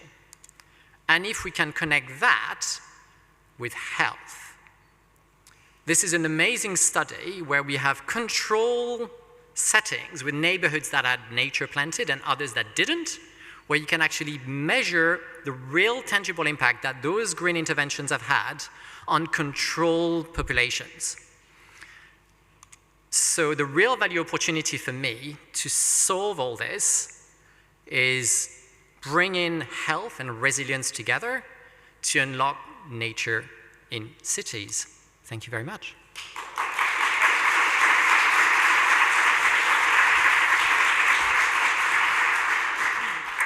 And I did a great podcast with Ludo a few weeks ago now, so I do encourage you to have a look, because, yeah, he says there's some really, really interesting gems of research that he shares. So, and it's again with pleasure that I move on now to Natasha Reed. She's founder of Matter Space Soul, which specializes in human-centric design and neuroarchitecture. So, thanks. Please welcome Natasha to the stage.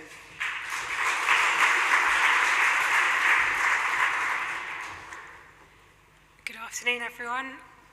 Sorry, my voice is a touch hoarse today, but it's a real pleasure to be here and be amongst so many like-minded people. I'm going to be talking about making compassionate places and the really important role of biophilic design in doing so, and sharing a case study of implementing new approaches and innovation in policy and practice. So my name is Natasha Reed, I'm founder of Matter Space Soul.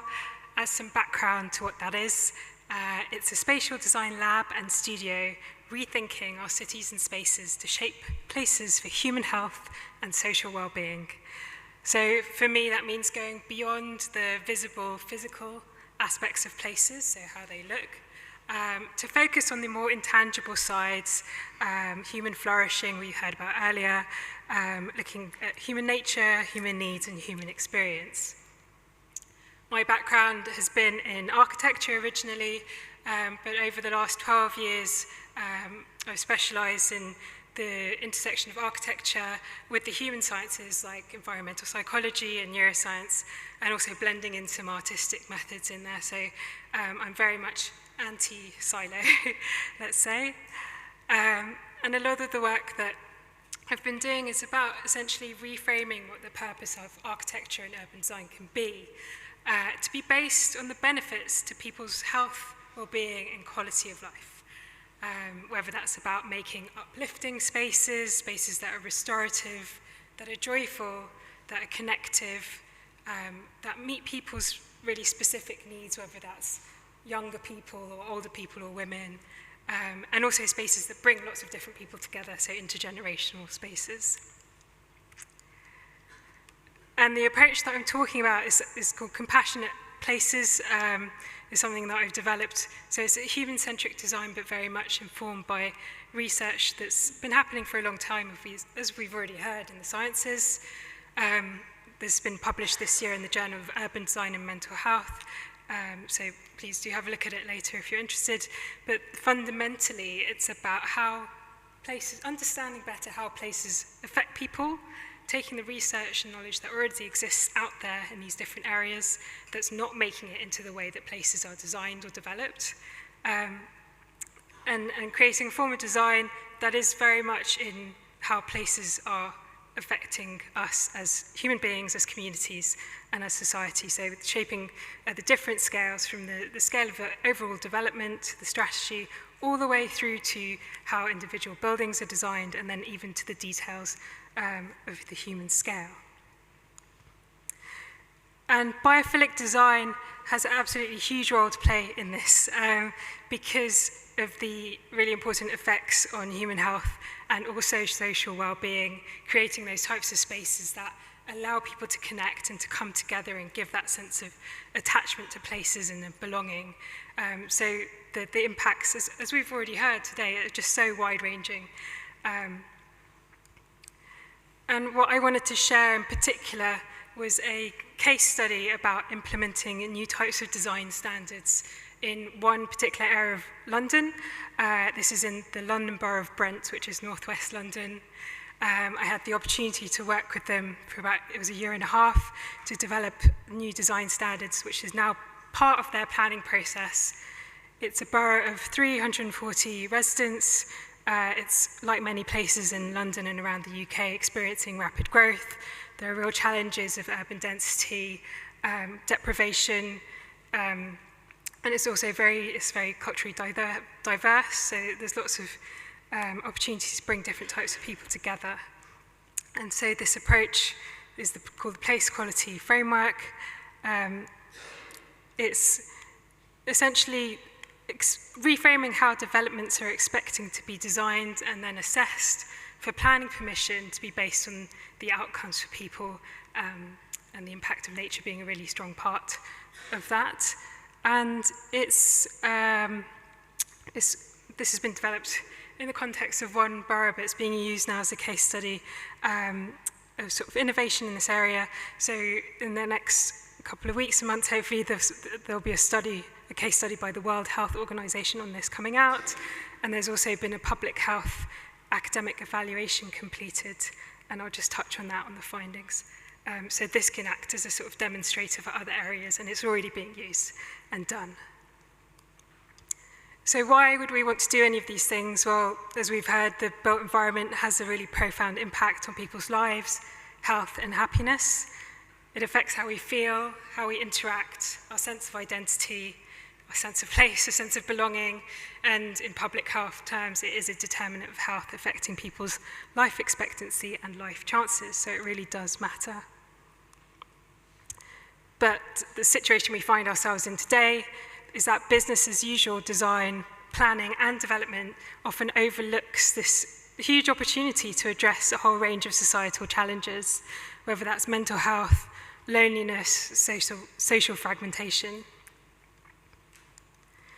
And so the power that design and architecture can have is about intentionally shaping places for human outcomes. And we see this already happening in different projects, and it's just that it's the exception rather than the norm, and it's not happening in a consistent way, and perhaps just looking at certain aspects rather than the whole possibility of what places can do for us. And in terms of biophilic design, there's already been a significant body of evidence linking contact to the natural environment with improved health and well-being, and the research that's happening in neuroscience and the crossover of architecture, we're calling that neuroarchitecture these days, is only bringing more evidence and more research to show the really in-depth impacts on our physiological and physical health. So whether that's reducing stress, supporting our cognitive performance, for example, how we focus, how it affects our emotions, our moods, creating appealing places, and the impact on social outcomes. It's just giving more and more evidence and more in-depth knowledge in that. So it's really powerful, I think, as a field that's growing. And essentially our connection to nature and what all this evidence is showing is that it's a public health necessity, and Alex says, it's not a luxury, it's not a nice to have. And so how do we start to lock that in and make this an everyday reality for places? So one possibility and what I've been working on is this place quality framework. So I'll just run through sort of overview of how this works. But it's about providing a new set of benchmarks for good design based on the outcomes for people. And so it's split into 3 areas. The first is health and well-being. The second is supporting a sense of community and belonging. And then the third is encouraging sort of vibrancy and inclusivity. And you see that around the circle, there's a circle of green about nature and sustainability and how that weaves across all of those different aspects and areas and should be all considered together. In terms of what's in these new design standards, I'm not going to go into a lot of detail, but just to give you a sense of what it is. Particularly the area looking at health and well-being is now written into these standards that the spaces should be designed with biophilic design principles and sets out what that could look like and a series of considerations about what types of things design teams can implement and also what the officers in the council can look for. And particularly when there's areas of open space deficiency or deprivation, then the expectation would be to provide more to counteract the disadvantage.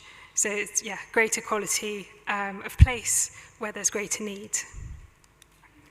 With the different aspects in health and well-being, these are the ones that are most strongly, I suppose, directly connected to biophilic design.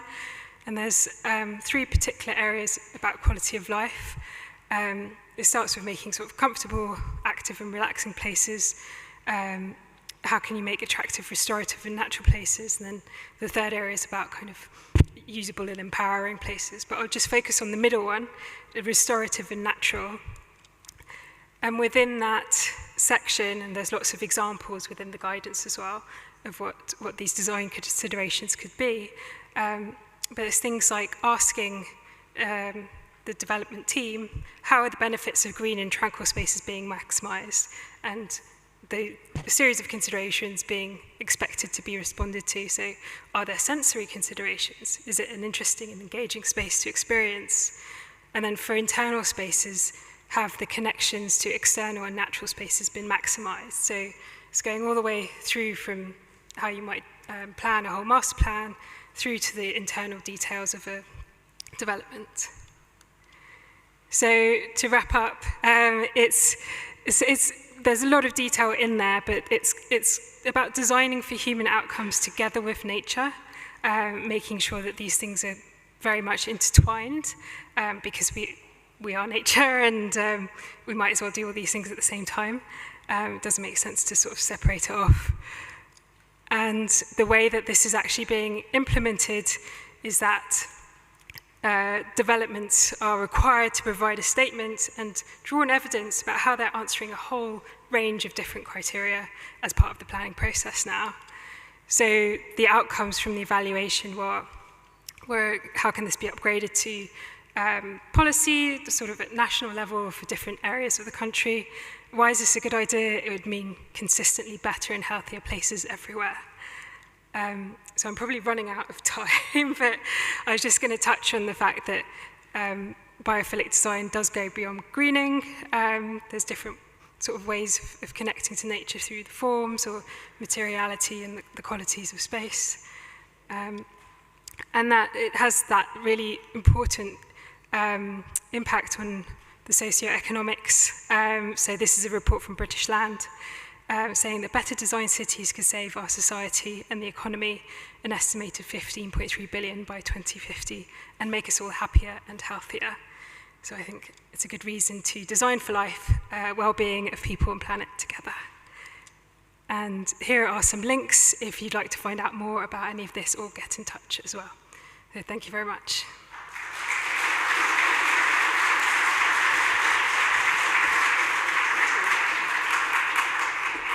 So interesting, and all this. If you've obviously got a ticket, you're going to get the videos to be able to watch these back and look and digest, and obviously please do reach out to all our speakers as well. Yeah, we haven't got time for Q&A, unfortunately, but please, in the break, please do reach out. We've got Brooks Bonner, who's done a recorded message. So the E.O. Wilson Biodiversity Foundation, and he's what is he? He's I'm going to tell you what he is. He's program director of that, and so he's obviously advancing global biodiversity science. So.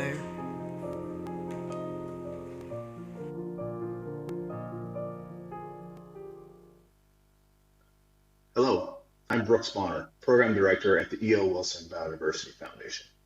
E.O. Wilson, who coined the term biophilia, our innate affinity for the living world, believed that our well-being depends on maintaining a close relationship with nature.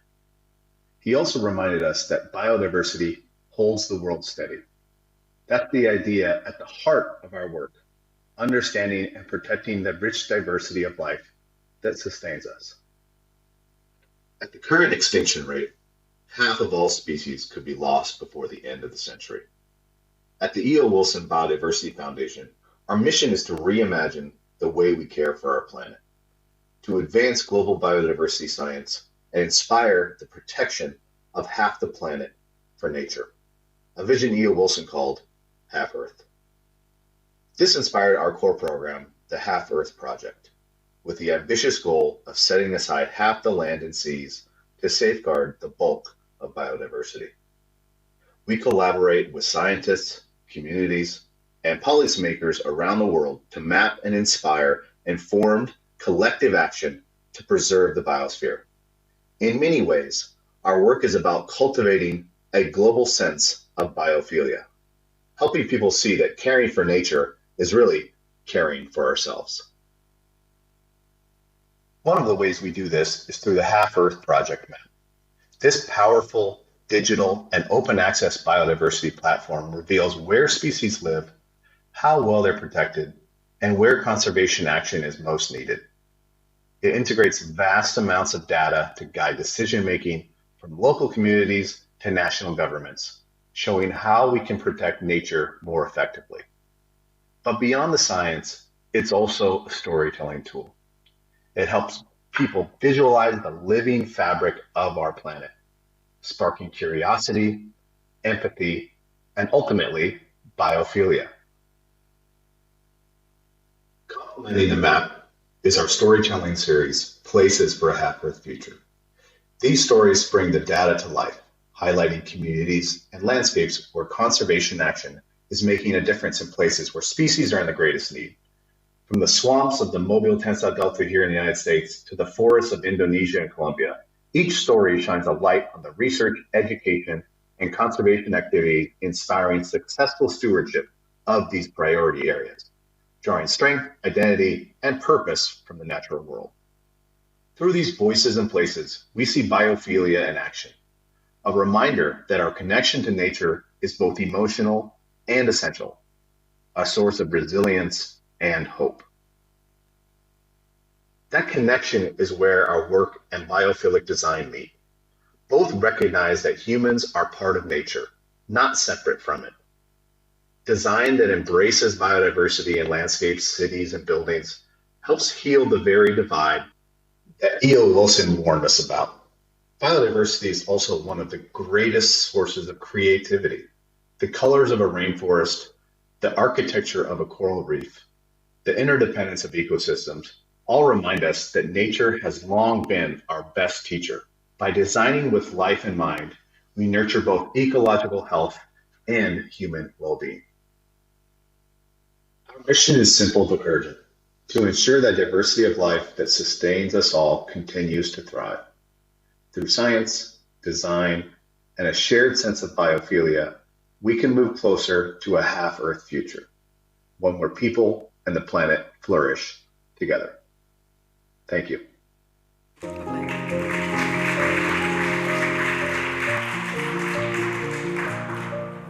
So those of you that know E.O. Wilson, you probably know the book Biophilia. Well, check out the book Half-Earth, and then all the other books that E.O. Wilson has written, and this Half-Earth project. And it was lovely that he agreed to give us a bit of an overview on what's going on. For me, the biophilia hypothesis is all about all life. It's about creating a planet that's got more life in it than no life. So thank you all for being here for that. So I'm going to move straight on to Kimberly Treiber, who's here. She's going to be talking about the green dividend and how biophilic design pays off in cities. She's co-founder of the Lila Studio, specializing in culturally responsive urban landscape design. Thank you. Please join me in welcome.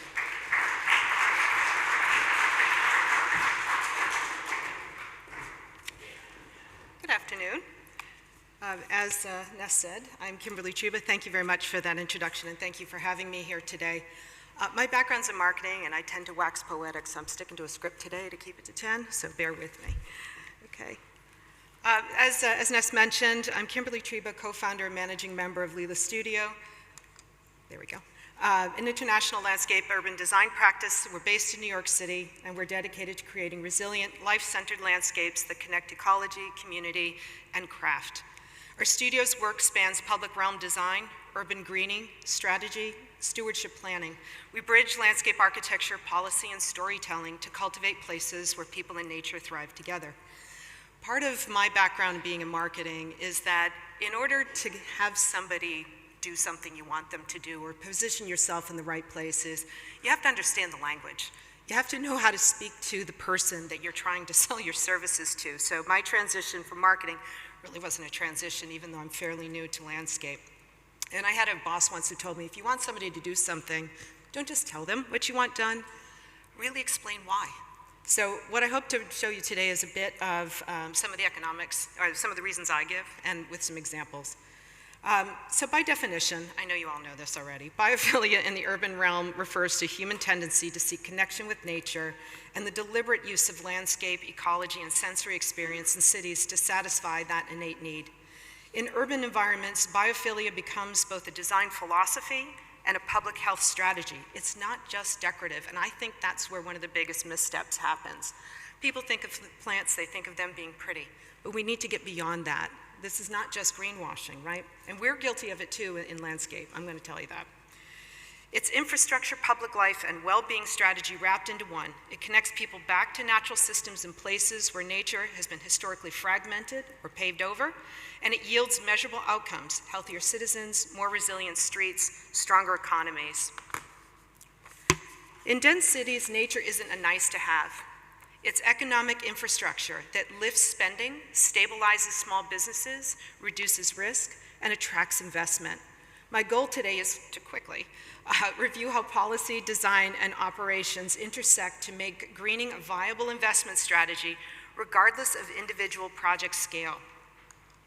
In the following slides, I'm going to explain the 5 ways that biophilic design generates economic value. First, when it comes to retail and hospitality lift, tree canopy, shade, and pocket gardens make streets more comfortable, extending the shoulder seasons for outdoor dining and markets. People stay longer and spend more in attractive, thermally comfortable public realms, especially important as extreme heat days rise. When it comes to property value and investment confidence, don't underestimate this. The proximity to high-quality green space consistently correlates with higher residential and commercial rents. So when you're speaking with developers, they're always looking for that return on investment. Greening also signals stewardship and long-term confidence, crowding in private investment around anchor parks, corridors, and waterfronts. From an operational savings and risk reduction standpoint, green roofs, rain gardens, street trees, and permeable surfaces intercept stormwater and mitigate urban heat, reducing flood damage, peak energy demand, and insurance risk. Over the life of a district, avoided costs rival or exceed the capital cost of the planning. From productivity and health benefits, access to daylight, which is part of this, views of nature, and restorative outdoor environments are linked to lower absenteeism and higher cognitive performance. Employers and schools benefit most directly from this, obviously, but cities benefit indirectly through stronger tax bases and reduced healthcare burdens. In fact, there are studies from a number of hospitals, particularly here in Europe and in Germany, that just having access to green, even if it's an image, results in shorter hospital stays and faster healing. And finally, from a tourism identity and brand standpoint, iconic landscapes and welcoming green streets become reasons to visit, but also reasons to stay. People linger. District identity grounded in nature differentiates cities competing for residents, students, and firms. So I'm speaking specifically about London. I mean, obviously I have a whole other story when it comes to New York. But the political context that enables this return on investment. In London, biophilia is a politicized infrastructure. There are clear rules, predictable approvals, and cross-department delivery on offers delivery of lower regulatory risk, and that strengthens the business case. Policy clarity crowds in private capital and spreads costs through partnerships. Outcomes show up in foot traffic, lease-up speed, and resilient savings. What this means upon implementation is that greening becomes expected. It's not optional. It's not decorative. Earlier integration in the design process lowers the inevitable redesign that's going to happen with these, particularly with public spaces. And another result, you often see better financing terms with clearer risk profiles, which makes investment a lot more lucrative. Okay. In the following slides, I'm going to just show 3 examples here in in London. Forgot where I was for a second. And I hope all of you have visited these. I'm sure you're all aware of them. The first of which is Crossrail Place Roof Garden. This is part of the Elizabeth Line infrastructure at Canary Wharf. Really encourage you guys to go to see this. I think the next competing project is in San Francisco, which is Salesforce Park, also connected with a transit hub there. Please note the garden is free and it's publicly accessible, and it's a significant investment, right? It's 300-meter timber lattice roof. It has open air. It has a number of different strategies from planting. What this project shows is how biophilic design and infrastructure and mixed-use development can combine to deliver economics, higher footfall, stronger real estate demand, and enhanced resilience. Just a few numbers. For example, high-quality green space above infrastructure transforms what could be purely functional into a premium amenity, improving perception, supporting retail and food uses, lengthening the dwell time of people who visit. And because it sits above a major transport node and is part of a mixed-use development, this garden helps capture footfall and links transit, commerce, and leisure. The biophilic environment here provides cooling, shade, and a unique user experience which aids with competitive advantage for your adjacent offices and retail. Next, King's Cross, one of my favorite projects here in the city. It basically demonstrates how large-scale urban regeneration backed by layered greening and public realm can generate significant economic return when combined with smart programming and mixed uses. It demonstrates, in my opinion, that biophilia is part of city making, not just landscape finishing. Okay, some numbers here. When we're looking at the mixed use and high value land, by converting that derelict rail lands into a vibrant district, the greened public realm amplifies value for residential, office, and retail uses. Its canal-side lawns, trees, and water features make the place attractive for cafes, restaurants, and leisure, which extends the trading hours and the visitor numbers. And then there's investment confidence. The scale and quality of that public realm, including greening and water, signal long-term stewardship. This is long-term endorsement by the people who are there, not just that the developer who developed it wanted to put money in it. So it does reduce risk for investors and occupiers. Perhaps one of the newer projects, this one I love because it's housing, excuse me, shows that biophilic design can be risk mitigation and value creation strategy. The wetland and lake systems help manage stormwater, reduce flood risk, and support the local ecology, reducing long-term municipal and developer costs. And it is a new housing-led district where high-quality green amenities increase sales velocity and premium pricing for homes adjacent to the park.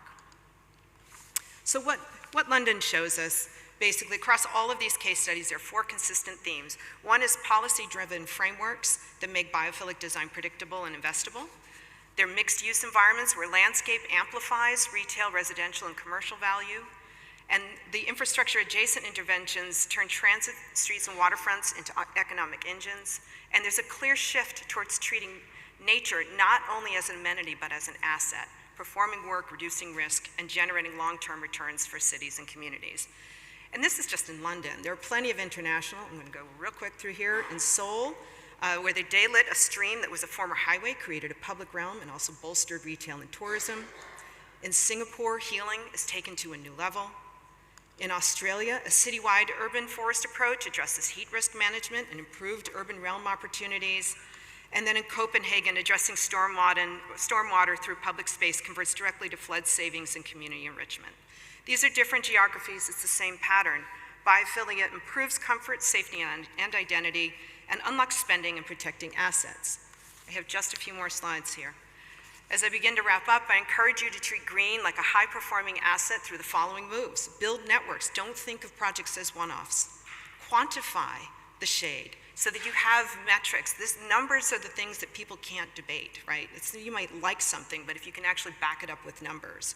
Hybridize your funding so you're not reliant on one funding source. And think about how you're operating it from day one, whether it's soil, access, or maintenance. Programming, such as markets, learning, or fitness programs, and of course, measure and publish it. Let's not forget about equitable distribution, because that strengthens the economics. More users, broader tax base, and more political durability.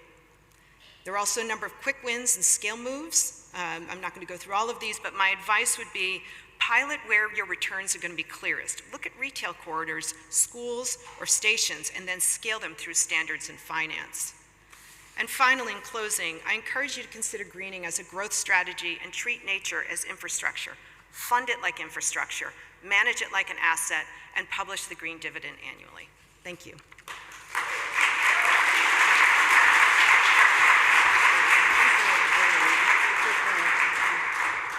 So yeah, biophilic design, treat it like an asset.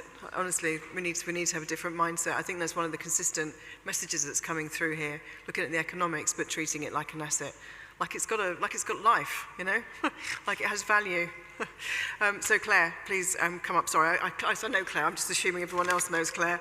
Claire Bowman is an architect and a sustainability leader known for biophilic educational design, amongst many things. She's worked with Charlotte Church and all sorts of people. So please. Thanks.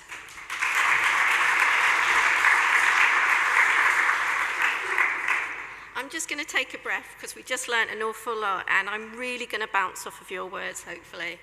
So my name's Claire Bowman, and I'll be representing myself and my husband Richard Bowman today. He's an environmental consultant, and he works alongside me using building physics to prove the research that we've been doing now for more than 8 years in London schools.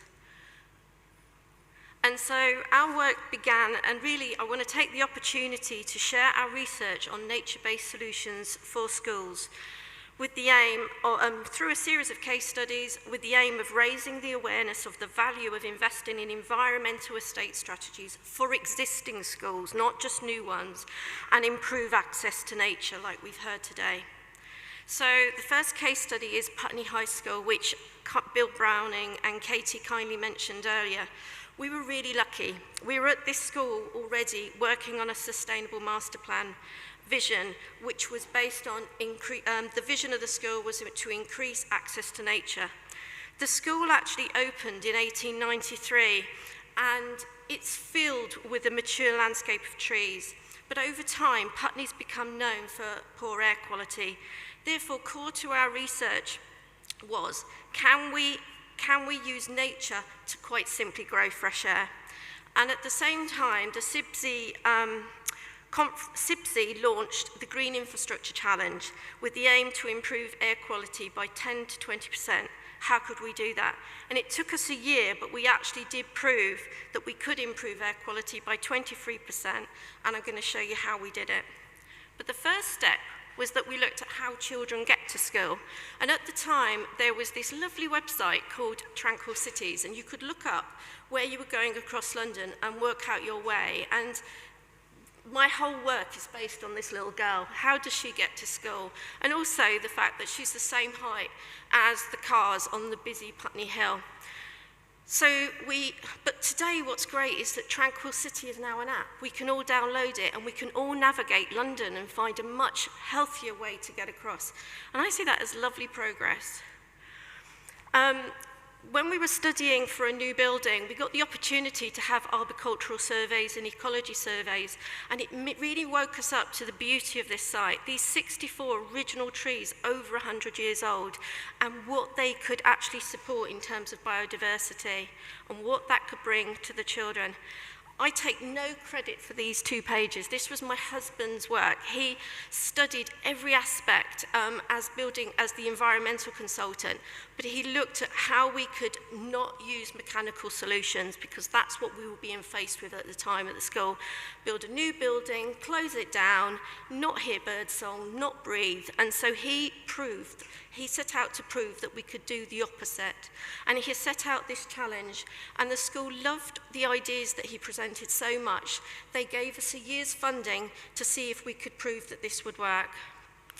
And it was called the Biophilic Classroom. And so over a period of a year, we had a series of classrooms, but I studied a row of mature trees alongside the school. So between Putney Hill, which is busy, and the school, we proved over a year that we had really good air quality with just the original trees and a woodland setting. And then within the building, with just a small, very simple passive ventilation system, we could improve the air quality by 58% when we added plants. And also, we saw a cognitive response in that class. We saw the children feeling better. And the picture below was one of our study rooms where we also added a mural. But it was a school giving us access to it for a whole year that we'd started to make these really positive discoveries. So we had an improvement in air quality, humidity, and also the temperatures were much better in the summer, just using nature. Not having to invest in the mechanical solutions that were being proposed at the time meant that we were able to create a biophilic interior design code, so we could start to look at more sensory spaces within the school. And then as we moved on, we leave this with the estates department. They know how to design in this building in the future, and they sort of understand the work we did. But it was quite nice. Well, it was really reassuring. When we finished our study, we saw the work of Terrapin Brighton Green, and it was amazing. They came up with the same research. It was basically this views to nature from a classroom is fundamental to well-being. And if you take away nothing, or you're just learning for the time, always ensure that you're orientating yourself so that you can see outside. So it really became about making sure we had trees planted outside rather than sort of in the room. And that led us to Villiers High School that saw our research and saw Terrapin Brighton Green, and they invited us to look at a strategy for their campus, which is also in 1907 school, but it was designed by Harry George Croftall. Now, he was one of the first architects in London designing schools for well-being, and he thought through how much daylight and ventilation we needed in a school. And what we did was we started to peel away and really look at the history of this site in order to improve it moving forward. The first thing we did was we studied all the trees that were there. And while we were studying the trees, we found the air quality was really good, but the heat island effect was terrible. It was where there was so much tarmac around the classrooms were actually heating up. And so we started to look at how we could introduce different types of green roofs and more landscaping on this site to improve it. And But along came the urban greening factor. So this is an Excel spreadsheet that any of us here can download, and it comes with a really good guidance, and you can take any site and you can measure it what it is now, and then you can start to introduce urban greening, sort of greening ideas to it. And so this is a better image. So this is our master plan for the campus, using different shades of green of what is being introduced. So the idea is this school is going to have increased outdoor activities all year round for the community of Southall. They'll be able to access it throughout the summer and throughout the whole year in an area which is becoming far more urban. But it's also going to have a forest school. We're reintroducing scout camps. And I think the biggest element is when we're in the buildings, you're going to see trees outside. The biggest step for us is that when we presented this one drawing as the master plan, we got the school's support, we got governor's support, and we got Ealing Borough Council support with one drawing, and we could quantify it. And instead of spending the money on mechanical ventilation, we were able to prove that we could use nature in this school and in a new building. And this is what it's led to.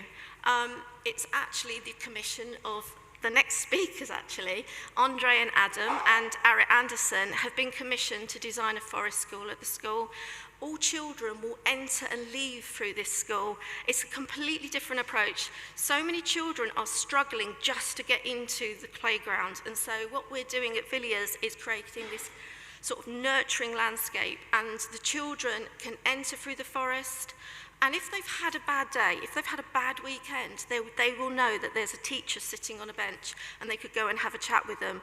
And when they leave, they're going to leave the same way. If they're struggling with anything, they know they can go to one of the outdoor classrooms or just a bench and have a little conversation with somebody.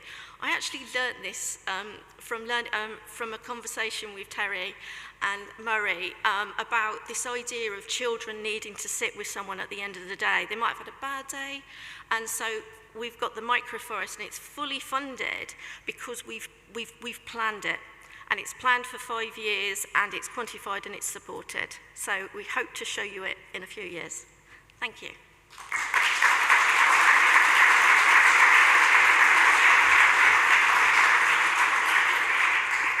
And she's in the suffragettes' colours as well, so go girl. Well, lovely. Well, thanks so much. Well, you mentioned Adam. Where is Hopalong Cassidy? There he is. He's got anyway, we won't go into his private life of how he broke his leg. Sorry, I've set him up to fail already.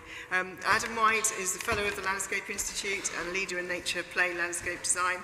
Andre Davies is chartered landscape architect creating biodiverse therapeutic spaces. They work together. I'm getting off the stage. I'm going to leave it to you guys. Okay. Thank you very much. Can everybody hear? Oh. There we are. There we go. Can everybody hear us? Oh, I can hear myself. It's quite echoey. Okay, we've got 15 minutes. We're going to really wake you up now. There's 3 parts to our presentation. The first part is the theory behind what Andre and I do as landscape architects. Then we're going to look at some case study projects, and then we're going to really focus on something which we're calling playful planting. So get your camera phones ready, because there's loads of these cheeky little QR codes that will link you directly to the page we're talking about. Somebody else's website or our website? Okay, yep, so we create playful, inclusive, biodiverse, sustainable gardens and landscapes. We're landscape architects. We design the spaces between buildings. And Andre and I met working for the environmental charity Groundwork. We were there for 10 years. And then in 2010, we left and set Davis White up. So for 20 years, Andre and I have co-designed every project together. We're the Lennon and McCartney of the landscape architectural world. So yeah, 20 years, we're really proud to be celebrating that. So our day job is designing playful, accessible landscapes and gardens. But we're so passionate about landscape that we've been involved in a number of other things along with just doing our drawing board job. I was the president of the Landscape Institute, the professional body for all landscape architects in the UK. And during my time, somebody said to me at the start, what do you hope to achieve? And I went, I'm going to invite David Attenborough for breakfast. And I went, yeah, right, Adam. And I wrote to him and he wrote back. And over my 4 years involved as president, I became a pen pal with Sir David. And as I finished, we invited him to an awards and made him gave him a Lifetime Achievement Award and made him an honorary landscape architect, which was fantastic. And we got Ara involved and Julia Bradbury, and it really did raise the profile of landscape architecture, which was really important to us. And I launched a career campaign called Choose Landscape. And if you want to inspire the next generation to choose landscape, and that's what you all need to leave here and become superheroes, that little cheeky little QR code there takes you to the Choose Landscape website, and it will really open eyes to people choosing a career in a profession. And that was 2017, and it's now active in 27 countries around the world, and it is exactly what Sir David asked me to do when I first met him. Because if children don't grow up understanding nature, they won't appreciate it. And if they don't appreciate it, they won't protect it. And if they don't protect it, who will? Now, Sir David is 100 next year. So my campaign is on that bank holiday weekend when it's his birthday, that bank holiday Monday. We turn that into a Sir David Day where we get out with our family and friends and embrace nature. So I'm lobbying the government and the decision makers to try and make that an official day. Now, that's a little bit about me. Yeah, let's have a round of applause for that. Now, I'm not the only one that hangs around with famous people, so does Andre. So I'll let Andre just talk a little bit about how she knows Deborah Meaden. Yeah, well, Deborah and I do have a couple of days at the beginning of the Chelsea Flower Show when we look at businesses, because it's such an important part of what we've been hearing today, the kind of financial side of it. And of course, Deborah Meaden is the best champion for that, making sure that the financial package for what we do really stacks up. So it's been a pleasure to, collaborate with her. And what we've done along with Nigel Dunnett, some of you may know Nigel from Sheffield Uni, and Marion Boswell, who's a really famous landscape architect and garden designer, and of course Ara Anderson, we've created a charity called the Sustainable Landscape Foundation to inspire everybody within our industry to make a sustainable choice and understand what sustainability means, be that a supplier, a contractor, a designer, the custodians who take on the projects, gets us all talking together, measured, anecdotal, but really joined up as one voice. So that's the great charity we've set up. And again, there you go, another one for you. I told you there's a lot of them. Okay, The Pillars of Davis White. If you haven't seen these books, you need to get these on your bookshelves. So the first one, Last Child in the Woods by Richard Louv, talks about nature deficit disorder. It's not a medical condition, it probably should be. And then he followed it with vitamin N, N is for nature. And that's different ways that you can activate a family to get and spend more time outdoors. But my favourite one is a friend of mine, and that is Florence Williams. She wrote The Nature Fix. This is the book you need to get if you've not got it. She travelled the world and collected anecdotal data, scientific data, and it had a huge impact on what we do. It really backed up what Andre and I talk about. And this is a really great diagram. Get your computer phones out. My mum calls them computer phones. Daily, weekly, monthly, and annually. If you want to benefit from nature, you can't just go for your one hit every year. You've got to do a cheeky little thing every day. It can be looking at a plant on your windowsill. And then once a week, you need to do something a bit more immersive, to the top one there, which is exploring a little bit of wilderness. Now, Flo, who wrote the book, talked about this for a number of years, and she was following it on with a book, and it was called Wilderness. And during the time when she was writing this book, she went through a really personal thing, and if you buy the book, you'll find out what it is. And she changed it from looking at how other people could benefit from time in immersive nature to herself as well. So it became a personal journey, and she called it Heartbreak. You can probably guess why. But it's a wonderful, wonderful book. And in there, she talks about two people. She talks about Florence Nightingale, who said patients recover twice as fast if they see nature or green spaces. She said post-operative patients will roll over like sunflowers turning to the light. So this is a massive thing. And this was 1896. It isn't a new thing. And then more recently, in 1979, Roger Ulrich, who was an architect, took the long drive home, and his wife said, "Why do you take so long driving home?" He went, "I don't know." And he had to think about it. And he said, "I feel better when I do the tree-lined route home." So he did loads of research into it, which is why if you're at the doctor's or the dentist, there's a picture of a leaf or a tree, because it brings your heart rate down, it calms you down. So that research has been done. And then this was 2007. So some of you may know this anecdote. This is the Junior Dictionary, so it only has a limited number of words they can fit in it. But they decided, because of the new words children were using, they were going to delete some. And this actually happened. These words were deleted from the Children's Dictionary, which was shocking, because they needed to make space for these words in 2007. This isn't made up. This really happened, which is bonkers. And thankfully, people reacted like you guys did. And two people that did was these two books that came out, and it was about capturing those words. And now they've done a U-turn, and now a lot of those words are back in. So Lost Words is a brilliant one. It's for slightly older children. And then The Keeper of Wild Words by Brooke is for younger children. Every school, education facility needs these. Okay, it's going to be interactive. You've got 15 seconds to look at this gorgeous piece of art by the Wildlife Trust. 15 seconds, okay? Now what I'm going to ask you to do is count in your head, or out loud like I do, how many things you can see, living things you can spot in this picture, okay? So we do this exercise quite a lot, and that's about 15 seconds, okay? Now, what most people point out is they go, oh, there's badger, there's two, there's an owl, butterfly, oh, look there, there's a woodpecker, and they go through it. Can you see anything else? Oh, there's a little insect, there's a beetle. What they don't do is comment on the fungi, on the flowers, the trees, the plants, because they're plant blind. Society has become plant blind. Now, the reason for this, or the scientists think the reason is, if you look at a squirrel or a rabbit, you can see the nose, the mouth, and the ears. We can relate to it. They're hungry. They've got to reproduce, very similar to us. Whereas plants live on a different time scale. And so David talks about this quite a lot in Green Planet, his TV series about plants and trees. And he always talks about fungi, the one we always forget to talk about. And then this book, this is a fantastic book, which takes plant blindness and makes it accessible for young people. And it's about a little girl who goes around and she can see all the plants, but her mum and dad can't see them. And it's I've got it here if anybody wants to come and have a look at it. It's a great book. Okay, I'm whizzing through, we've got a lot to get through. Okay, so this is a quick exercise. Words that describe play, they're not supposed to pop up, but don't worry about it. Normally people will say fun, adventure, excitement. They don't talk about competitiveness, danger, fear, and risk. They don't, but you need all those when you're designing playful landscapes. I might just point out this is not one of our projects. Even these springy chickens have had enough, and they're all going to jump in the water. And then this is another really useful slide. This goes back many years, looking at how far children were allowed to play outside their back door. And over the years, it's got smaller and smaller and smaller. This was 2008. So in 2008, it was the back garden. It's gone, the back garden. It's now the bedroom. Gone as the days when you're naughty and you get sent to your bedroom. That's the best place you want to get sent to.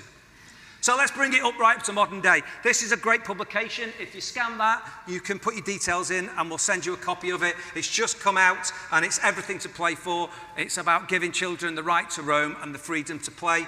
It's got these wonderful guidelines in it. This is lobbying government to put children first, which there is no strategy or policy in place at the moment. Hasn't been for a number of years, which is incredibly disappointing.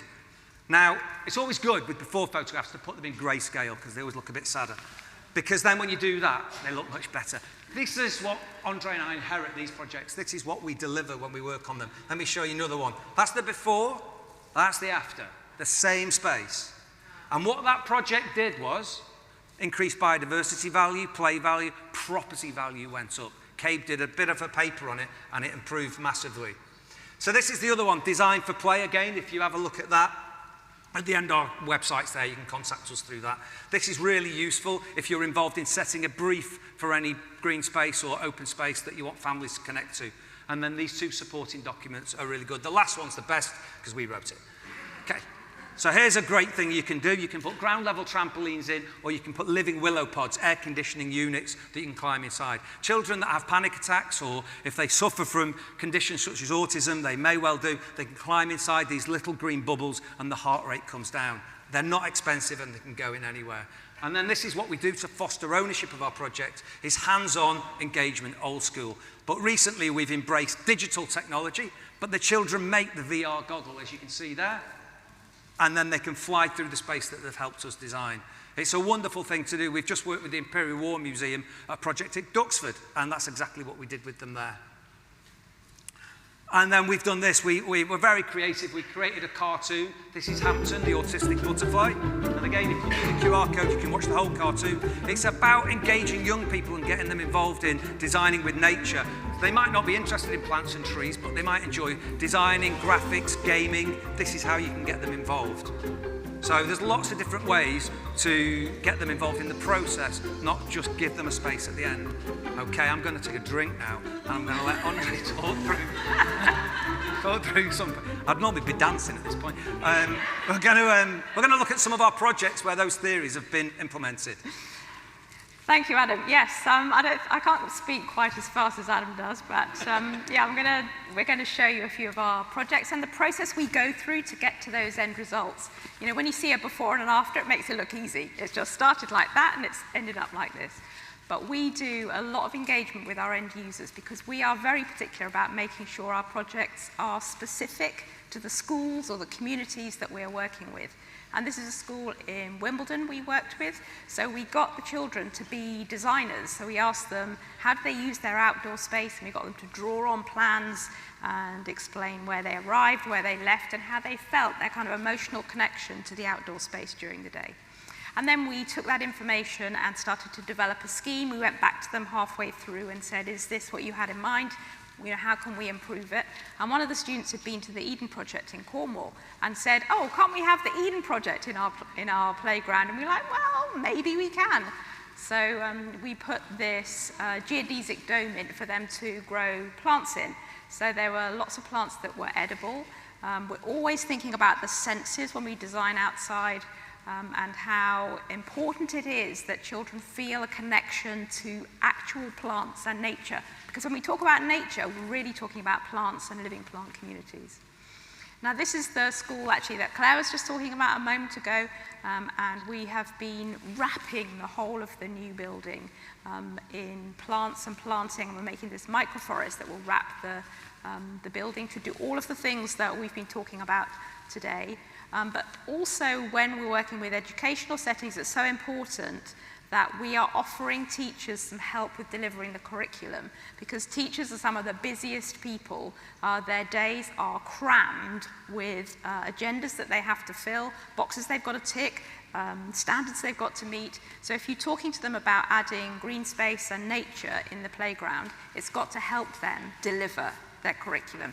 So we work closely with the teachers to make sure we're offering spaces where teaching can take place outside, that it can directly link with the curriculum, and that it can add beauty. Now, that's not something we talk about a lot in schools, but I'm really passionate that all of those things that can't be measured, things that make us feel emotionally good and are beautiful, are part of our everyday life, and that's as important for children as it is for the rest of us. Hey, now talking of beautiful. What, you? Keep that. Carry on. Don't edit that bit out. Don't edit that bit out. We're now just going to show you one of our famous projects that we got involved in doing. Andre and I did a show garden in 2007 at Hampton Court where it got gold and People's Choice, and it was exhausting, and we said we're never doing a show garden again. That's it, 2007. 10 years later, different reasons, and we were invited back to do a garden for children with autism. And we had all these ideas, so we went and did a garden in 2007. That got gold, best in show, and People's Choice. No one ever gets the treble because the judges choose something very different normally from what the people. And then we said never again, that's us done. When Monty asked us on telly, we said never again, didn't we? And then we got a phone call from Her Royal Highness and said, I saw you on telly, would you like to come and have a chat? Got an idea for a garden at Chelsea. We were like, no, we're not, no. Anyway, she's very persuasive, and we ended up creating, it was a brilliant idea, the Back to Nature garden at Chelsea and at Hampton Court, and a permanent one at Wisley, and one for the NHS down in Dawlish. So it was a great project to work on this, wasn't it, Andre? Absolutely, and again, for her, it was about early years. How do you get children under 5 really engaged with nature and really helping them to thrive in their learning communities? This was some of the artwork. We worked with an architectural illustrator to bring all of our ideas to life, and they were shared across the RHS, across the royal household, to make sure we were delivering something that she wanted to endorse and to talk about. And as you can see, she took her family and children to the garden. These photographs are all from the garden at the Chelsea Flower Show. You would never know you're really at Chelsea. It was such an immersive woodland that you could go in it, and there were 1,000 people an hour walking through this garden that you would take maybe 3 or 4 minutes to walk through. And we said, wouldn't it have been, because it's quite stressful if you've ever been to Chelsea, it's so busy, if we could have taken heart rate monitors or something, because I guarantee when people walked into that little green bubble that there's nothing there before it starts, they would have felt incredibly immersed. And it got global press. It was phenomenal, really. My friends in other countries said, you and Andre have just been on telly. You're in Hello and OK magazine. Well, I say we were in it. You will notice they photoshopped me out.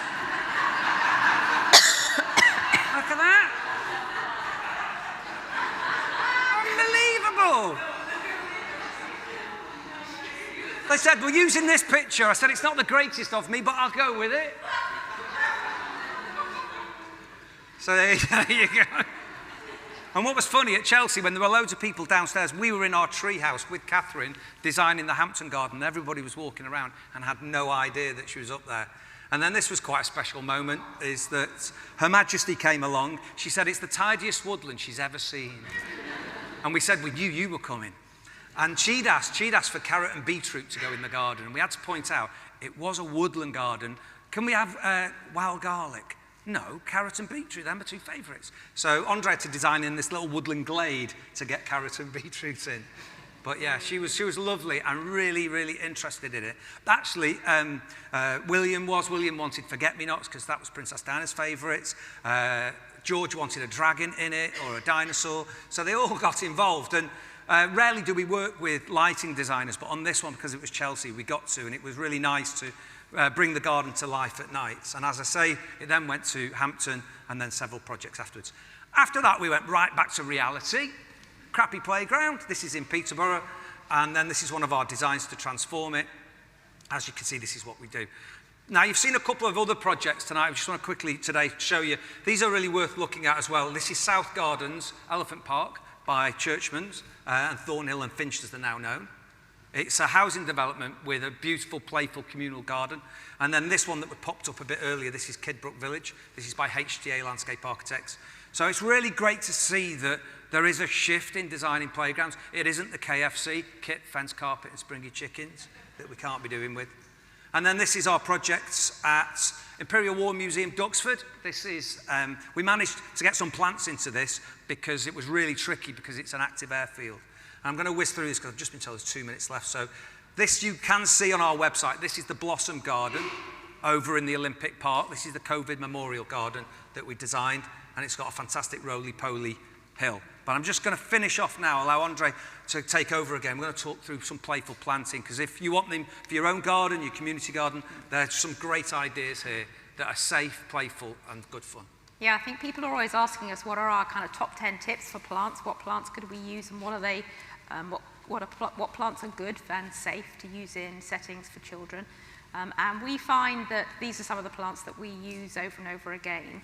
And we've selected them for very particular reasons. So for example, the stachys you can see there, it's got these really soft, furry leaves, and they're really good if we use them in a nursery setting with toddlers. And you might have them all sitting in a circle, and you could put a leaf in each of their hands. And you know, if you've got a story about texture or lambs, and they can feel the texture of this leaf at the same time, it makes that connection, that storytelling connection between plants, between the reality of the plants and their place. So we use them for texture, for doing leaf rubbings, perhaps leaves that are different shapes that you can draw around.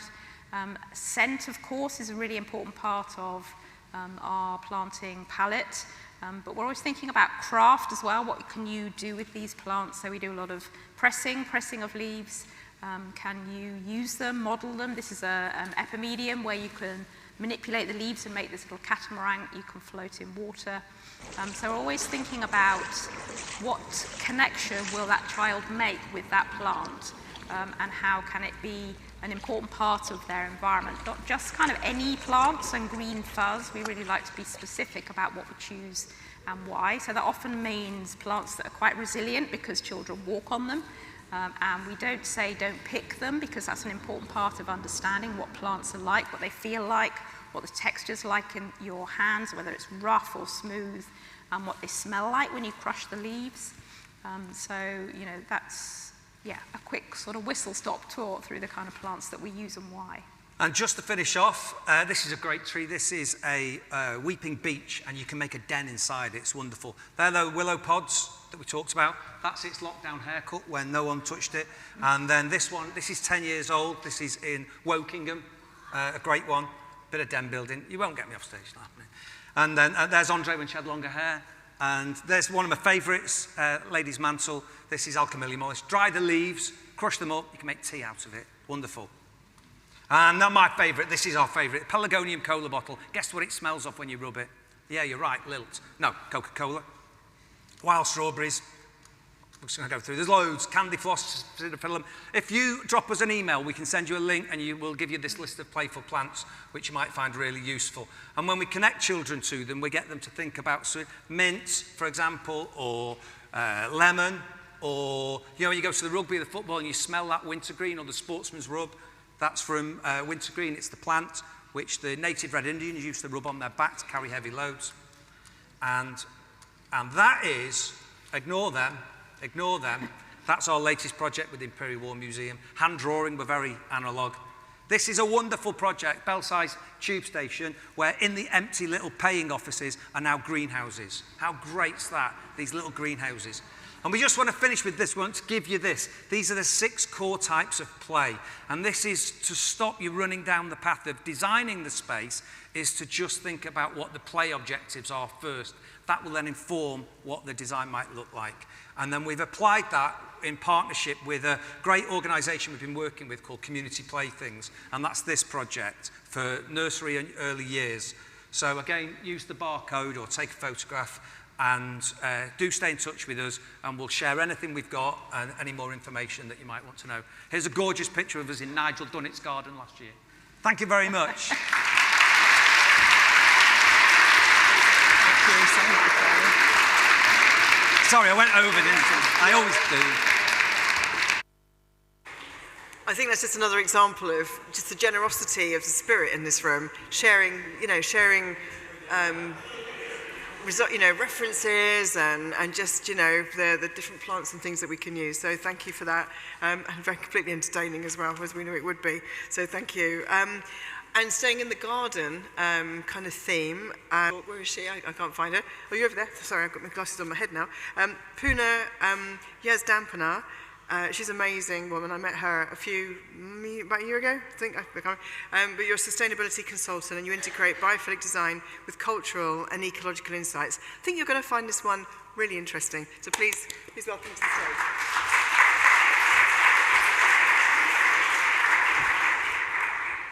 Hi, hello everyone. I'm Puna. I feel very privileged to be here today, and thank you, Ness, for inviting me. I'm originally from Iran, and during my PhD here in England, I found myself discovering biophilia in a very personal way through the search for my own research question. And that search began in a room from my childhood, a room with no roof. But before I begin, I want to introduce you to the Myansara, literally meaning the space in the middle of home. As you may know, Iran is a large desert land with harsh summers and freezing winters. And you may have heard of the famous Persian gardens, green miracles in the middle of desert. But most families couldn't afford anything so grand. Instead, they brought the garden into the heart of their home, creating small central courtyards that tamed the weather and formed a gentle microclimate. These quiet voids in the garden these quiet voids in the dense urban fabric are the starting point of my story sharing today. My grandparents' house had a Myansara, a courtyard where the sky lived with us.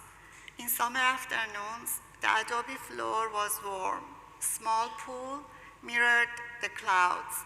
Vines climbed the walls, and the scent of jasmine mixed with the sound of sparrows and cooking.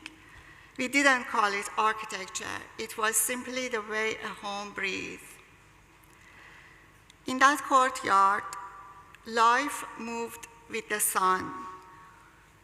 Morning light reached the eastern rooms, evenings settled in shade. The house itself seemed alive, breathing, adjusting, resting. I didn't know it then, but this rhythm of light and air was my first lesson in biophilic design.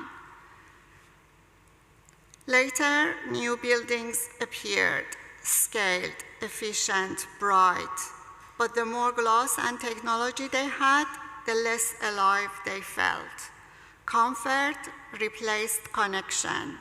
We had light, but not warmth, air, but not breath. Years later, as a student of architecture, those memories return as questions. Why did those spaces feel alive?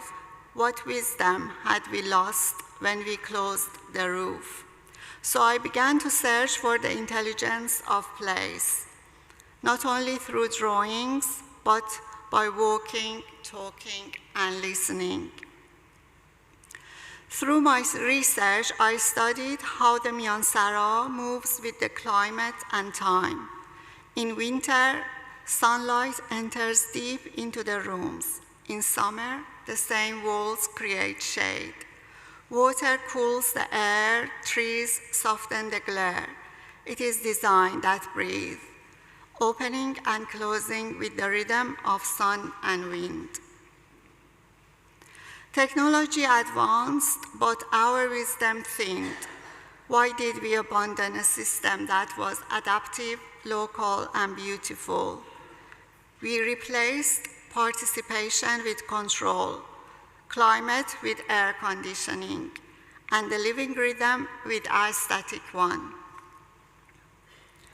To understand this loss, I interviewed over 30 people, architects, academics, and home dwellers across 5 Iranian cities. Using ethnography and grounded theory, I traced the missing link between ecological wisdom and belonging. Again and again, people spoke of comfort not as temperature, but as relationship. When the courtyard was the center, one said, life felt in balance. Eventually, I found a word that described what we had lived without naming, biophilia. To me, treating nature as living means recognizing its rhythms, its intelligence, its agency. Not simply adding it, but joining with it. Biophilia, I realized, was never new, it was remembered. Through my fieldwork, I realized that nature in these homes isn't just physical. It operates on 3 interconnected layers. The first feature is what we sense: light, water, shadow, vegetation, texture. Structure is the underlying order, orientation to the sun, proportion, the play of shade and depth. And essence is the invisible meaning, the stillness of the void, the feeling of unity at the center. In the Miansara, these 3 layers are inseparable. The invisible, the ordered, the spiritual meet in one living form. Philip Tapp, who's, by the way, the architect and the designer of the Serenbe community, helps name what we intuitively feel. He explains that the archetype is the deep ordering principle, the underlying pattern of unity and wholeness. And what we see in the built world are its ectopal patterns. The way that principle becomes visible through centers, thresholds, geometry, and the choreography of light. In the Miansara, these patterns are not decorative. They are how the house expresses the deeper order it belongs to. Nader Ardalan takes this further. He writes that authentic architecture arises from within, where inner consciousness becomes outer form. In his Tree of Life, light descends from archetype to symbol to the lived space of everyday life. The Myansara sits exactly at this threshold. It is a geometry of light where Earth receives sky, and daily life becomes ceremony. In this single form, the bioclimatic, the social, and the spiritual are not separate categories. They are one act. As I compared the vernacular courtyards with contemporary design frameworks, I realized that biophilia itself contains two different worldviews. The first is human-centered. We are at the center. And because we love nature, we invite it indoors to support us. Plants to calm us, daylight for productivity, water to soothe us. This is valuable, but nature remains a guest in our architecture. The second worldview is participatory. Here we are not at the center. We are within the circle of life. Architecture moves with the rhythm of climate and time. Families shift rooms as the day turns. They move seasonally through the house, following light, shade, wind, and temperature. In this worldview, biophilia is not a feature you add. It is a way of being. Across cultures, this instinct took many forms. The Iranian Myansara, the Chinese Sihi Yuan, the Roman atrium, the Greek peristyle, the Japanese Suboniva. Each placed the open sky at the heart of home. I call these non-intentional biophilic designs, spaces born of intuition and climate, not theory. Today, we practice intentional biophilic design. Our challenge is to reunite the two, to translate inherited wisdom into contemporary frameworks, so our buildings don't just include nature, but live with it.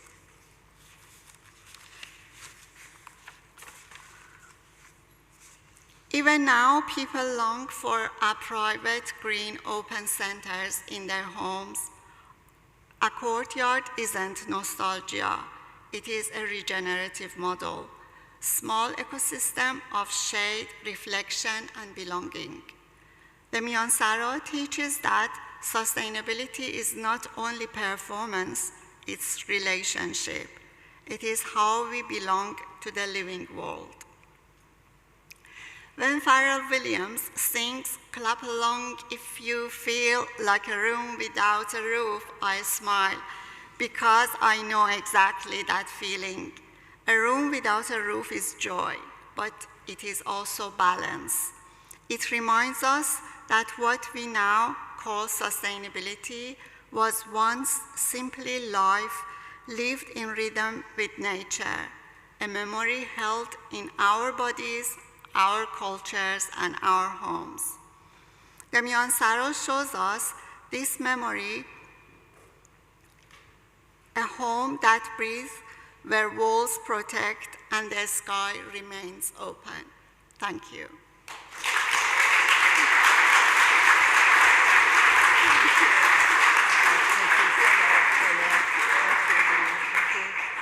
Wow, so history, life, yeah, a room without a roof. That's what we want, isn't it, really? I wish we could do the conference like that. Maybe next year, who knows? But thank you so much. We're going to stop for a break now. And we'll be back in the room for some interior design, and then the afternoon sensory sessions. So please make sure you're prepared for this for later on. So please go in there, and I'll be calling you back in shortly. Thanks so much. Cheers.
everyone.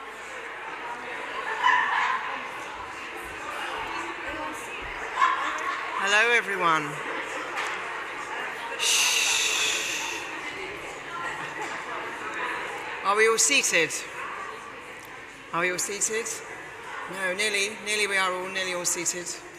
Please take a pew, but don't take it with you. Sit on it. Sorry, it's been like that all day. If you've missed a bit.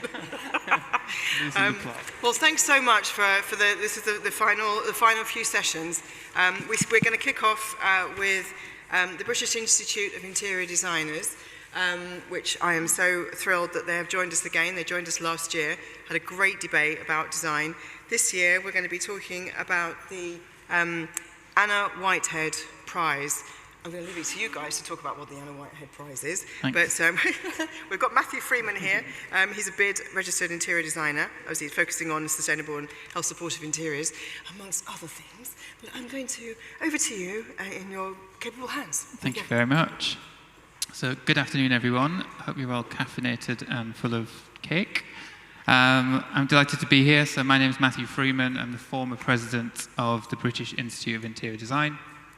We have our conversation today celebrating sustainability success, the Anna Whitehead Prize. So the British Institute of Interior Design, we are 60 years old in a couple of weeks, so we've been going for a very long time. We started our annual awards 4 years ago, celebrating the best in interior design, and then we have a very special award, which is the Anna Whitehead Prize, recognizing outstanding projects with sustainability at their core. So Anna was a long-standing BIID member. She was one of the foremost experts in sustainable interior design. And following a breast cancer diagnosis, Anna passed away in 2021. So we've named the Sustainability Prize after Anna to honor her legacy and recognize her contribution in the field. So we know sustainability is no longer a side topic. It's now central to our professional standards and our creative identity. But what really makes a project stand out? Is it the data, storytelling, innovation, or the integrity? So today we're joined by 3 designers who've been recognized for their sustainability leadership. We'll explore what it takes to create, communicate award-winning work. And on the screen behind us, there are some projects which will be on repeat. There's the logo in the bottom right-hand corner, which will tell you which company it is. So if I can turn to my guests, and if you could briefly introduce yourself, tell us which company you work for, and a little bit about the project that got you shortlisted / won the Anna Whitehead Prize. Perfect. Let me start. My name is Elena. I'm the head of experience for Uncommon. And just to clarify, I'm not a designer. I'm just here representing the company and this beautiful project that I work from every day. And please indulge me and close your eyes. In the spirit of storytelling, I want to describe what Uncommon does in a very different way. So please follow me. Close your eyes. It will help you to follow me through it. Imagine you're in central London and you walk into a building through a double door. Immediately you feel a subtle smell of infused flowers and herbs. You're greeted by a friendly face, someone who smiles at you and makes you feel welcomed. You continue your journey through a space surrounded by plants, jungle-looking, some say, with the skylights above allowing plenty of natural light. Most days, even the sound of rain falling on the glass. As you step forward, you encounter a featured terrazzo staircase.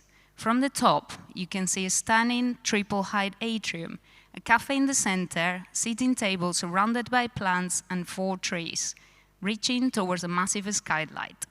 When going down the stairs, you can feel the aroma of freshly made coffee and toast. You take a seat at one of the tables, and you feel a little drop of water falling from the leaf that stands above you. Now I'm going to stop here. You can open your eyes. Thank you very much. Would you say that this is an office space where people work from every day? Yes? No? No? Would you say this space used to be a car park?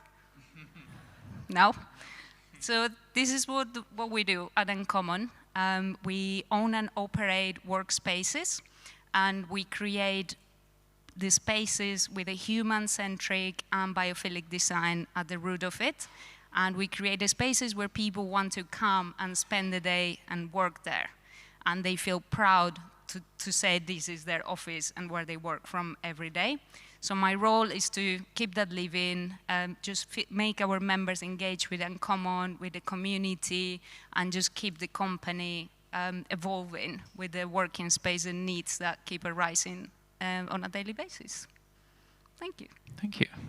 Jenny? I'm very relaxed now for mine.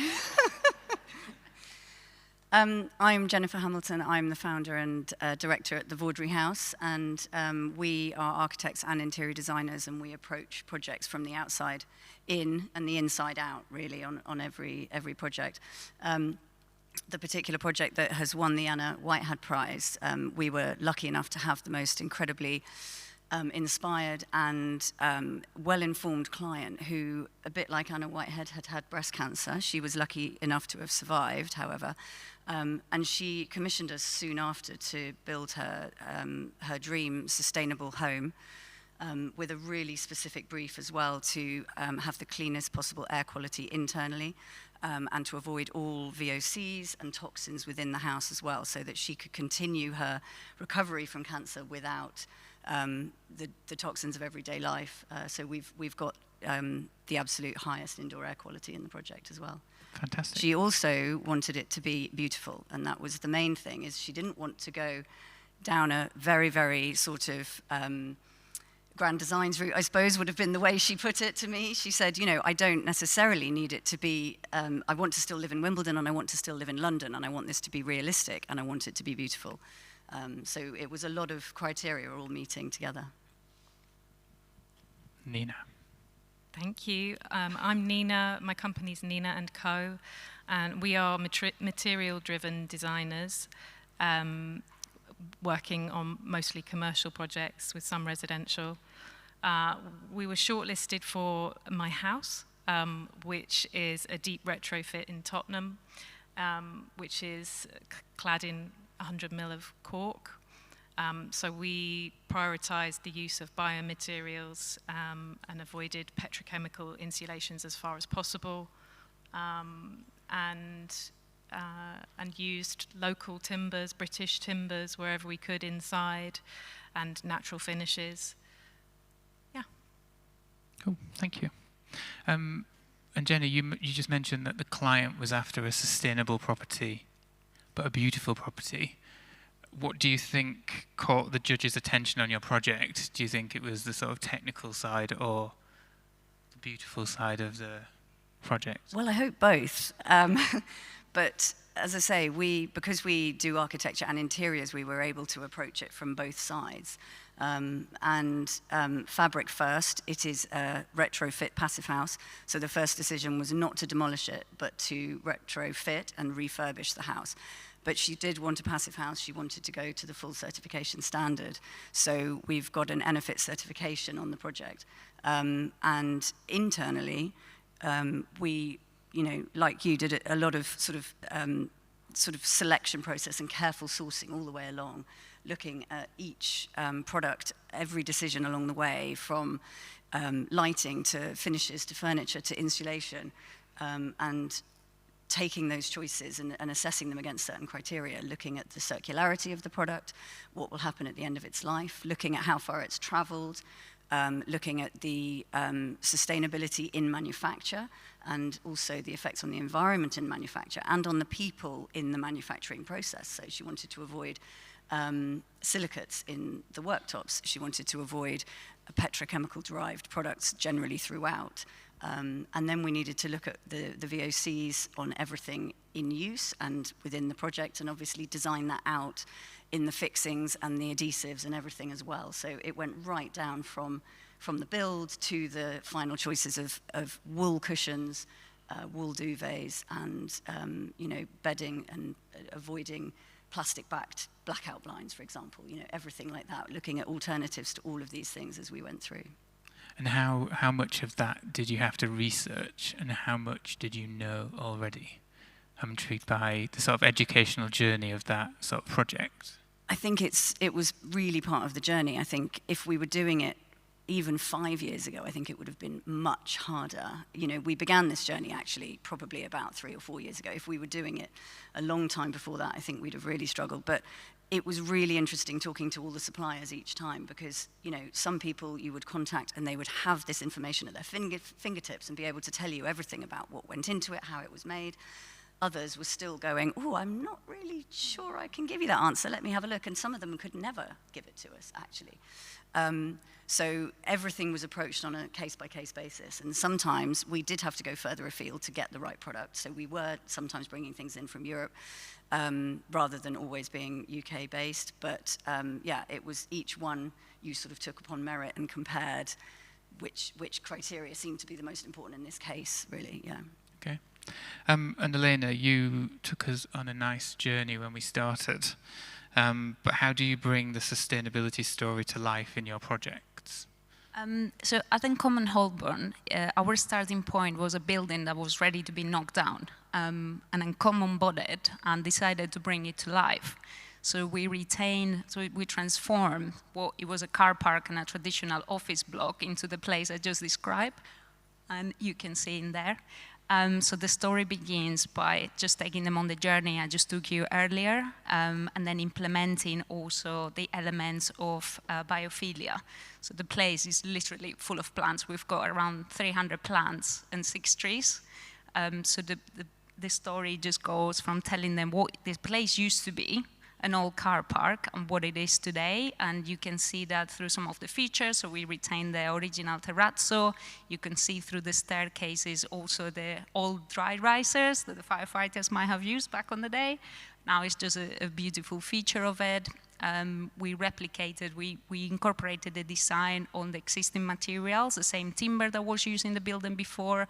So there is a lot of elements taking you through the story of the building, and that helps our members and clients to choose us, because you link them already to the place. They're working from, not just from an office building, they're working from a place that used to be something. It was gonna be demolished, and we just brought it back to life, so they get attached to it. And then when you start telling them other stories, we did a reception desk with yogurt pots, for example, so recycled plastic. And they just feel attached to it. And also these days, companies need that of the workspaces. It's kind of a demand, and it's a necessity. It's not a nice to have anymore. So yeah, that's how we brought it to life. Okay.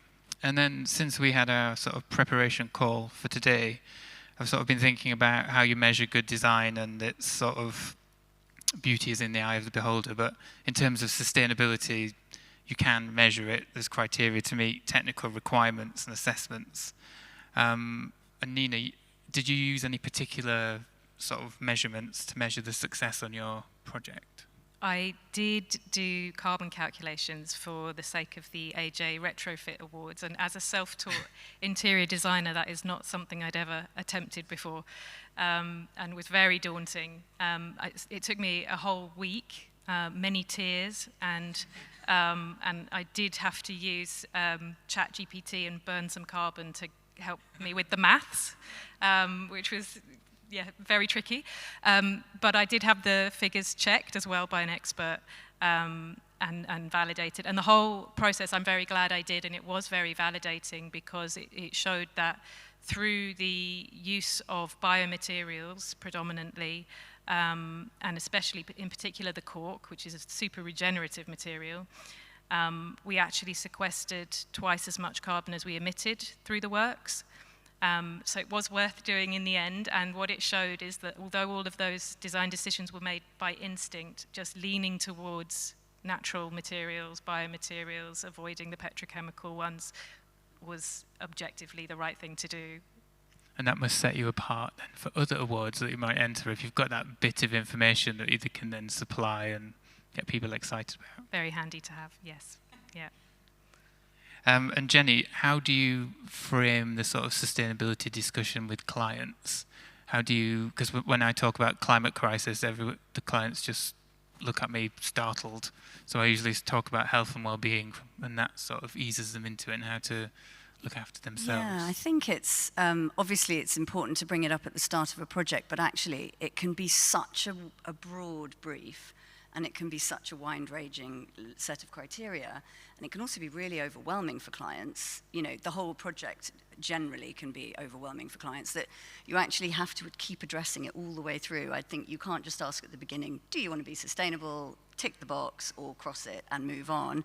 You just have to keep working with people, letting them understand what the options are as we go through. And obviously, you know, wherever possible, you take the sustainable route anyway, and then you explain why, rather than offer them the choice of the unsustainable route. And I think that's probably where the mindset needs to go always. Yeah, I think it's changing that mindset slightly. Okay. And Nina, this is an additional question that's not on the list, but I just wondered, you are your client. How is your husband or partner involved in the process? Were you the boss and the designer? Did he feed into it, or? I was just having a conversation about this. I was pleasantly surprised that that Joe was really on board with the whole motivation behind the project, and there were very little arguments on that front. There was plenty else to argue about, and lots of stresses in doing a renovation project, as you say, the client being the client and the designer. But yeah, Joe was well on board, thank goodness. Okay. He's known me for a long time, so I think he knew. He knew what was coming. Yeah. Okay. And Elena, when you're, I suppose, putting a brief together for a commercial project, I suppose when you're entering in awards, it's almost the same as what you would tell potential customers. You tell them about the sustainable journey. You know, your little experience that you did at the beginning, do you do that when you're selling to your potential clients or potential users of your building? Do you explain it? Yeah, we highlight mainly the benefits they're going to see from working in a space like that, how biophilia increases your productivity, makes you feel good, you're well. Especially these days, rather than working from home, you come to a space that's full of natural light, full of plants. There is different spaces where you can sit with your colleagues. It's not only about the materials that we use in the building, it's also how the space is designed for collaboration. For nurturing new ideas, for people to get together and have also their mental well-being, which increases productivity. So ultimately, we take that approach, as well as then, of course, we showcase whatever qualifications we have. So we are a B Corp certified company. We've got BREEAM in construction excellence score. So we definitely highlight all those things. And as I said, they're becoming a necessity more than a nice to have. Okay. Nina. What was your hardest challenge on the project when you were trying to reach your sustainability goals? Is there anything that stands out as being particularly difficult? Yeah, I think finding contractors who care enough and aren't only sort of superficially engaged in sustainable practices, but have a deep enough understanding and commitment to it was not possible in my case. I still haven't found those contractors, I have to say. So I think that was one of the biggest challenges. I do have one. I'll remember who it is.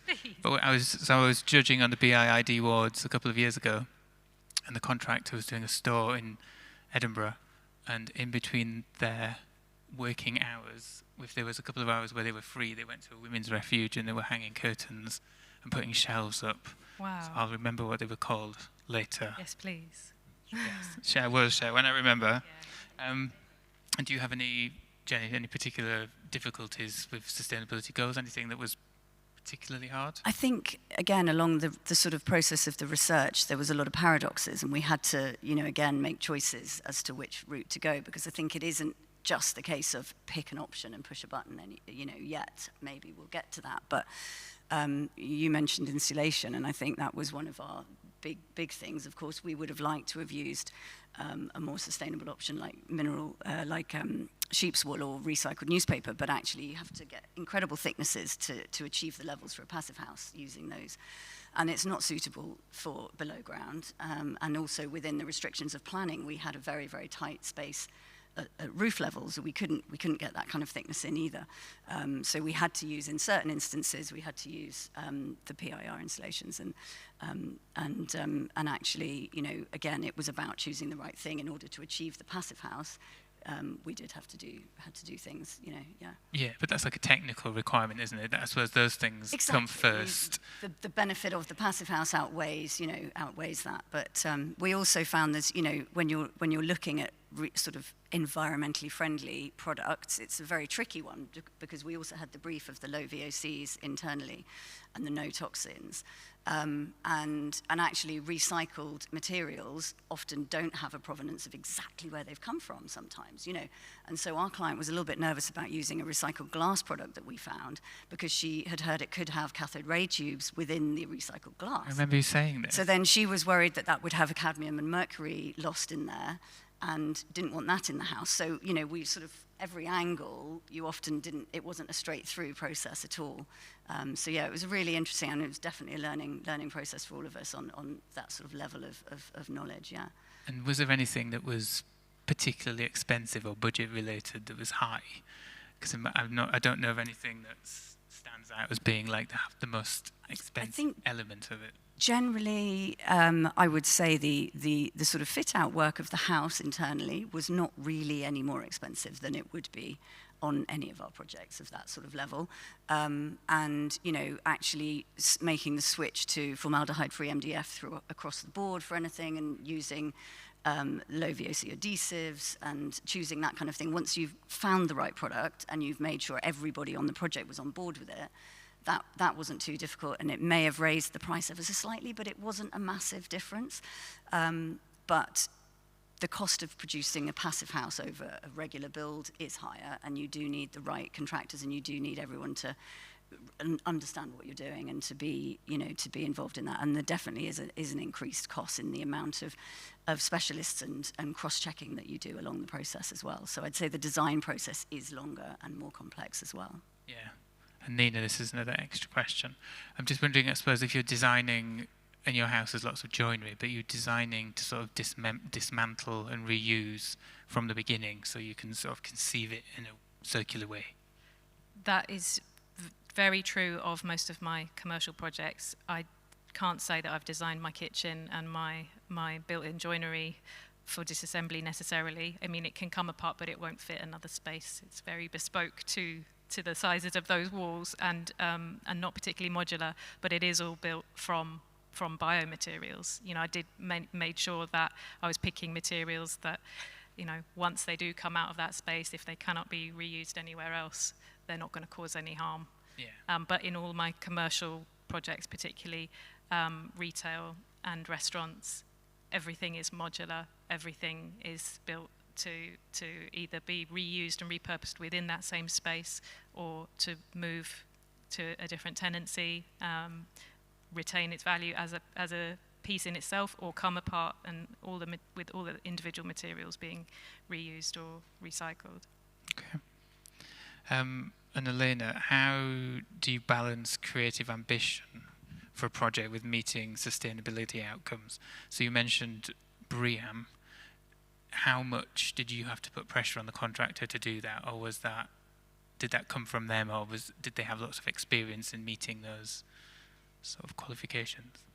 They didn't have the experience as such, but BREEAM is a very structured framework, so it's easy enough to understand what the criteria is and then pass it on to the contractor, but it's definitely not an easy journey. I can say, especially around the materials that you utilize for such a project, it's difficult for everything to meet the criteria that's needed, especially when it's 120,000 square feet, so it's a massive project. It's a very large investment.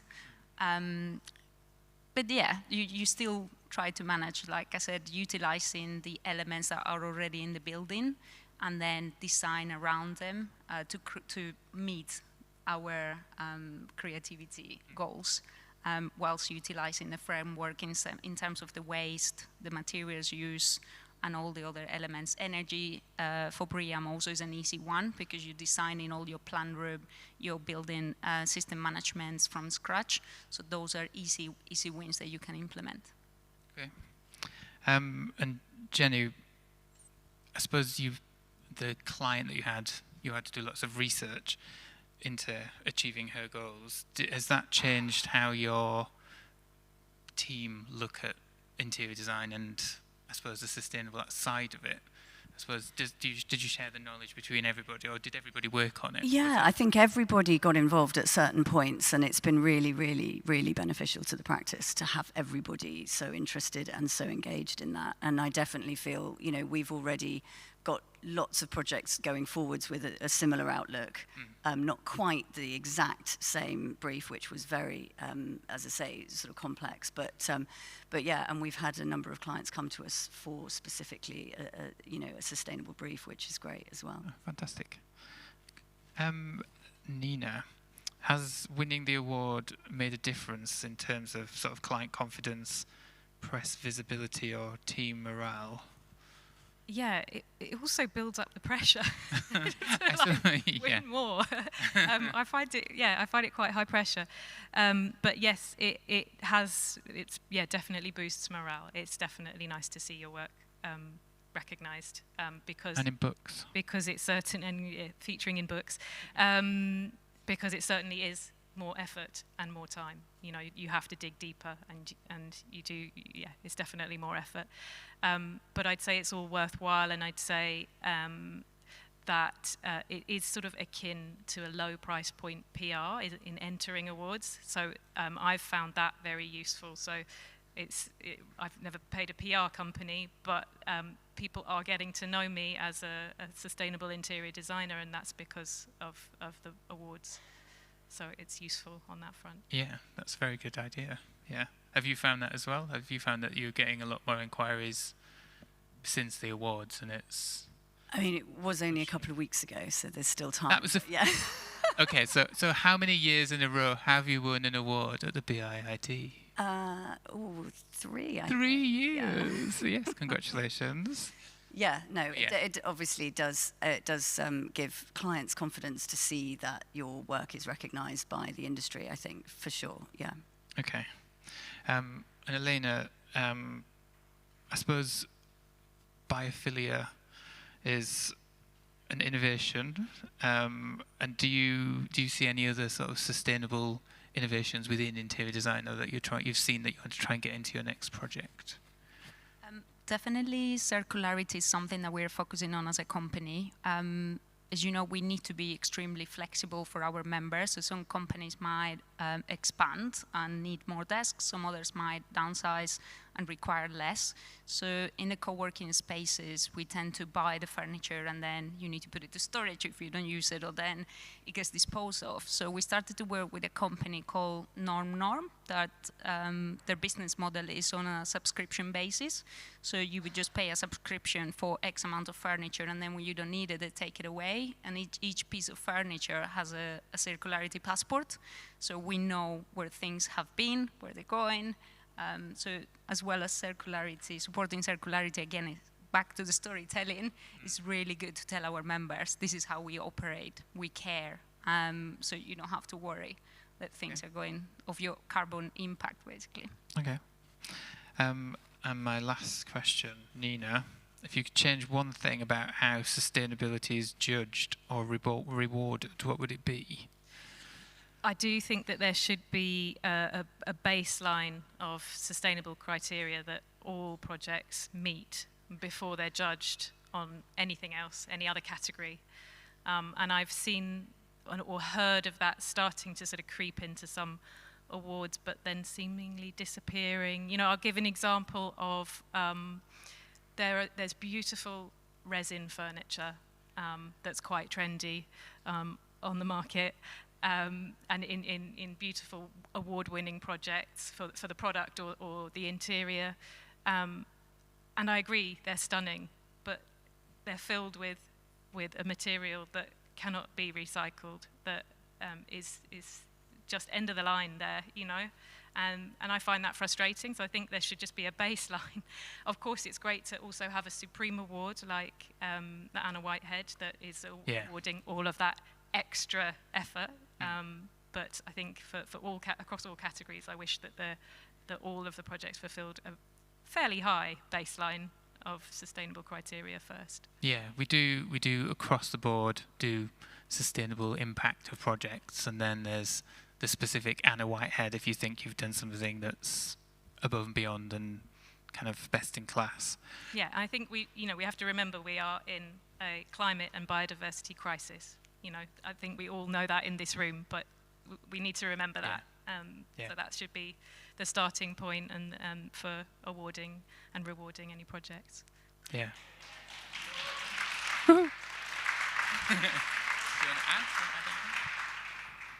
And if I can add to that, I think what would be really nice is to be able to change the narrative slightly on, if you are lucky enough to be able to undertake a project, a large refurbishment or build project, which is, there's a lot of people out there doing them all the time, huge budgets, and if sustainability isn't top of your list, then that you really aren't doing it justice.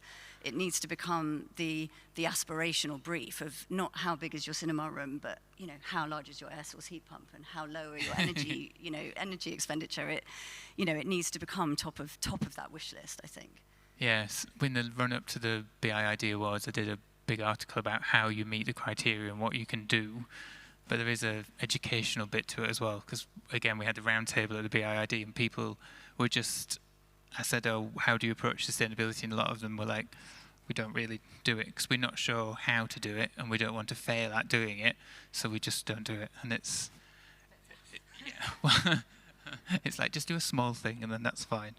Do you want to add anything before I open it for questions? Just on your last point, I guess, we, as a company, we're not accepting the response from the suppliers as I don't know where to start. We actually started to do some workshops with our suppliers to help them get started on their sustainability journey. So I think that's an approach that organizations such as this one could start, so help the designers where to start, tell them where to start. Yeah, so we have a sustainable specifiers guide, which is about 65 pages long, where we talk to our members about sustainability and we explain the whole journey. I chair the sustainability committee, so we do a lot. I think we provide a lot of information, but you can take a horse to water. So we'll, but we do get lots of comments and sort of positive feedback on it. So I think we're definitely going in the right direction. Does anybody have any questions? Yes, 2 minutes. Okay. Sorry, she was just saying I've got 2 minutes left. So you can. Hi, I'm Dava. It's nice to meet all of y'all.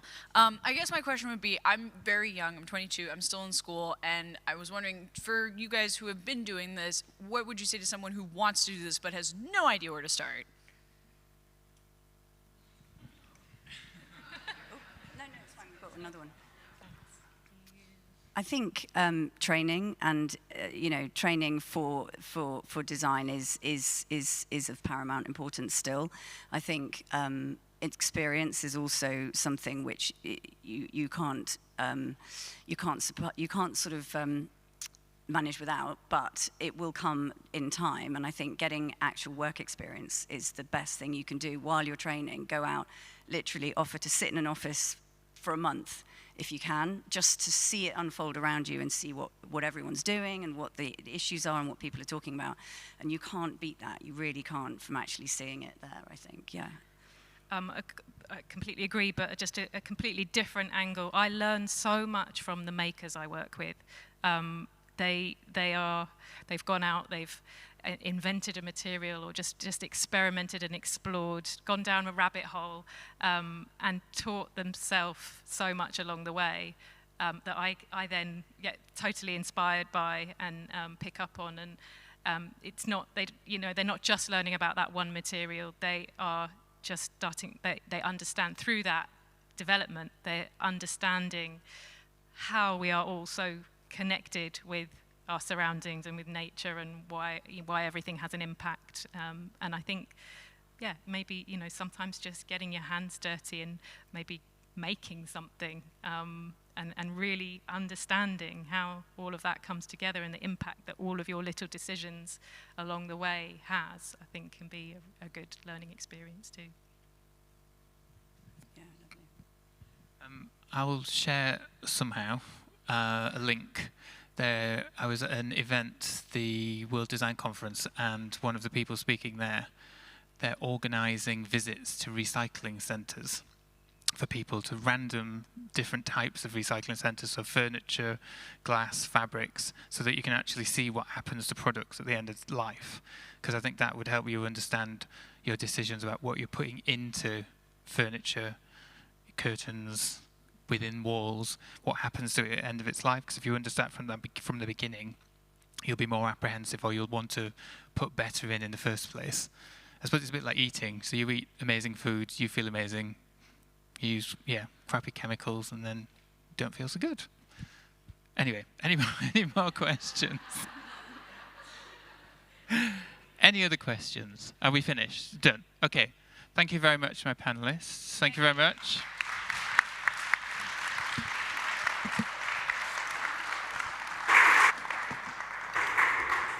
Well, thanks so much. And if you are an interior designer in here, do look at the British Institute of Interior Designers and do consider joining them because, they're just an amazing group of people. And the same with architects. There's obviously all the Reba and everybody else.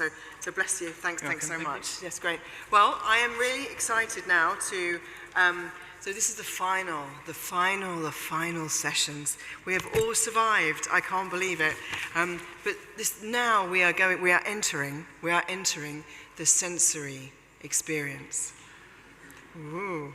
So Mark, up you come, Mark Catchlove and Miller Knoll, they've just been so generous and sponsored us last year and this year. So thank you. Mark Catchlove leads Insight at Miller Knoll, sharing workplace research globally. Well, over to you, Mark. Thank you very much. The group that I've got are going to be the best timekeepers in the world. Aren't you? Yes. I work for a company called Miller Knoll, which in case you don't know is Herman Miller and Knoll joining together. In line with this morning's sponsorship by the Bath Tourist Board, Herman Miller had 2 factories in Bath. We no longer have. But one of the factories was designed by the late Nick Grimshaw when he wasn't a signature architect. At one point, Grimshaw took Max Dupree, who was the president of Herman Miller at the time, up to a hill overlooking the site and the city of Bath. Max remembers Grimshaw warning him not to foul up this city. On another occasion, Grimshaw told Max that even though Herman Miller owned the property along the river, it would never own the river. Everyone who lived in Bath had the right to enjoy it. That's why, says Max, we never minded the fishermen using the chairs that we kept outside the building on the riverbank. And that was a part based on something that was called the Bath Brief, written by the Duprees, that every building should have a good impact on the environment. And actually it was as much about the local environment as it was, and it was beautiful. We had 2 factories, one either side of the river. So, looking forward to a great session, sensory session, and we're going to kick it off with Light and Life, a circular concept from an unintended horticulturalist. If you couldn't put any more longer words together, that would be great. Ulysse Demoy, I'm hoping that you're here. You are, Ulysse? Over to you. Thank you. Welcome, Ulysse.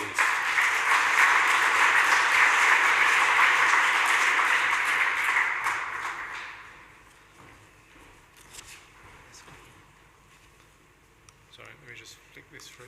There we go. So I'll introduce myself. I'm Ulysse Demoy. I'm the CEO of Atrium Limited, and we are a specialist lighting distributor working in the specification sector. I've been working in the lighting industry now for about 35 years, and I've watched it evolve from an analog industry into a digital one. Over the last 5 years, I've become particularly interested in the relationship between light and life, starting with the concept that light today sits somewhere between technology and health and well-being. I've ended up in this fascinating rabbit hole, learning about how light drives life. And this has led me to learning a little bit about plant life too. I used to take plants for granted, shoot me now, and I have ended up becoming this unintended horticulturalist. So the starting point here really is that all life on Earth evolved under the full solar spectrum. Today we spend 90% of our time indoors. The evolution of convenience has driven us away from the natural world. We're arguably the most intelligent species on the planet. We've understood the concept of photosynthesis for about 250 years. Yet when it comes to the subject of light, maybe we've missed something quite fundamental. We're only now starting to understand that there are mirror image processes going on in the body in connection with light. There is a circularity about life, and light has its part to play. We all get taught at school that we breathe in oxygen and we exhale carbon dioxide. Plants use carbon dioxide and release oxygen, but there's more. Plants also reflect infrared. Plants are nanostructures, and as such, they don't want to be superheated by the long wavelengths of light coming from the sun. They've developed a mechanism for reflecting infrared. And this is a good thing, because as it happens, and as we're learning at the moment, we need infrared light. We receive it directly from the sun. However, we also receive it from reflected infrared from plants. And they can only reflect it if they're exposed to it in the first place. When we look at the wavelengths of light, we see that UV is essentially skin deep. As wavelengths get longer, the light travels deeper into our body. Near infrared light travels the furthest and even travels through bones. So what's going on? Mitochondria is what's going on. We hear about them from nutritionists and from sports scientists, and we're starting to hear about them in the context of light. These tiny little things are the powerhouses of our cells. They are 100 times smaller than the diameter of a human hair. They are membrane-bound cell organelles that generate most of the chemical energy that's required to power our biochemical reactions. They are intracellular symbiotes that live within our cells. They are inherited. They predate animals and humans. They are related to an ancient bacteria, and they have their own DNA separate to our DNA. Humans, therefore, are not pure beings. We are cohabited conglomerations. So as the red and infrared wavelengths enter our bodies, the photons stimulate our mitochondria, and this leads to ATP production. ATP is adenosine triphosphate, also referred to as the energy currency of life. We produce our own body weight in ATP every day. Without mitochondria, we have no energy production. Beyond the production of ATP, mitochondria are also responsible for producing subcellular melatonin, which is understood to be used locally against free radicals. Professor Glenn Jeffrey and Mike Powner from UCL have shown that by shining red light at 670 nanometers into the body, they were able to reduce blood glucose spikes by 27%. When mitochondria get stimulated, they need fuel, and they get that fuel from the glucose in our bloodstream. Light is being connected to metabolic health. So here's a photo taken of a hand using an infrared camera. The hand is covering an 850 nanometer light source, which sits beyond the visible part of the spectrum. Notice one thing, there are no bones visible. This is referred to the tissue transparency window. Tissue transparency only happens in the infrared. We see in color. Oh, sorry. What's going on there? There's a transition that hasn't happened, so I'm really sorry. We see in color, we understand and process black and white. However, it's amazing to see what the eye cannot see into the infrared. And once we've seen it, it's hard to unsee it. This was a very special photograph. It was taken with an infrared camera, and it was entirely unexpected. The glazing is normal glazing. It's not low-E coated glass, and therefore it's allowing the infrared light to come into the building. We can see that as the plants on the windowsill are reflecting infrared. The light that you see coming through the blackout curtain on the left-hand side is not visible light. It is infrared being reflected by the plants sat behind the curtain. We may not be able to see it, but it's incredibly powerful. Here's a photo of a walk I took in September, and I'm hoping this transition is going to work. Oh no, it has worked. Unfortunately, the color one hasn't worked, so apologies. So we've shifted into the infrared spectrum, and we can see the volume of infrared that's being reflected by nature. And on the left-hand side, you see a spectral distribution of daylight as I was pointing my spectrometer to the clear sky. On the right-hand side, you see the spectral distribution under the tree canopy. Anything above 780 nanometers is what we can't see, but just look at the volume of infrared taking place under the tree cover. So forest bathing really is a thing. Is this a lighting issue? Actually, it's a light issue. Modern energy-efficient lighting is only part of the challenge. Modern glazing is also creating an issue. Low-E glass removes the long wavelengths of light. So this means that the built environment today is deficient in near-infrared. So how about buildings? Sorry, again, this transition hasn't quite worked. Do we need low-E glass on the north face of a building? Could we use standard glass?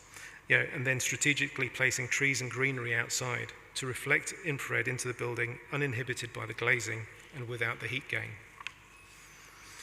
We have a very modern problem. We've become an indoor generation. Modern Homo sapiens has been on Earth for the last 300,000 years. We've shifted to spending more and more time indoors, and this really kicked off with the first industrial revolution. And this represents only 0.09% of the existence of modern Homo sapiens. Our modern indoor environments now only contain the visible parts of the spectrum. And Dr. David Perlmutter, a neurologist, came up with a statement, evolutionary environmental mismatch. His perspective is that it takes our physiology 40,000 to 70,000 years to adapt. So in a physiological sense, we are still hunter-gatherers living in a digital age. The challenge is that we've chased convenience. We've processed things to the nth degree, driving us towards an ultra-processed and unnatural world. So, I've had plenty of these in my time. My experience is that if I've eaten fast food, after about half an hour, I'm hungry again. For me, there's a simple reason. I've been fed, but I've not been nourished. I would argue that our indoor environments are not so different, at least not where it comes to the light environment. Our light sources have been processed and potentially ultra-processed. For energy efficiency reasons, we've limited modern artificial light sources and our glazing systems to the visible spectrum.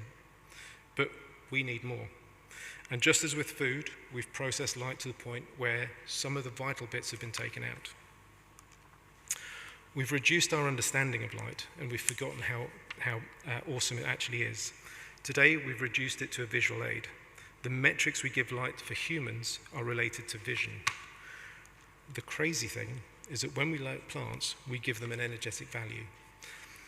PPFD, or photosynthetic photon flux density. Why? Because we want plants to be productive. Surely we want the same thing for humans. Should the metrics of light for humans move to energetic metrics? And why does it matter? In April, the IMF published their World Economic Outlook report that showed that the world is shifting towards an aging population. As world population continues to age, this suggests that we will end up working later on in life. If we're going to work later in life, then no doubt we're going to need to maintain more youthful productivity levels. The UK is about to become a super-age society in a couple of years. So therefore, surely health and well-being are critical factors. The challenge is not a technological one, it's a legislative one. The technology exists for the lighting industry to better support health and well-being. Our hands are somewhat tied by increasing energy efficiency targets. In our industry, we know a lot about lighting. I question sometimes how much we know about light, and I also question how much policymakers know about light, and how much should we know about light. Light is being used therapeutically in a vast array of applications. Maybe full spectrum light could or should be reintroduced into the built environment in a preventative application rather than as therapy. Sadly, a primary reference point for light today is how efficient it is, driven by an environmental sustainability agenda that unfortunately may not be considering human sustainability in the same way. We need to find the right balance wherever that might be. And if we don't find the right balance, we can find the moments that show the potential impact. Suni Williams and Butch Wilmore spent 9 months on the International Space Station. NASA are aware of the light problem on the space station. Astronauts are going up super healthy humans and coming back pre-diabetic. Of course, there are gravitational issues, radiation issues, and their food is ultra-processed. However, their light environment has changed to only being in the visible part of the spectrum. So after 9 months, what happens? Well, accelerated mitochondrial aging takes place, and it looks like that. What's the difference between the space station and our modern office environment? Not a lot, I would say. The big difference is we have a choice. We can step outside, back into nature and into sunlight. Winston Churchill is quoted as saying, "We shape our buildings thereafter they shape us." With the amount of time we spend in the built environment today, I would say that this is more relevant than ever. We should be designing for positive human outcomes.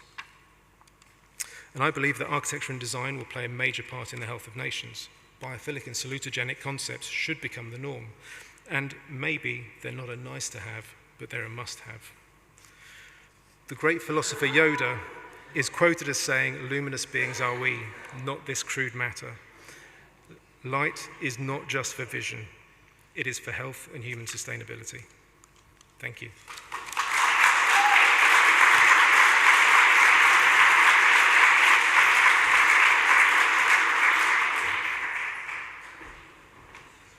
Thank you, Ulyss, and thank you for keeping to time. That's great.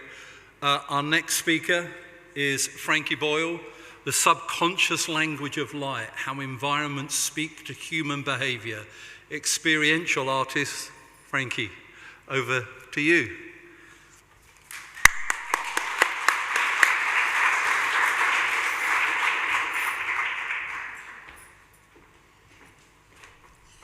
Wow, when you think you know a subject and you spend all day listening about every angle possible, and you're probably the people that know it the best as well. So it was a perfect talk for me to follow, so thank you. He's now done all of the science, so I won't need to not bore you, but go into that element. So I'm going to jump on, and we're going to do this. There we go.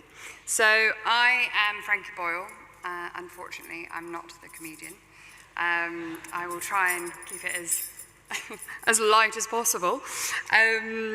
Basically, I specialize in light. I am very neurodivergent. Light has always been my communicational tool. I was mute for many years, up until about the age of 7, and I basically used to communicate through people that I knew and my family through light, color, and sense. And through that, I'm a big believer, if you take one sense away, your other senses grow stronger. And my sense for environment, people, how the light allows people to feel within space heightened. I have a heightened receptivity to light. So we always like a good movie. In the lessons close up to Christmas, teacher would put a TV on and we just watch something. Sorry, I should probably intro the video. This is my work over the last few years, connecting people to place and space with placemaking.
So they are a few things that I have created over the years. Oh, hello.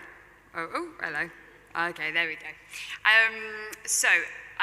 I create multiple experiences for brands such as Magnum, Samsung, Tiffany & Co., different restaurants, the Ivy, which maybe you recognize, installations at Light 24 last year, Canary Wharf Light Festival. I've done quite a few different light festivals around the globe.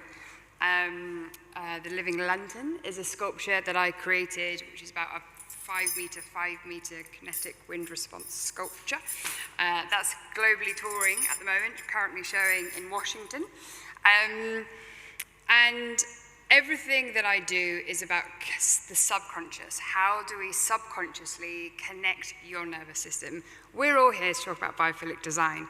And why do we like biophilic design? Because it soothes the nervous system. Why do we want to soothe the nervous system? To make us feel more relaxed, connected, and loved. And at the end of the day, that brings joy and happiness. So therefore, if we just filter all of this amazing information we've heard today, it basically is you connected to space, and it's all on the subconscious.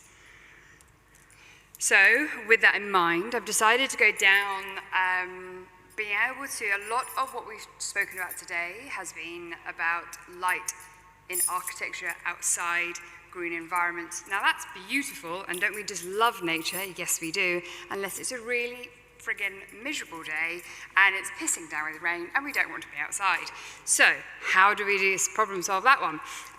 So why don't we look into actually the right type of wavelength at the right time of day? Why don't we have lighting fixtures within the home that actually coordinate with the sun? So this two spectrum pieces. One is called Echoes of the Hour. So on the hour, every hour it subtly changes. The sun moves up through the sculpture, so therefore, just by looking at the artwork, you subconsciously understand what time of day it is. It's like me just picking you up and putting you into your living room, and you would already know what time of day it is because how the sun is moving through that space.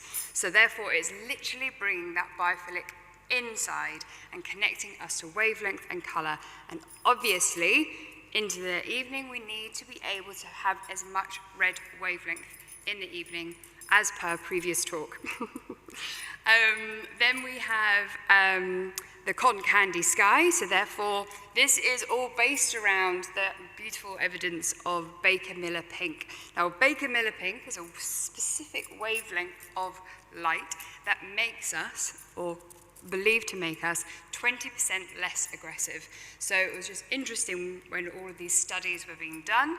I think they painted a prison out in, Zandra at the back knows more about this subject than I do, but they painted a prison cell, all of this like Baker-Miller pink everywhere, and sure enough, the prisoners actually became less aggressive to the point where they started to like work this out, so they started like picking off the paint to like get their power back. So why don't we start looking into these type of angles connecting us to wavelength and color and time of day. So basically the power of understanding somebody's subconscious is by looking into the biological connection that we have, biophilic design, and the psychological connection. How does wavelength, how color, how does story interact with us? Now I'm going to slightly cross over on the previous talk, which is all about how light enters the brain. Now, only 10% of light that we receive through the eye gets converted into vision. Only 10% of light. The rest of it is for our cognitive processes. It's the very reason why they were having, in the astronauts, as you saw, were having such severe reactions to it. Light is food. It's one of the most important things in our surroundings that we can do.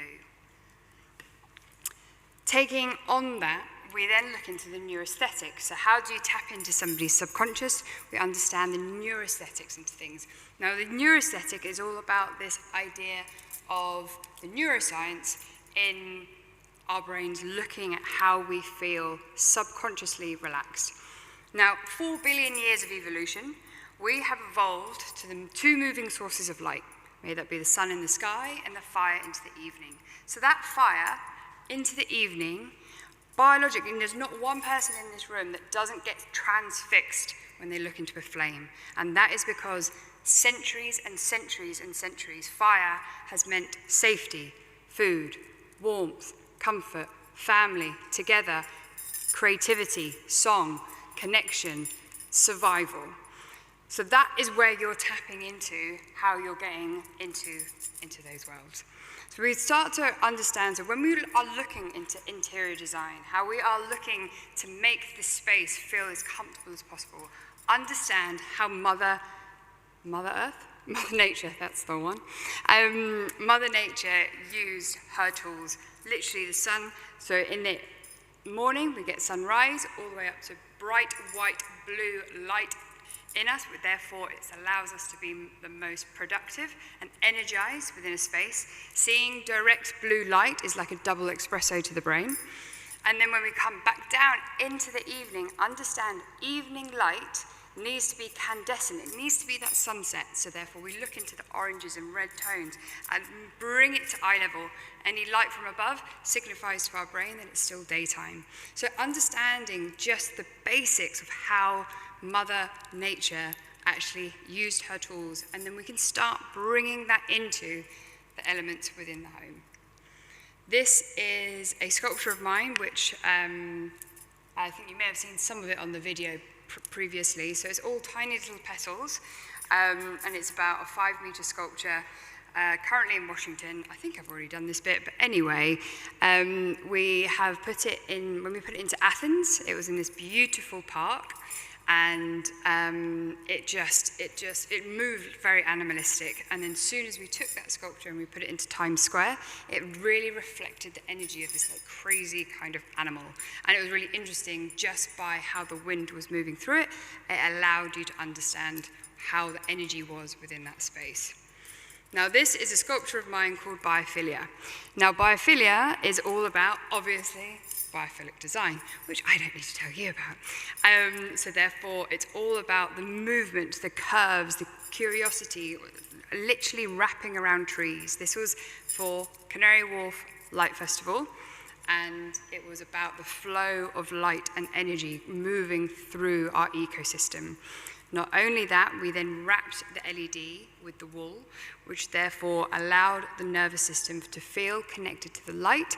Not only did the wool give a beautiful glow to the light, but it also allowed you to feel biologically connected to the light source. It's a collaboration that Freya and I did together.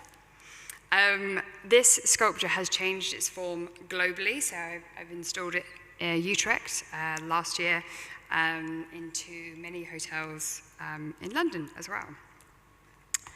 So wrapping it up, basically, is that we need to really understand how we connect to light, breaking it right back down to the 2 ends of spectrum.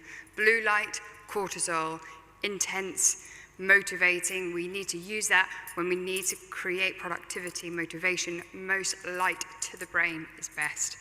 Then melatonin, when we need to start introducing the red wavelength or subtracting the blue wavelength into the evening. Allow your melatonin to start coming into your body, allow you to sleep well, so you exit this sleep disorder crisis that we are going through right now.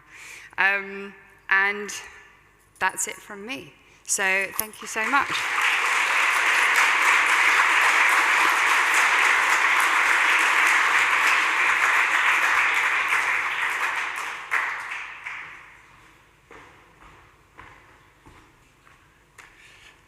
Like a kid again with those lights, aren't you? Fantastic. Before you come, we do have a surprise guest. Chris Bellamy from BioCrafted is going to give us a little 3-minute interlude. Over to you. I'm going to stand beside him so the 3 minutes are kept to. Okay. So I've got 3 minutes to take you on an adventure to the other side of the world and back again. And so, like many of you here, many of us in this room are creatives. I was a creator. I was designing electric cars, recyclable shoes at the cutting edge of sustainability. And then I realized that this didn't quite sit right and wasn't compatible with our kind of targets for the future. And so I did this little thought experiment. I said, could we ever design or engineer anything as elegant as a tree? And the obvious answer was no. We can't even dream of competing with nature. And so I decided to say, well, what about if I were to quit my entire career, leave it behind, and just try and collaborate with nature? And I did that, took that mad step. And I took the first step. I actually moved to French Polynesia, to this remote island in the middle of the Pacific Ocean. And I got fascinated by looking for kind of nature. What were these living organisms I could work with? And I started encapsulating them into different materials.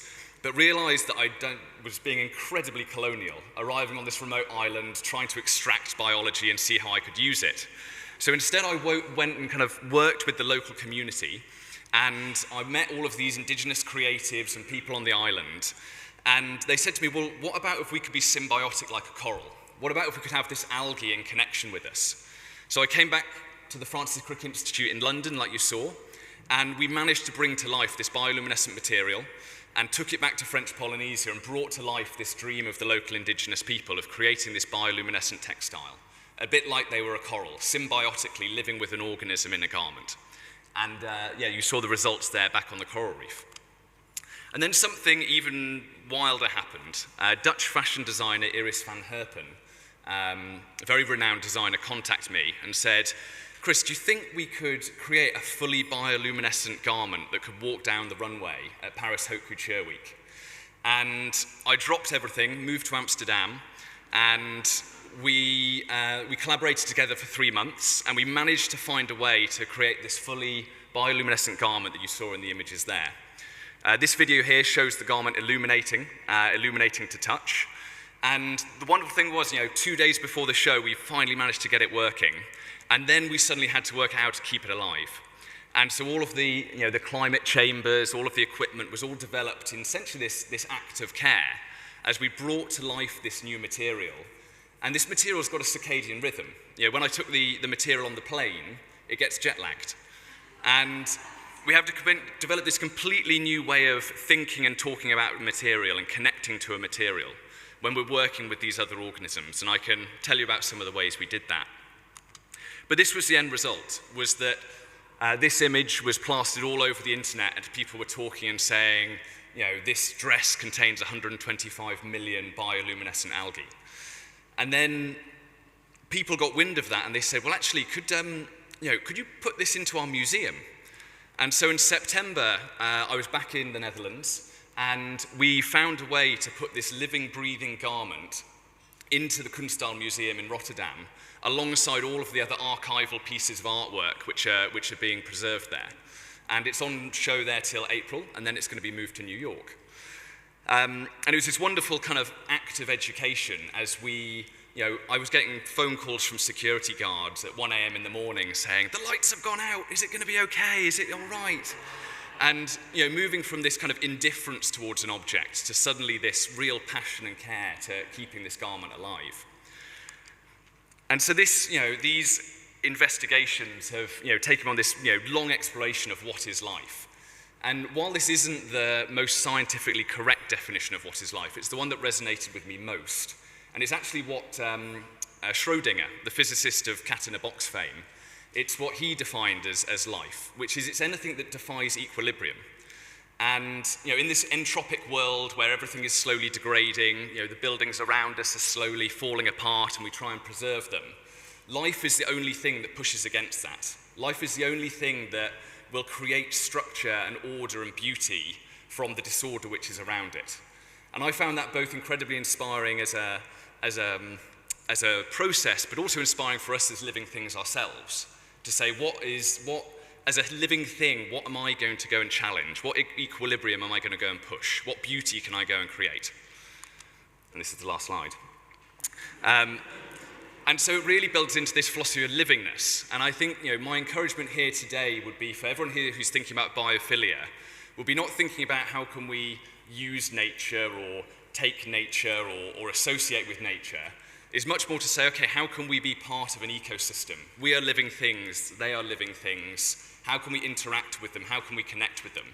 Because livingness is this really beautiful state. It's incredibly fragile, but it's that fragility that makes it very adaptive, reactive, responsive, repairing, healing. And livingness is incredibly special. And when you talk to everyone in French Polynesia, when I went to the institutions in Europe and said I wanted to make this material, they'd think I was completely mad. But in French Polynesia, they really got it because it's so ingrained into their culture. And it actually comes from this because if you've seen the film Moana, it's all based on the Polynesian legend of Maui and Te Fiti. And that legend is all about that the best way to preserve something is to keep it alive. You don't want to write something down. You don't want to store it away. You don't want to, stop it. You need to talk about it. And that's why indigenous knowledge is always kind of transmitted orally. They're constantly talking about something, discussing something.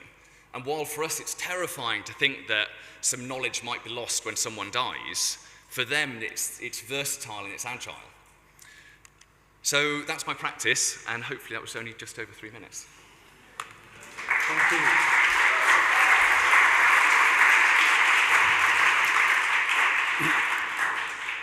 you. Do you still have a table in the room? Yes. Yep, so do visit the room later.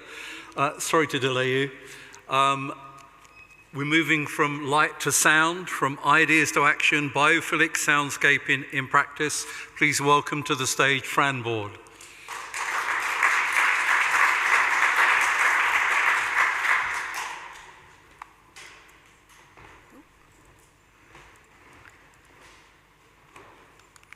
Sorry, guys. Yes. Hi, everyone. Thank you, Mark. As Mark says, I'm here today to talk about sound in 5 minutes. And as we've heard from a few people today, sound is a huge part of how we experience nature and how we benefit from it. Biophilic sounds, just hearing them, can support our physical health, our mental health, and our cognitive functioning. But as we all know, we spend most of our time indoors, so we don't get to experience those benefits as much as we could or should. At the same time, indoor sound is a huge problem. Noise is usually the #1 complaint in most buildings, like workplaces and offices and schools, and it is distracting and stress-inducing on a number of different levels. And I work in a field called soundscaping, where the aim is to bring positive biophilic sound into buildings. The idea being that if we can do this in a way that is intelligent and appropriate, then we can turn sound into a proactive tool for indoor health in really important spaces. So I wanted to share very briefly a couple of things about our approach and how we do this.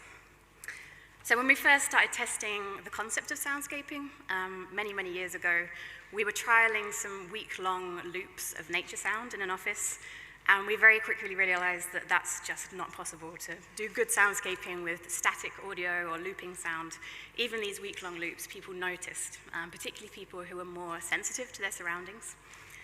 So one of our core principles is generative sound. So that is essentially algorithmically created sound, which means that the soundscapes don't loop, we don't get that repetition.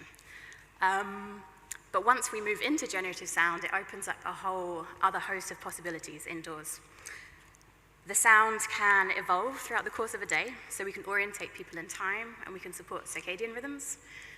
We can also have the soundscaping respond to what's happening in a space. So if the lighting levels change, or occupancy changes, or if the system notices a particularly distracting noise, like a loud conversation, it can mitigate that in real time. So the indoor soundscape becomes something that is dynamic, is always optimizing, and we can also create this alignment across the senses indoors as well. We also take a zonal approach, kind of a bit like you'll see here, where because different activities and different people, very importantly, require different things from their sensory surroundings, we can create that variation using sound. So we might have one area where the soundscaping is focused and calm, and then another where it's really energizing and dynamic. Outside of the sound itself, we also think about control, either how we can give people direct control of that sound, like in an individual patient room or a meeting room, or how we can communicate to people what their different sensory options are throughout a building.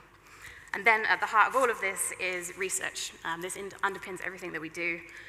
We've carried out lots of long-term studies in workplaces and now in hospitals as well. And by introducing biophilic sound indoors, we've seen huge improvements in task performance, in stress, in mood, and many other really important factors.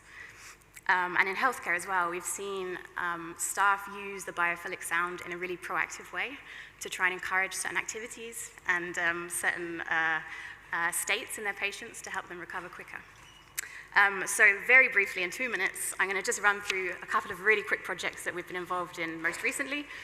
They're both from the world of workplace. The first is GSK's new London office, which has been described as the healthiest workplace in the world. They essentially did many years of primary research into the technologies and the different design initiatives that they were going to introduce here. When they were testing biophilic soundscaping, they found really considerable improvements in a range of different well-being and productivity-based metrics, including an 8% increase in decision-making abilities. GSK actually aims to have the healthiest portfolio in the world, so they have biophilic soundscaping in the majority of their offices globally, and lots of other biophilic design initiatives and well-being initiatives as well. Second is CBRE's new workplace in Singapore, where they have this really interesting overlap between technology and well-being. So they have lots of different interconnected sensory systems here, like lighting and sound and air quality. They have 14 different soundscaping zones across the office. They can reconfigure these when their layout changes, so the whole space is designed for flexibility. And then the team actually kind of use that full circle, so they take that sensory data to understand how the spaces are performing, and they use it to inform their future real estate decisions as well.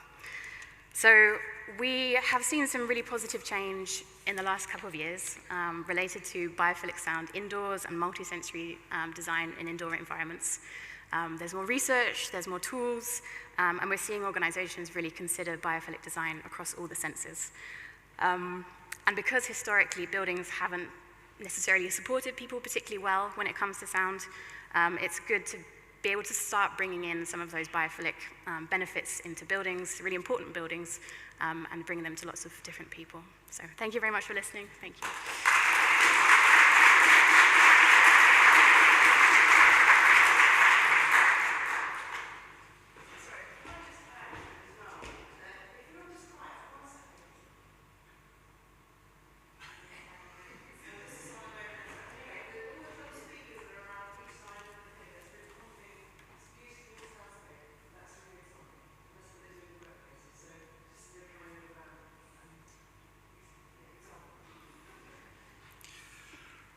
Thank you very much, Fran. Our next speaker, how do we really experience biophilic design?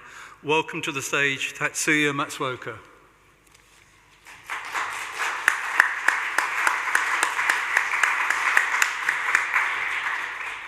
Thank you very much for introducing. Okay, again, my name is Tatsuya Matsuoka from Japan. It is a great honor to have a presentation here. It is almost dinner time, but I'm sorry that today's topic is not sushi and ramen, but about greenery. And today I'd like to talk about using wearable devices to assess the impact of biophilic design in workplaces. And biophilic design is, as you know, the design practices that integrate elements of nature and natural materials, including greenery, into environments. Based on previous studies, working in biophilic design experience 50% higher level of well-being, 60% increase in productivity, and 50% boost in creativity compared to the cases without biophilia. And there is a picture of the experimental sites in our project. This one is Nottingham Trent University, and this is the office of Smith Corporation in London. The characteristics of the participants and the greenery conditions are different each other, so we are comparing these differences. This is today's topics. First is the short results of the literature review, focusing on physiological effects of biophilic design. Second is monitoring methods using wearable devices. Third is suggestion of measurements based on the results from pilot experiments. And this is our team. We created joint research in the UK to clarify the impact of biophilic design in offices. Particularly, we aim to develop evaluation technology to assess the impact of biophilic design that can contribute to suggest the appropriate greenery conditions, such as planting density and colors of the plants, and the plant heights, and where to set greenery in the rooms. From academic side, Emeritus Professor Derek leads this project, and Associate Professor Yang and Shan also supervising this project.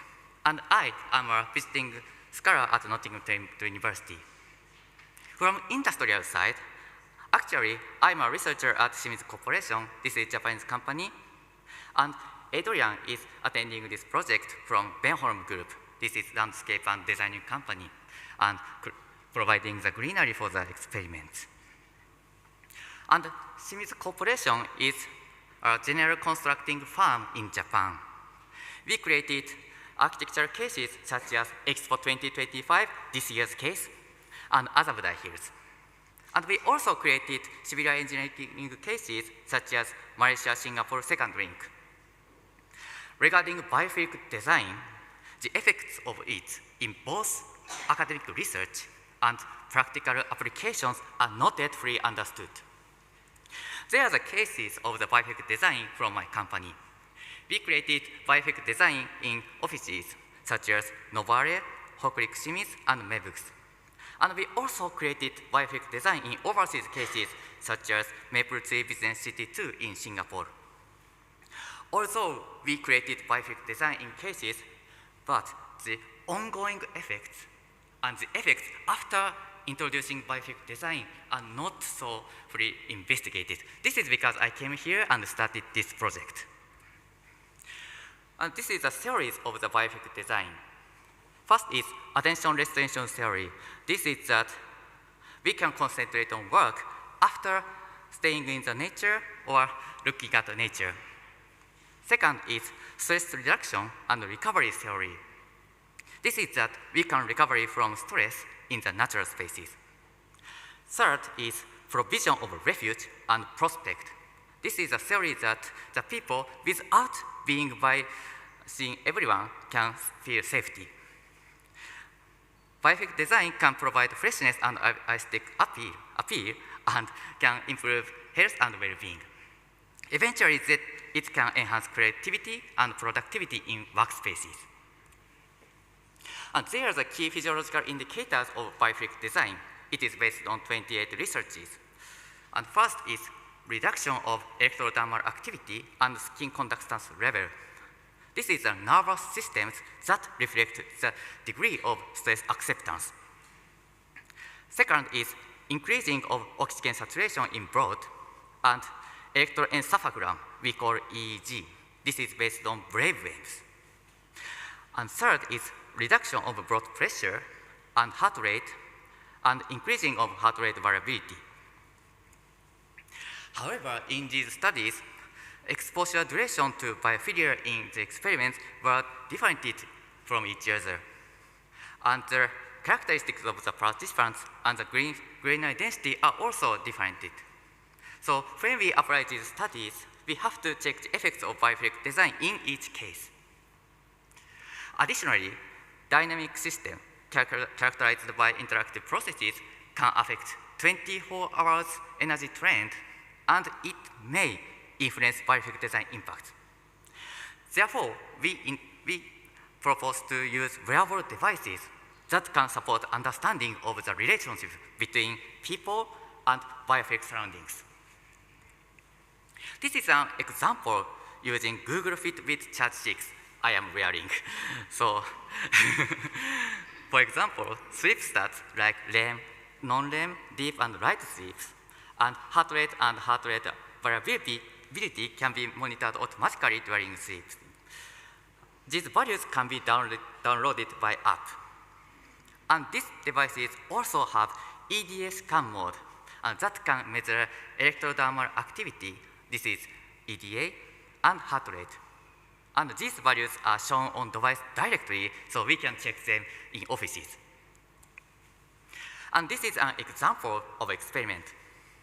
Before working, participants are asked to wear devices, and physiological indices will be measured. And participants also asked to answer a questionnaire, and psychological indices such as feelings and mood will be measured. After working, the same experiment will be conducted, and after getting back home, participants are asked to create life logs, including exercise, sleeping, and eating. And this is suggestion of the measurements. We can get the data both during activity and sleeping. And workers are asked to take short tests from 5 to 10 minutes, very short tests. And we can evaluate the relationship between the data from wearable devices and the data from lifelog. And the impact of daily activity on the effects of biophilic design can be analyzed by statistical analysis such as GLMM, generalized linear models.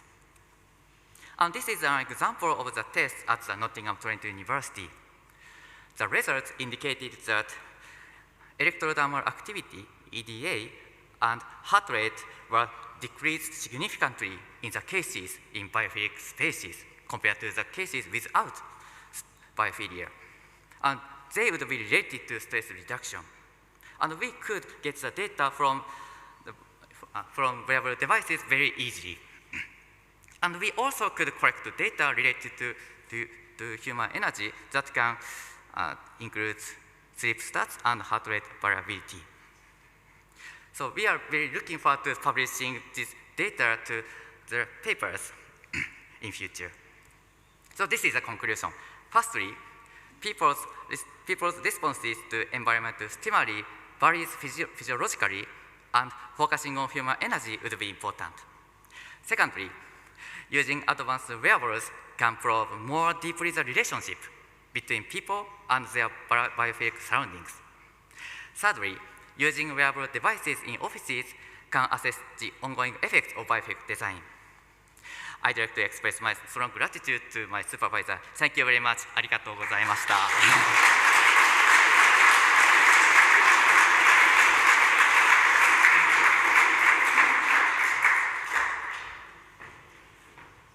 I can see some of you running a book at the back as when I'm going to fall down the stairs, okay? So let me know how that goes. We're now going to watch a video from Julian Treasure, a well-known TED speaker.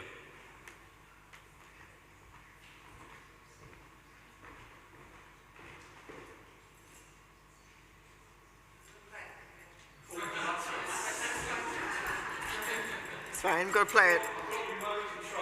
Hello. Although I can't be with you in person, I'm delighted to be able to share with you this short talk to encourage you to start designing with your ears. Now, to me, biophilia means reclaiming our lost connection with nature, and as I'm sure you've already heard today, there are great benefits to be gained from that reconnection, and you can do it really well in sound. So I've called this talk Sound Affects, which is also the title of my latest book, because it does. Sound affects you and me every day in 4 powerful ways. I'll just move myself down here, and then let's briefly explore those 4 effects. Here's the first. Sorry about that. The first effect is physiological. Any sudden or unexplained noise like that triggers your fight-flight response, giving you a shot of cortisol and raising your heart and breathing rates. I would suggest if your alarm clock sounds anything like that at home, please do change it. It's not good for you. By contrast, a peaceful sound like this, gentle surf, will lower your heart rate and reduce stress, which is very effective if you have insomnia or trouble sleeping, so I won't leave it on for too long right now. It's late in the day. On these charts, you can see sound's potential benefits on the green side and the damage noise can do on the red side. The second way sound affects us is emotionally. It affects our feelings. The obvious example of this is music. I'm sure you can instantly think of a song that makes you happy or perhaps one that makes you sad. Let me share with you one of my favourite sounds, the wonderful sonic logo of THX. It's a short, intense, musical sound that tends to create a powerful emotional response. See if it does for you.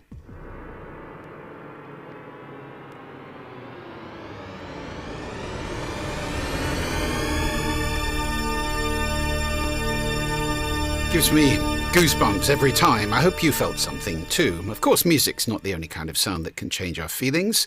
Birdsong, over hundreds of thousands of years, is a sound we've learned to associate with being safe, because when the birds are happily singing, things are normally fine. It's also nature's alarm clock, so it's a very natural way to wake up in the morning, and it's a great sound to work to because it encourages mental alertness. The third effect of sound is on cognition. You'd have to You be a can't pretty understand two exceptional people person talking to at be able once, to or in this understand case, two one people person talking talking at the twice. same time. Can't do it, can you? We have bandwidth for about 1.6 human conversations. That's why noise like this is such a problem in offices. Research shows that it can cut productivity for knowledge workers by as much as 2/3. You can habituate to a constant hum or buzz, though it'll be tiring, but irregular sounds like a door slamming or people speaking, well, those are very distracting. And so, by the way, is most music. On the other hand, the right sound can boost productivity, enhancing our concentration, energy levels, and motivation. The fourth and final way sound changes us is it affects what we do. Now, the reason I've got a bottle of wine here is because of a wonderful study that was done some years ago in a supermarket with identical displays of French and German wine. Nothing to choose between them visually. All they did was to alternate a sound condition over weeks and weeks. And one day you had a bit of this, and the next day a bit of that. So what happened on the French music days? French wine outsold German wine by 5 bottles to 1, which may not be surprising. It does sell more in the world. But, and this is a huge but, on the German music days, German wine outsold French wine by 2 bottles to 1. That's a huge shift in behaviour, and almost nobody had noticed the music. That is how powerfully a sound condition can change what you and I do, even if we're not listening or noticing it. Now, the biggest problem with sound is that we haven't been designing carefully, and the number one problem, therefore, in offices, schools, hospitals, hotels, and even many homes, is this. We're a noisy bunch, and there are over 8 billion of us now. The noise we make has devastating effects. It's ranked just behind air pollution as a killer. The amount of noise is increasing, of course, in line with the human population, and sadly, nowhere is it a political issue. You won't hear anybody saying, "Vote for me, I'll make it quieter." There's strong scientific evidence now that chronic noise exposure is associated with ischemic heart disease, breast cancer, respiratory disease, cognitive decline, depression, anxiety, diabetes, and obesity. This all reduces life expectancy, and in Europe they've measured this at around a day of life lost every year for every person in Europe due to noise. The cost in money is astronomical. In Europe it's been estimated at around 96 billion euros a year, and that's about 0.6% of GDP, but I've seen wider estimates up to 3% of GDP. And in the US, for example, that would be over $700 billion a year. So how can we stop sound being an adversary and turn it into an ally? Well, there are 3 simple steps that you need to take in order to create spaces that sound as good as they look. Step 1, acoustics.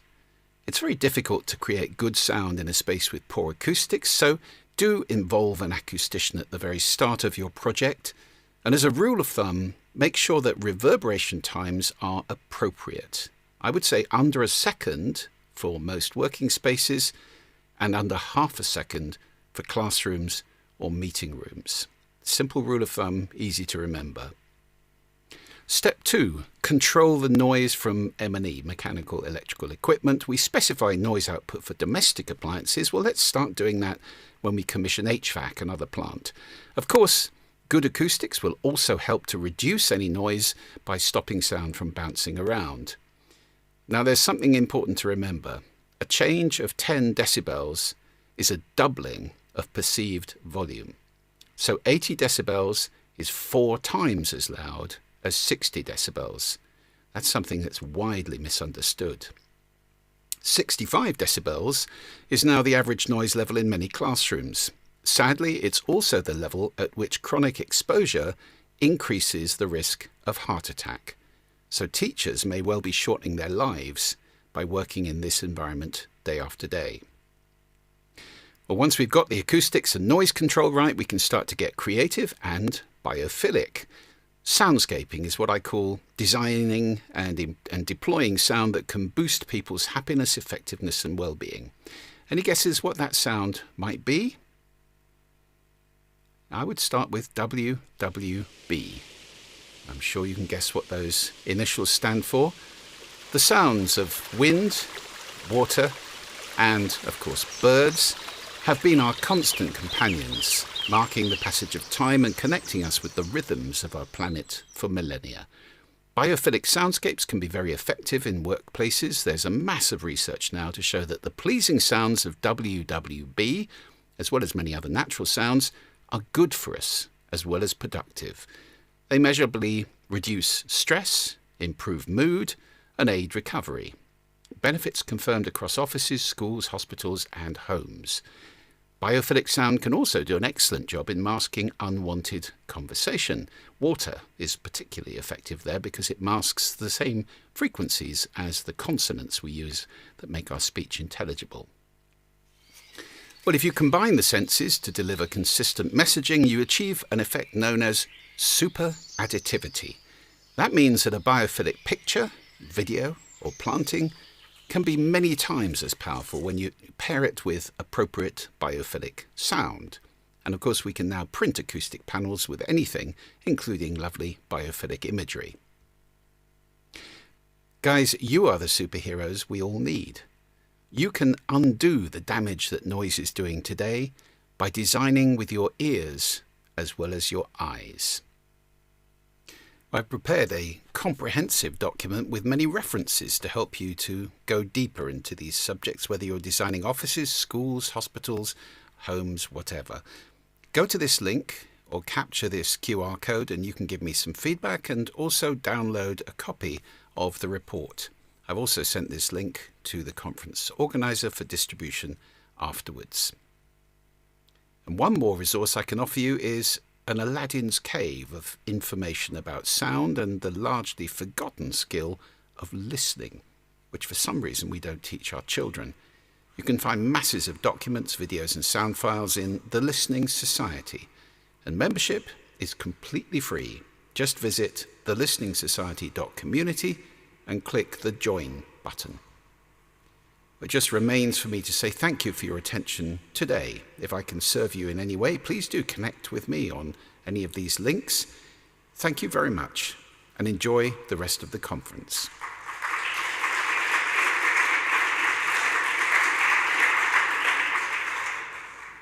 When I grow up, I want to be able to speak like Julian Treasure. He has the most listenable voice, I think. So we're nearly there. But I'm sure today you've asked yourself a question.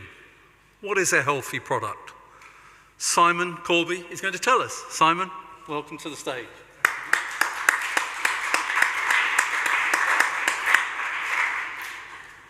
Well, hello. I said I'm trying to do the same voice as the last speaker. It's just not possible. So I brought something along because this is supposed to be the sensory session. And I think the easiest way to sort of, satisfy your senses is to touch something.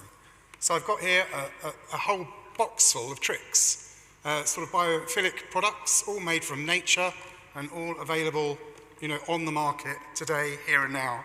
So I'm going to leave it at the front for you to have a look at on the way through. So thank you so much to Vanessa for inviting me to come and speak. So I'm a chartered surveyor. Are there any other chartered surveyors in the room? No.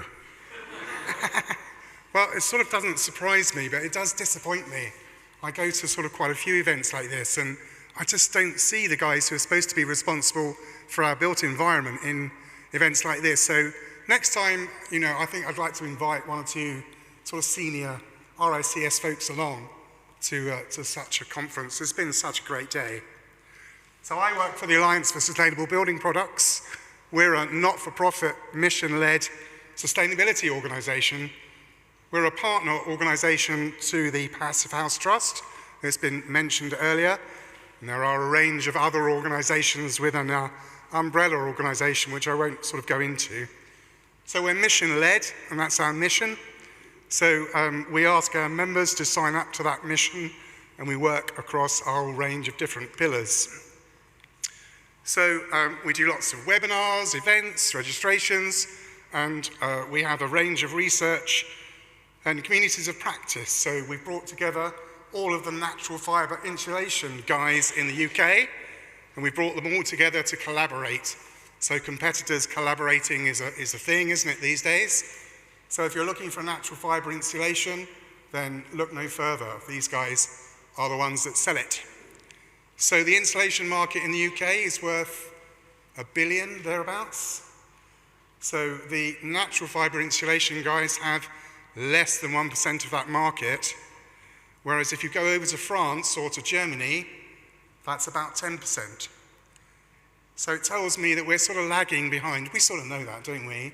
But yeah, sort of quite why we're lagging behind is quite a complex question and answer. So these are our patron members. So Archetype, you may know Archetype, they're amazing architects.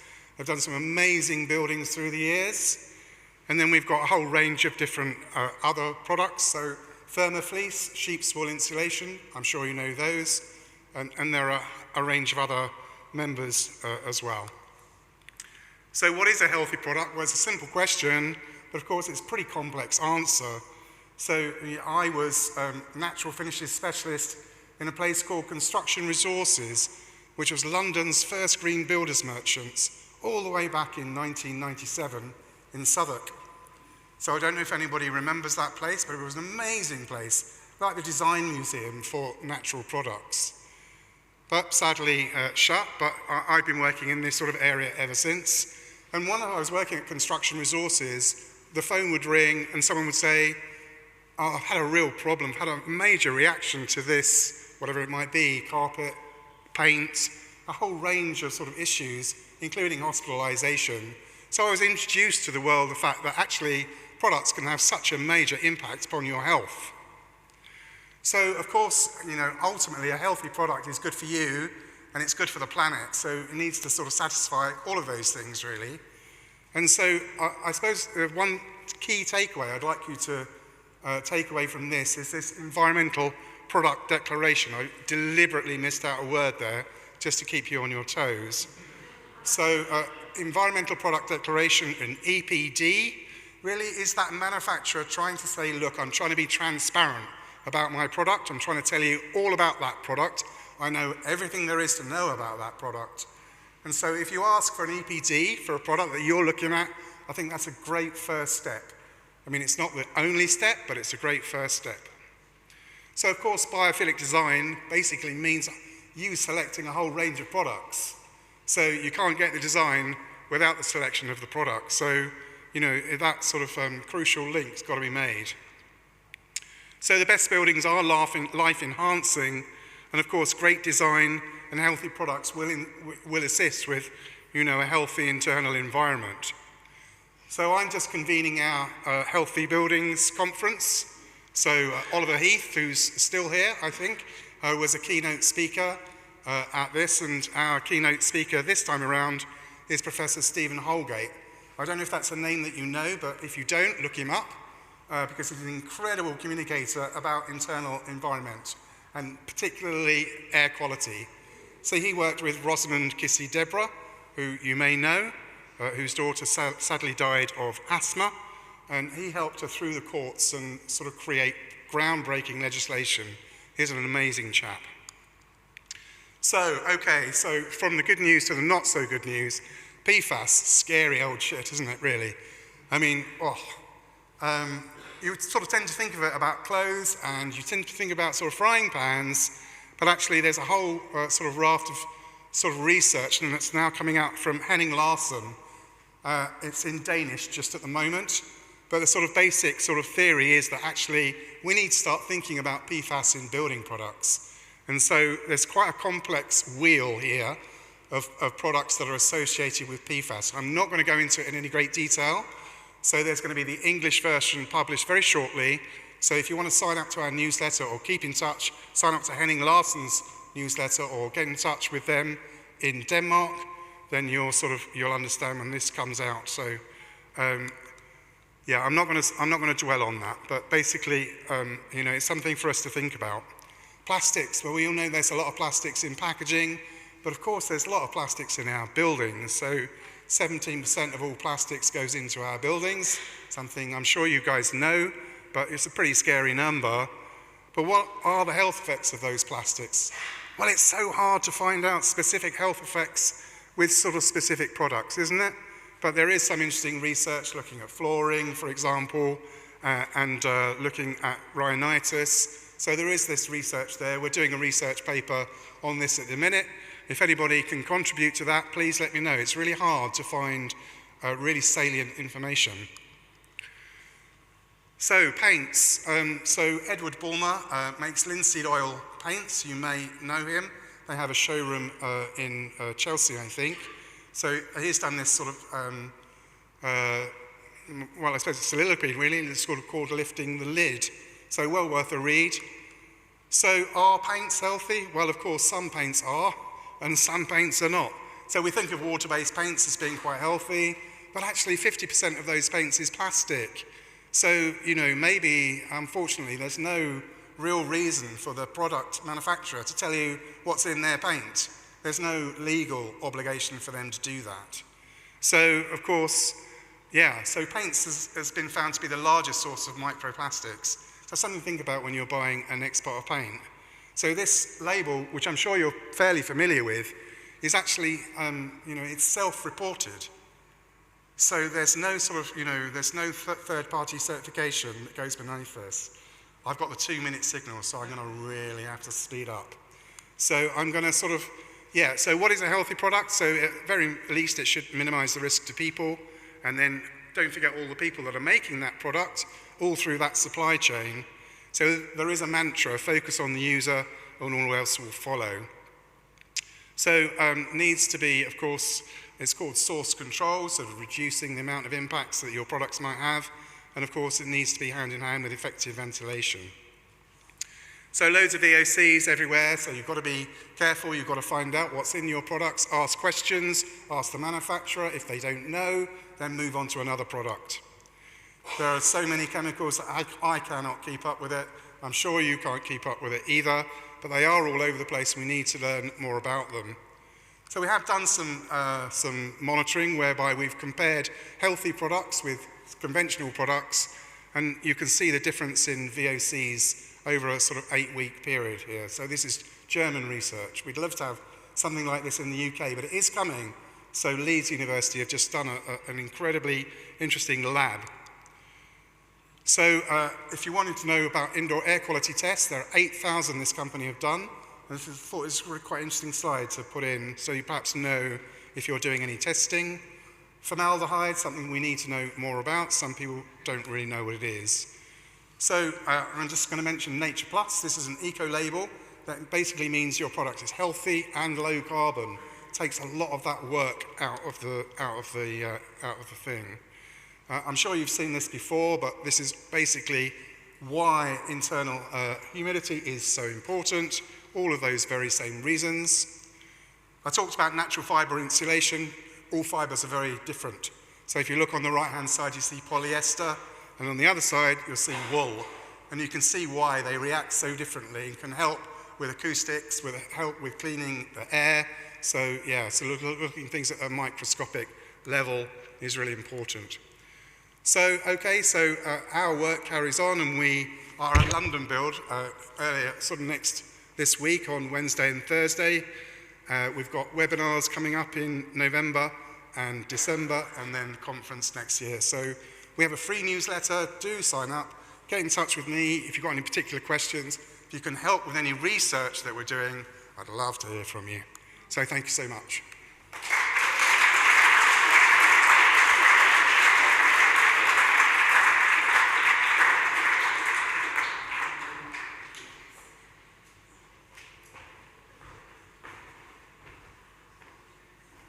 You're nearly there. One more to go.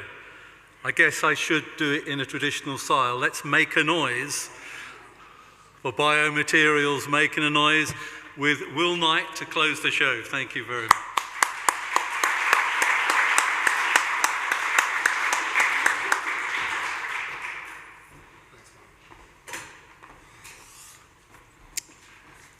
It's really nice to be here. Congratulations to Vanessa. Thank you, Mark, for looking after this session.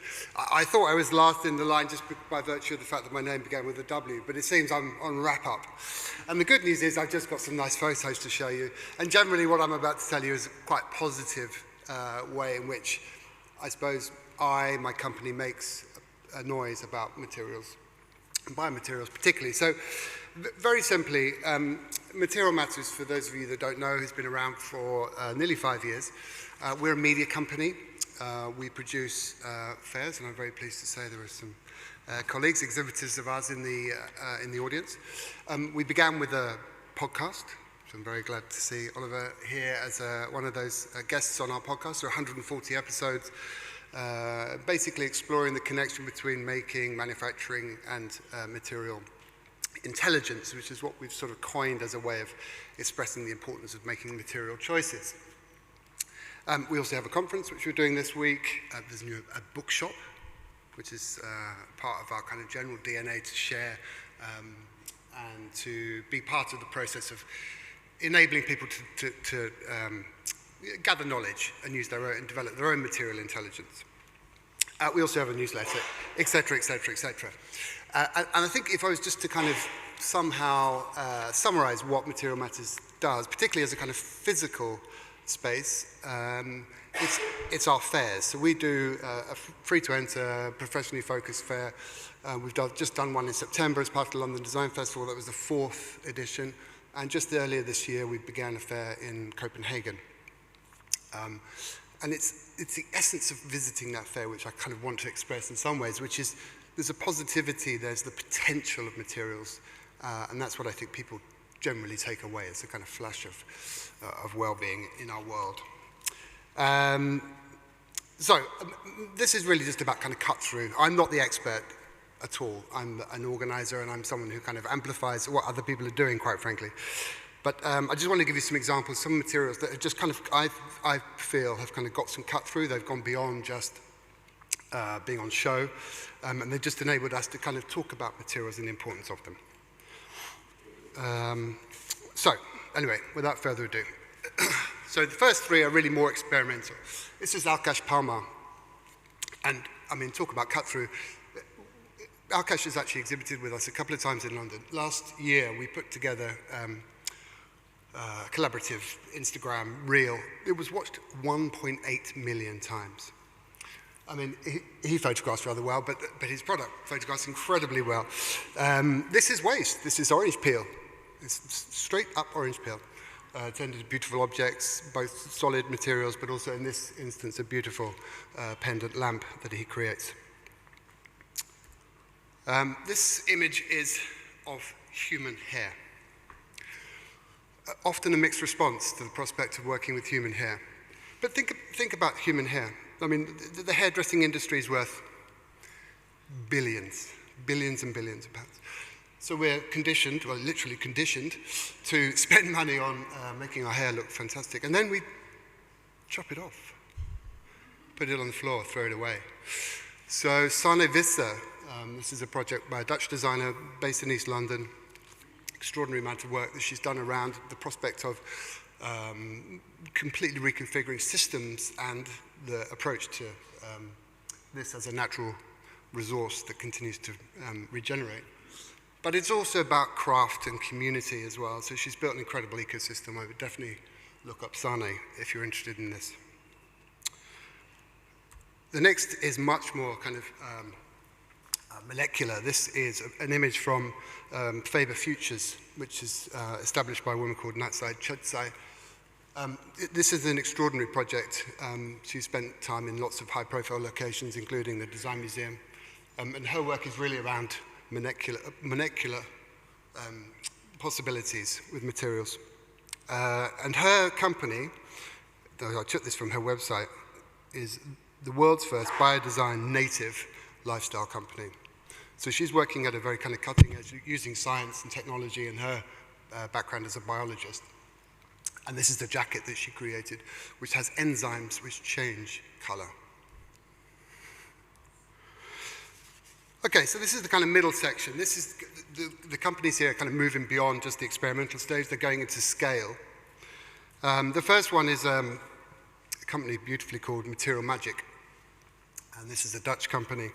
And what's amazing about the story behind this, and what gets some cut through, I think, is the fact that this is all locally sourced materials. So you see in the background the bales of hemp that have been used, and the collective effort around the studio, which is in northern Holland. And for those of you that work with materials, there is no better place in the world than to go to the Netherlands to understand how they work with material innovation, particularly. It's hemp and potato starch, which are locally produced, and there's a connection between the industrial scale of which the waste product that's produced from potato manufacturing is then combined with, again, a renewable source. This is a favourite of ours, a pin-up almost of Material Matters. This is Zena Holloway and her incredible company called Rootful. You may well have seen this. She really has got cut through.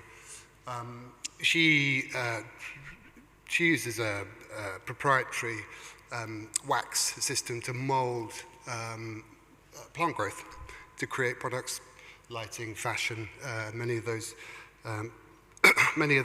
components of design which designers are looking to work with. And so she's beginning to really push through and develop at scale now. This is a very distinctive product, and I've only got one photo, but again, Rootful is well worth looking at. And just the final one, just in this midsection, is a company called Crafting Plastics. Crafting Plastics, again, is an extraordinary company, sort of born from all sorts of different components, including kind of academia, based in Bratislava, but also working with bio-based plastics, which are completely regenerative. This is an image from a show that we did with them last year, and the pink is a response to UV levels. So not just kind of working with the materials, but also getting the materials to be useful in terms of adapting to environments and understanding how things like air quality, light levels are affecting the environment. Okay, and finally, the last section, last three. This is a company called Mushloom. I don't know quite how many times we've talked about the kind of the potential of working with the incredible ability of mushrooms and mycelium. But this is combines, again, grown, not made, and really a professional outfit that's based in the UK and is really focused on the kind of customer experience of combining hemp and mycelium to create these beautiful lamps. This is a picture from a company called Nature Squared. Nature Squared's actually been going for 25 years, working with calcium-based products. And they really exist in the kind of luxury space as well. A global provision and able to do an incredible array of different things that tell stories. And they are really focused on what is organically available to create luxury environments. And finally, and actually the image hasn't come out too badly, finally this is actually one that we haven't featured at Material Matters. It's one that I saw a couple of weeks ago. I was in the Middle East. This is called Desert Board. I think this is a really amazing product, particularly for construction. This is palm fronds, which annually regenerate. And again, it's a proprietary system which has created a flat board that is both rather beautiful and very tactile, but also incredibly well qualified to improve environments and develop a new product which is, again, locally sourced and produced. And that's my lot, that's your lot. And I'm really pleased to say Material Matters is at your disposal, and we'd be delighted to talk to you about all our programming, both for the rest of this year and for next.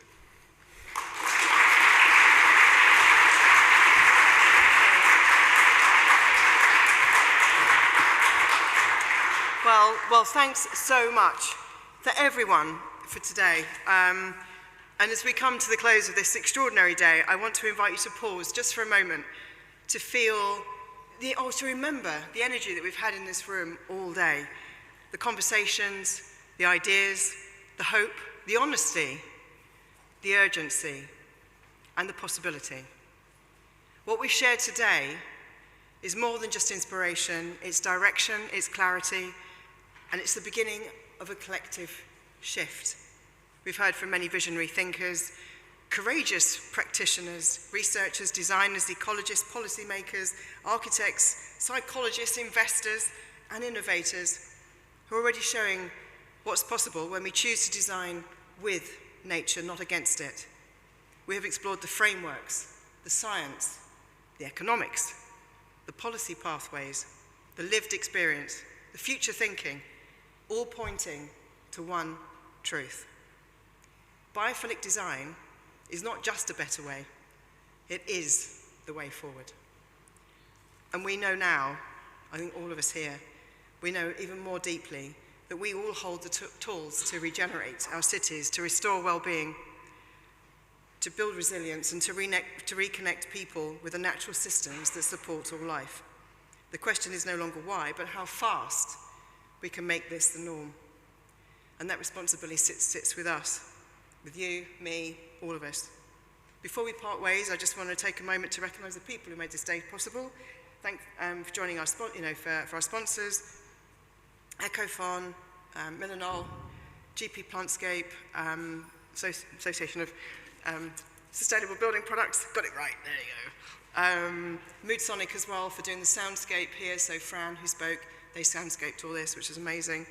To our volunteers as well. And Mike Payne is in the room. So where's Mike? Is Mike here? Mike, just stand up one moment. Just got to stand up. This amazing man is the designer of the journal. So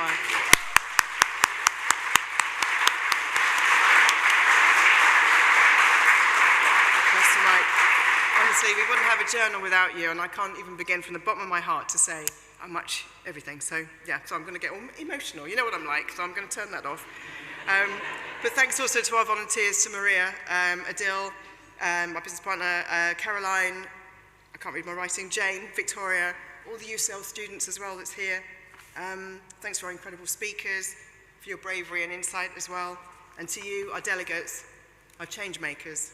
You're an integral part of today and the future we're building. My hope is that you carry the energy, emotion, and knowledge from today in your hearts, that you take it back to your practices, your workplaces, your classrooms, your studios, your policies, your communities, and that you use it.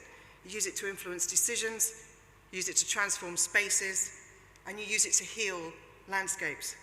Use it to shape a society that's fairer, healthier, and more connected to the living world. Because change won't happen from the outside, it happens because you choose to make different choices. Because you choose to build, design, plan, specify, invest, and construct with biophilic principles at the core. Because you decide that this way is the ethical way, the intelligent way, the only sustainable way forward. Today is not the end. It's the start of a movement gaining momentum, intelligence, and purpose. So thank you from the bottom of my heart for being here, for believing in this work, and for being part of something that truly can transform our planet, our communities, and our collective future. Let's go forward and do the right thing together.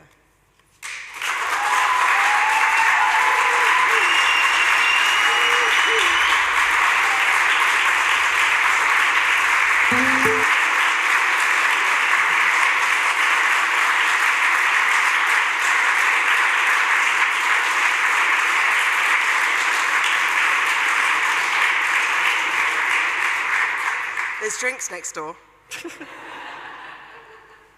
Thank you.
on a sunny afternoon when an angel sung to me in a voice that set me free. She cracked a smile of diamonds to lighten up my life and put her hand into mine as we strolled on to the night. Oh yeah.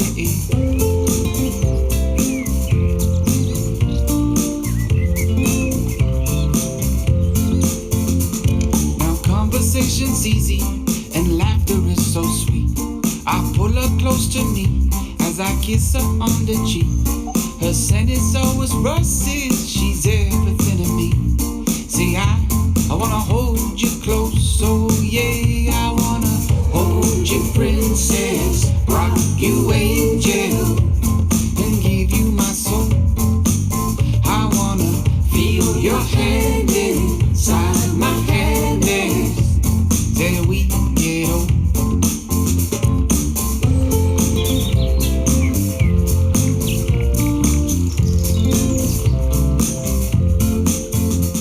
Like a snowflake in the rain, my hope was fading out.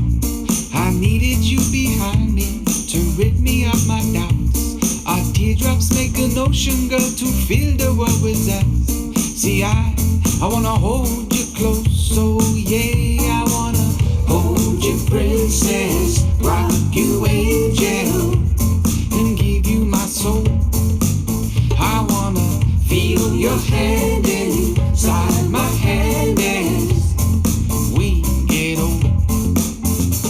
Together we can do anything, just you and me.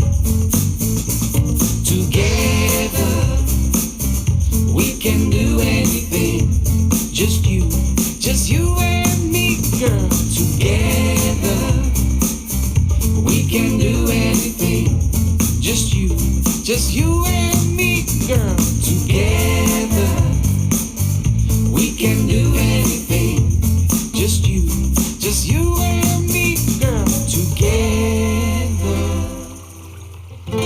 we can do anything, just you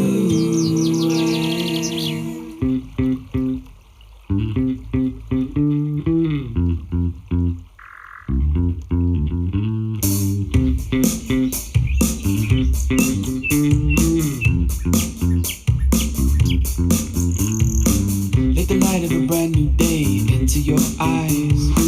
Don't be scared to be honest, always try. To be kind is a virtue, keep your soul young. In the night of 1,000 stars, you're still one. And if you go where a true wind blows, time is like wine. Pick a friend like a flower, there's a flower in your mind. Stick around for those ups and downs, learn to be strong. If the whole world thinks they're right, don't make you wrong. And don't forget to remember, life is beautiful, life is beautiful. And don't forget to remember, life is beautiful, life is beautiful.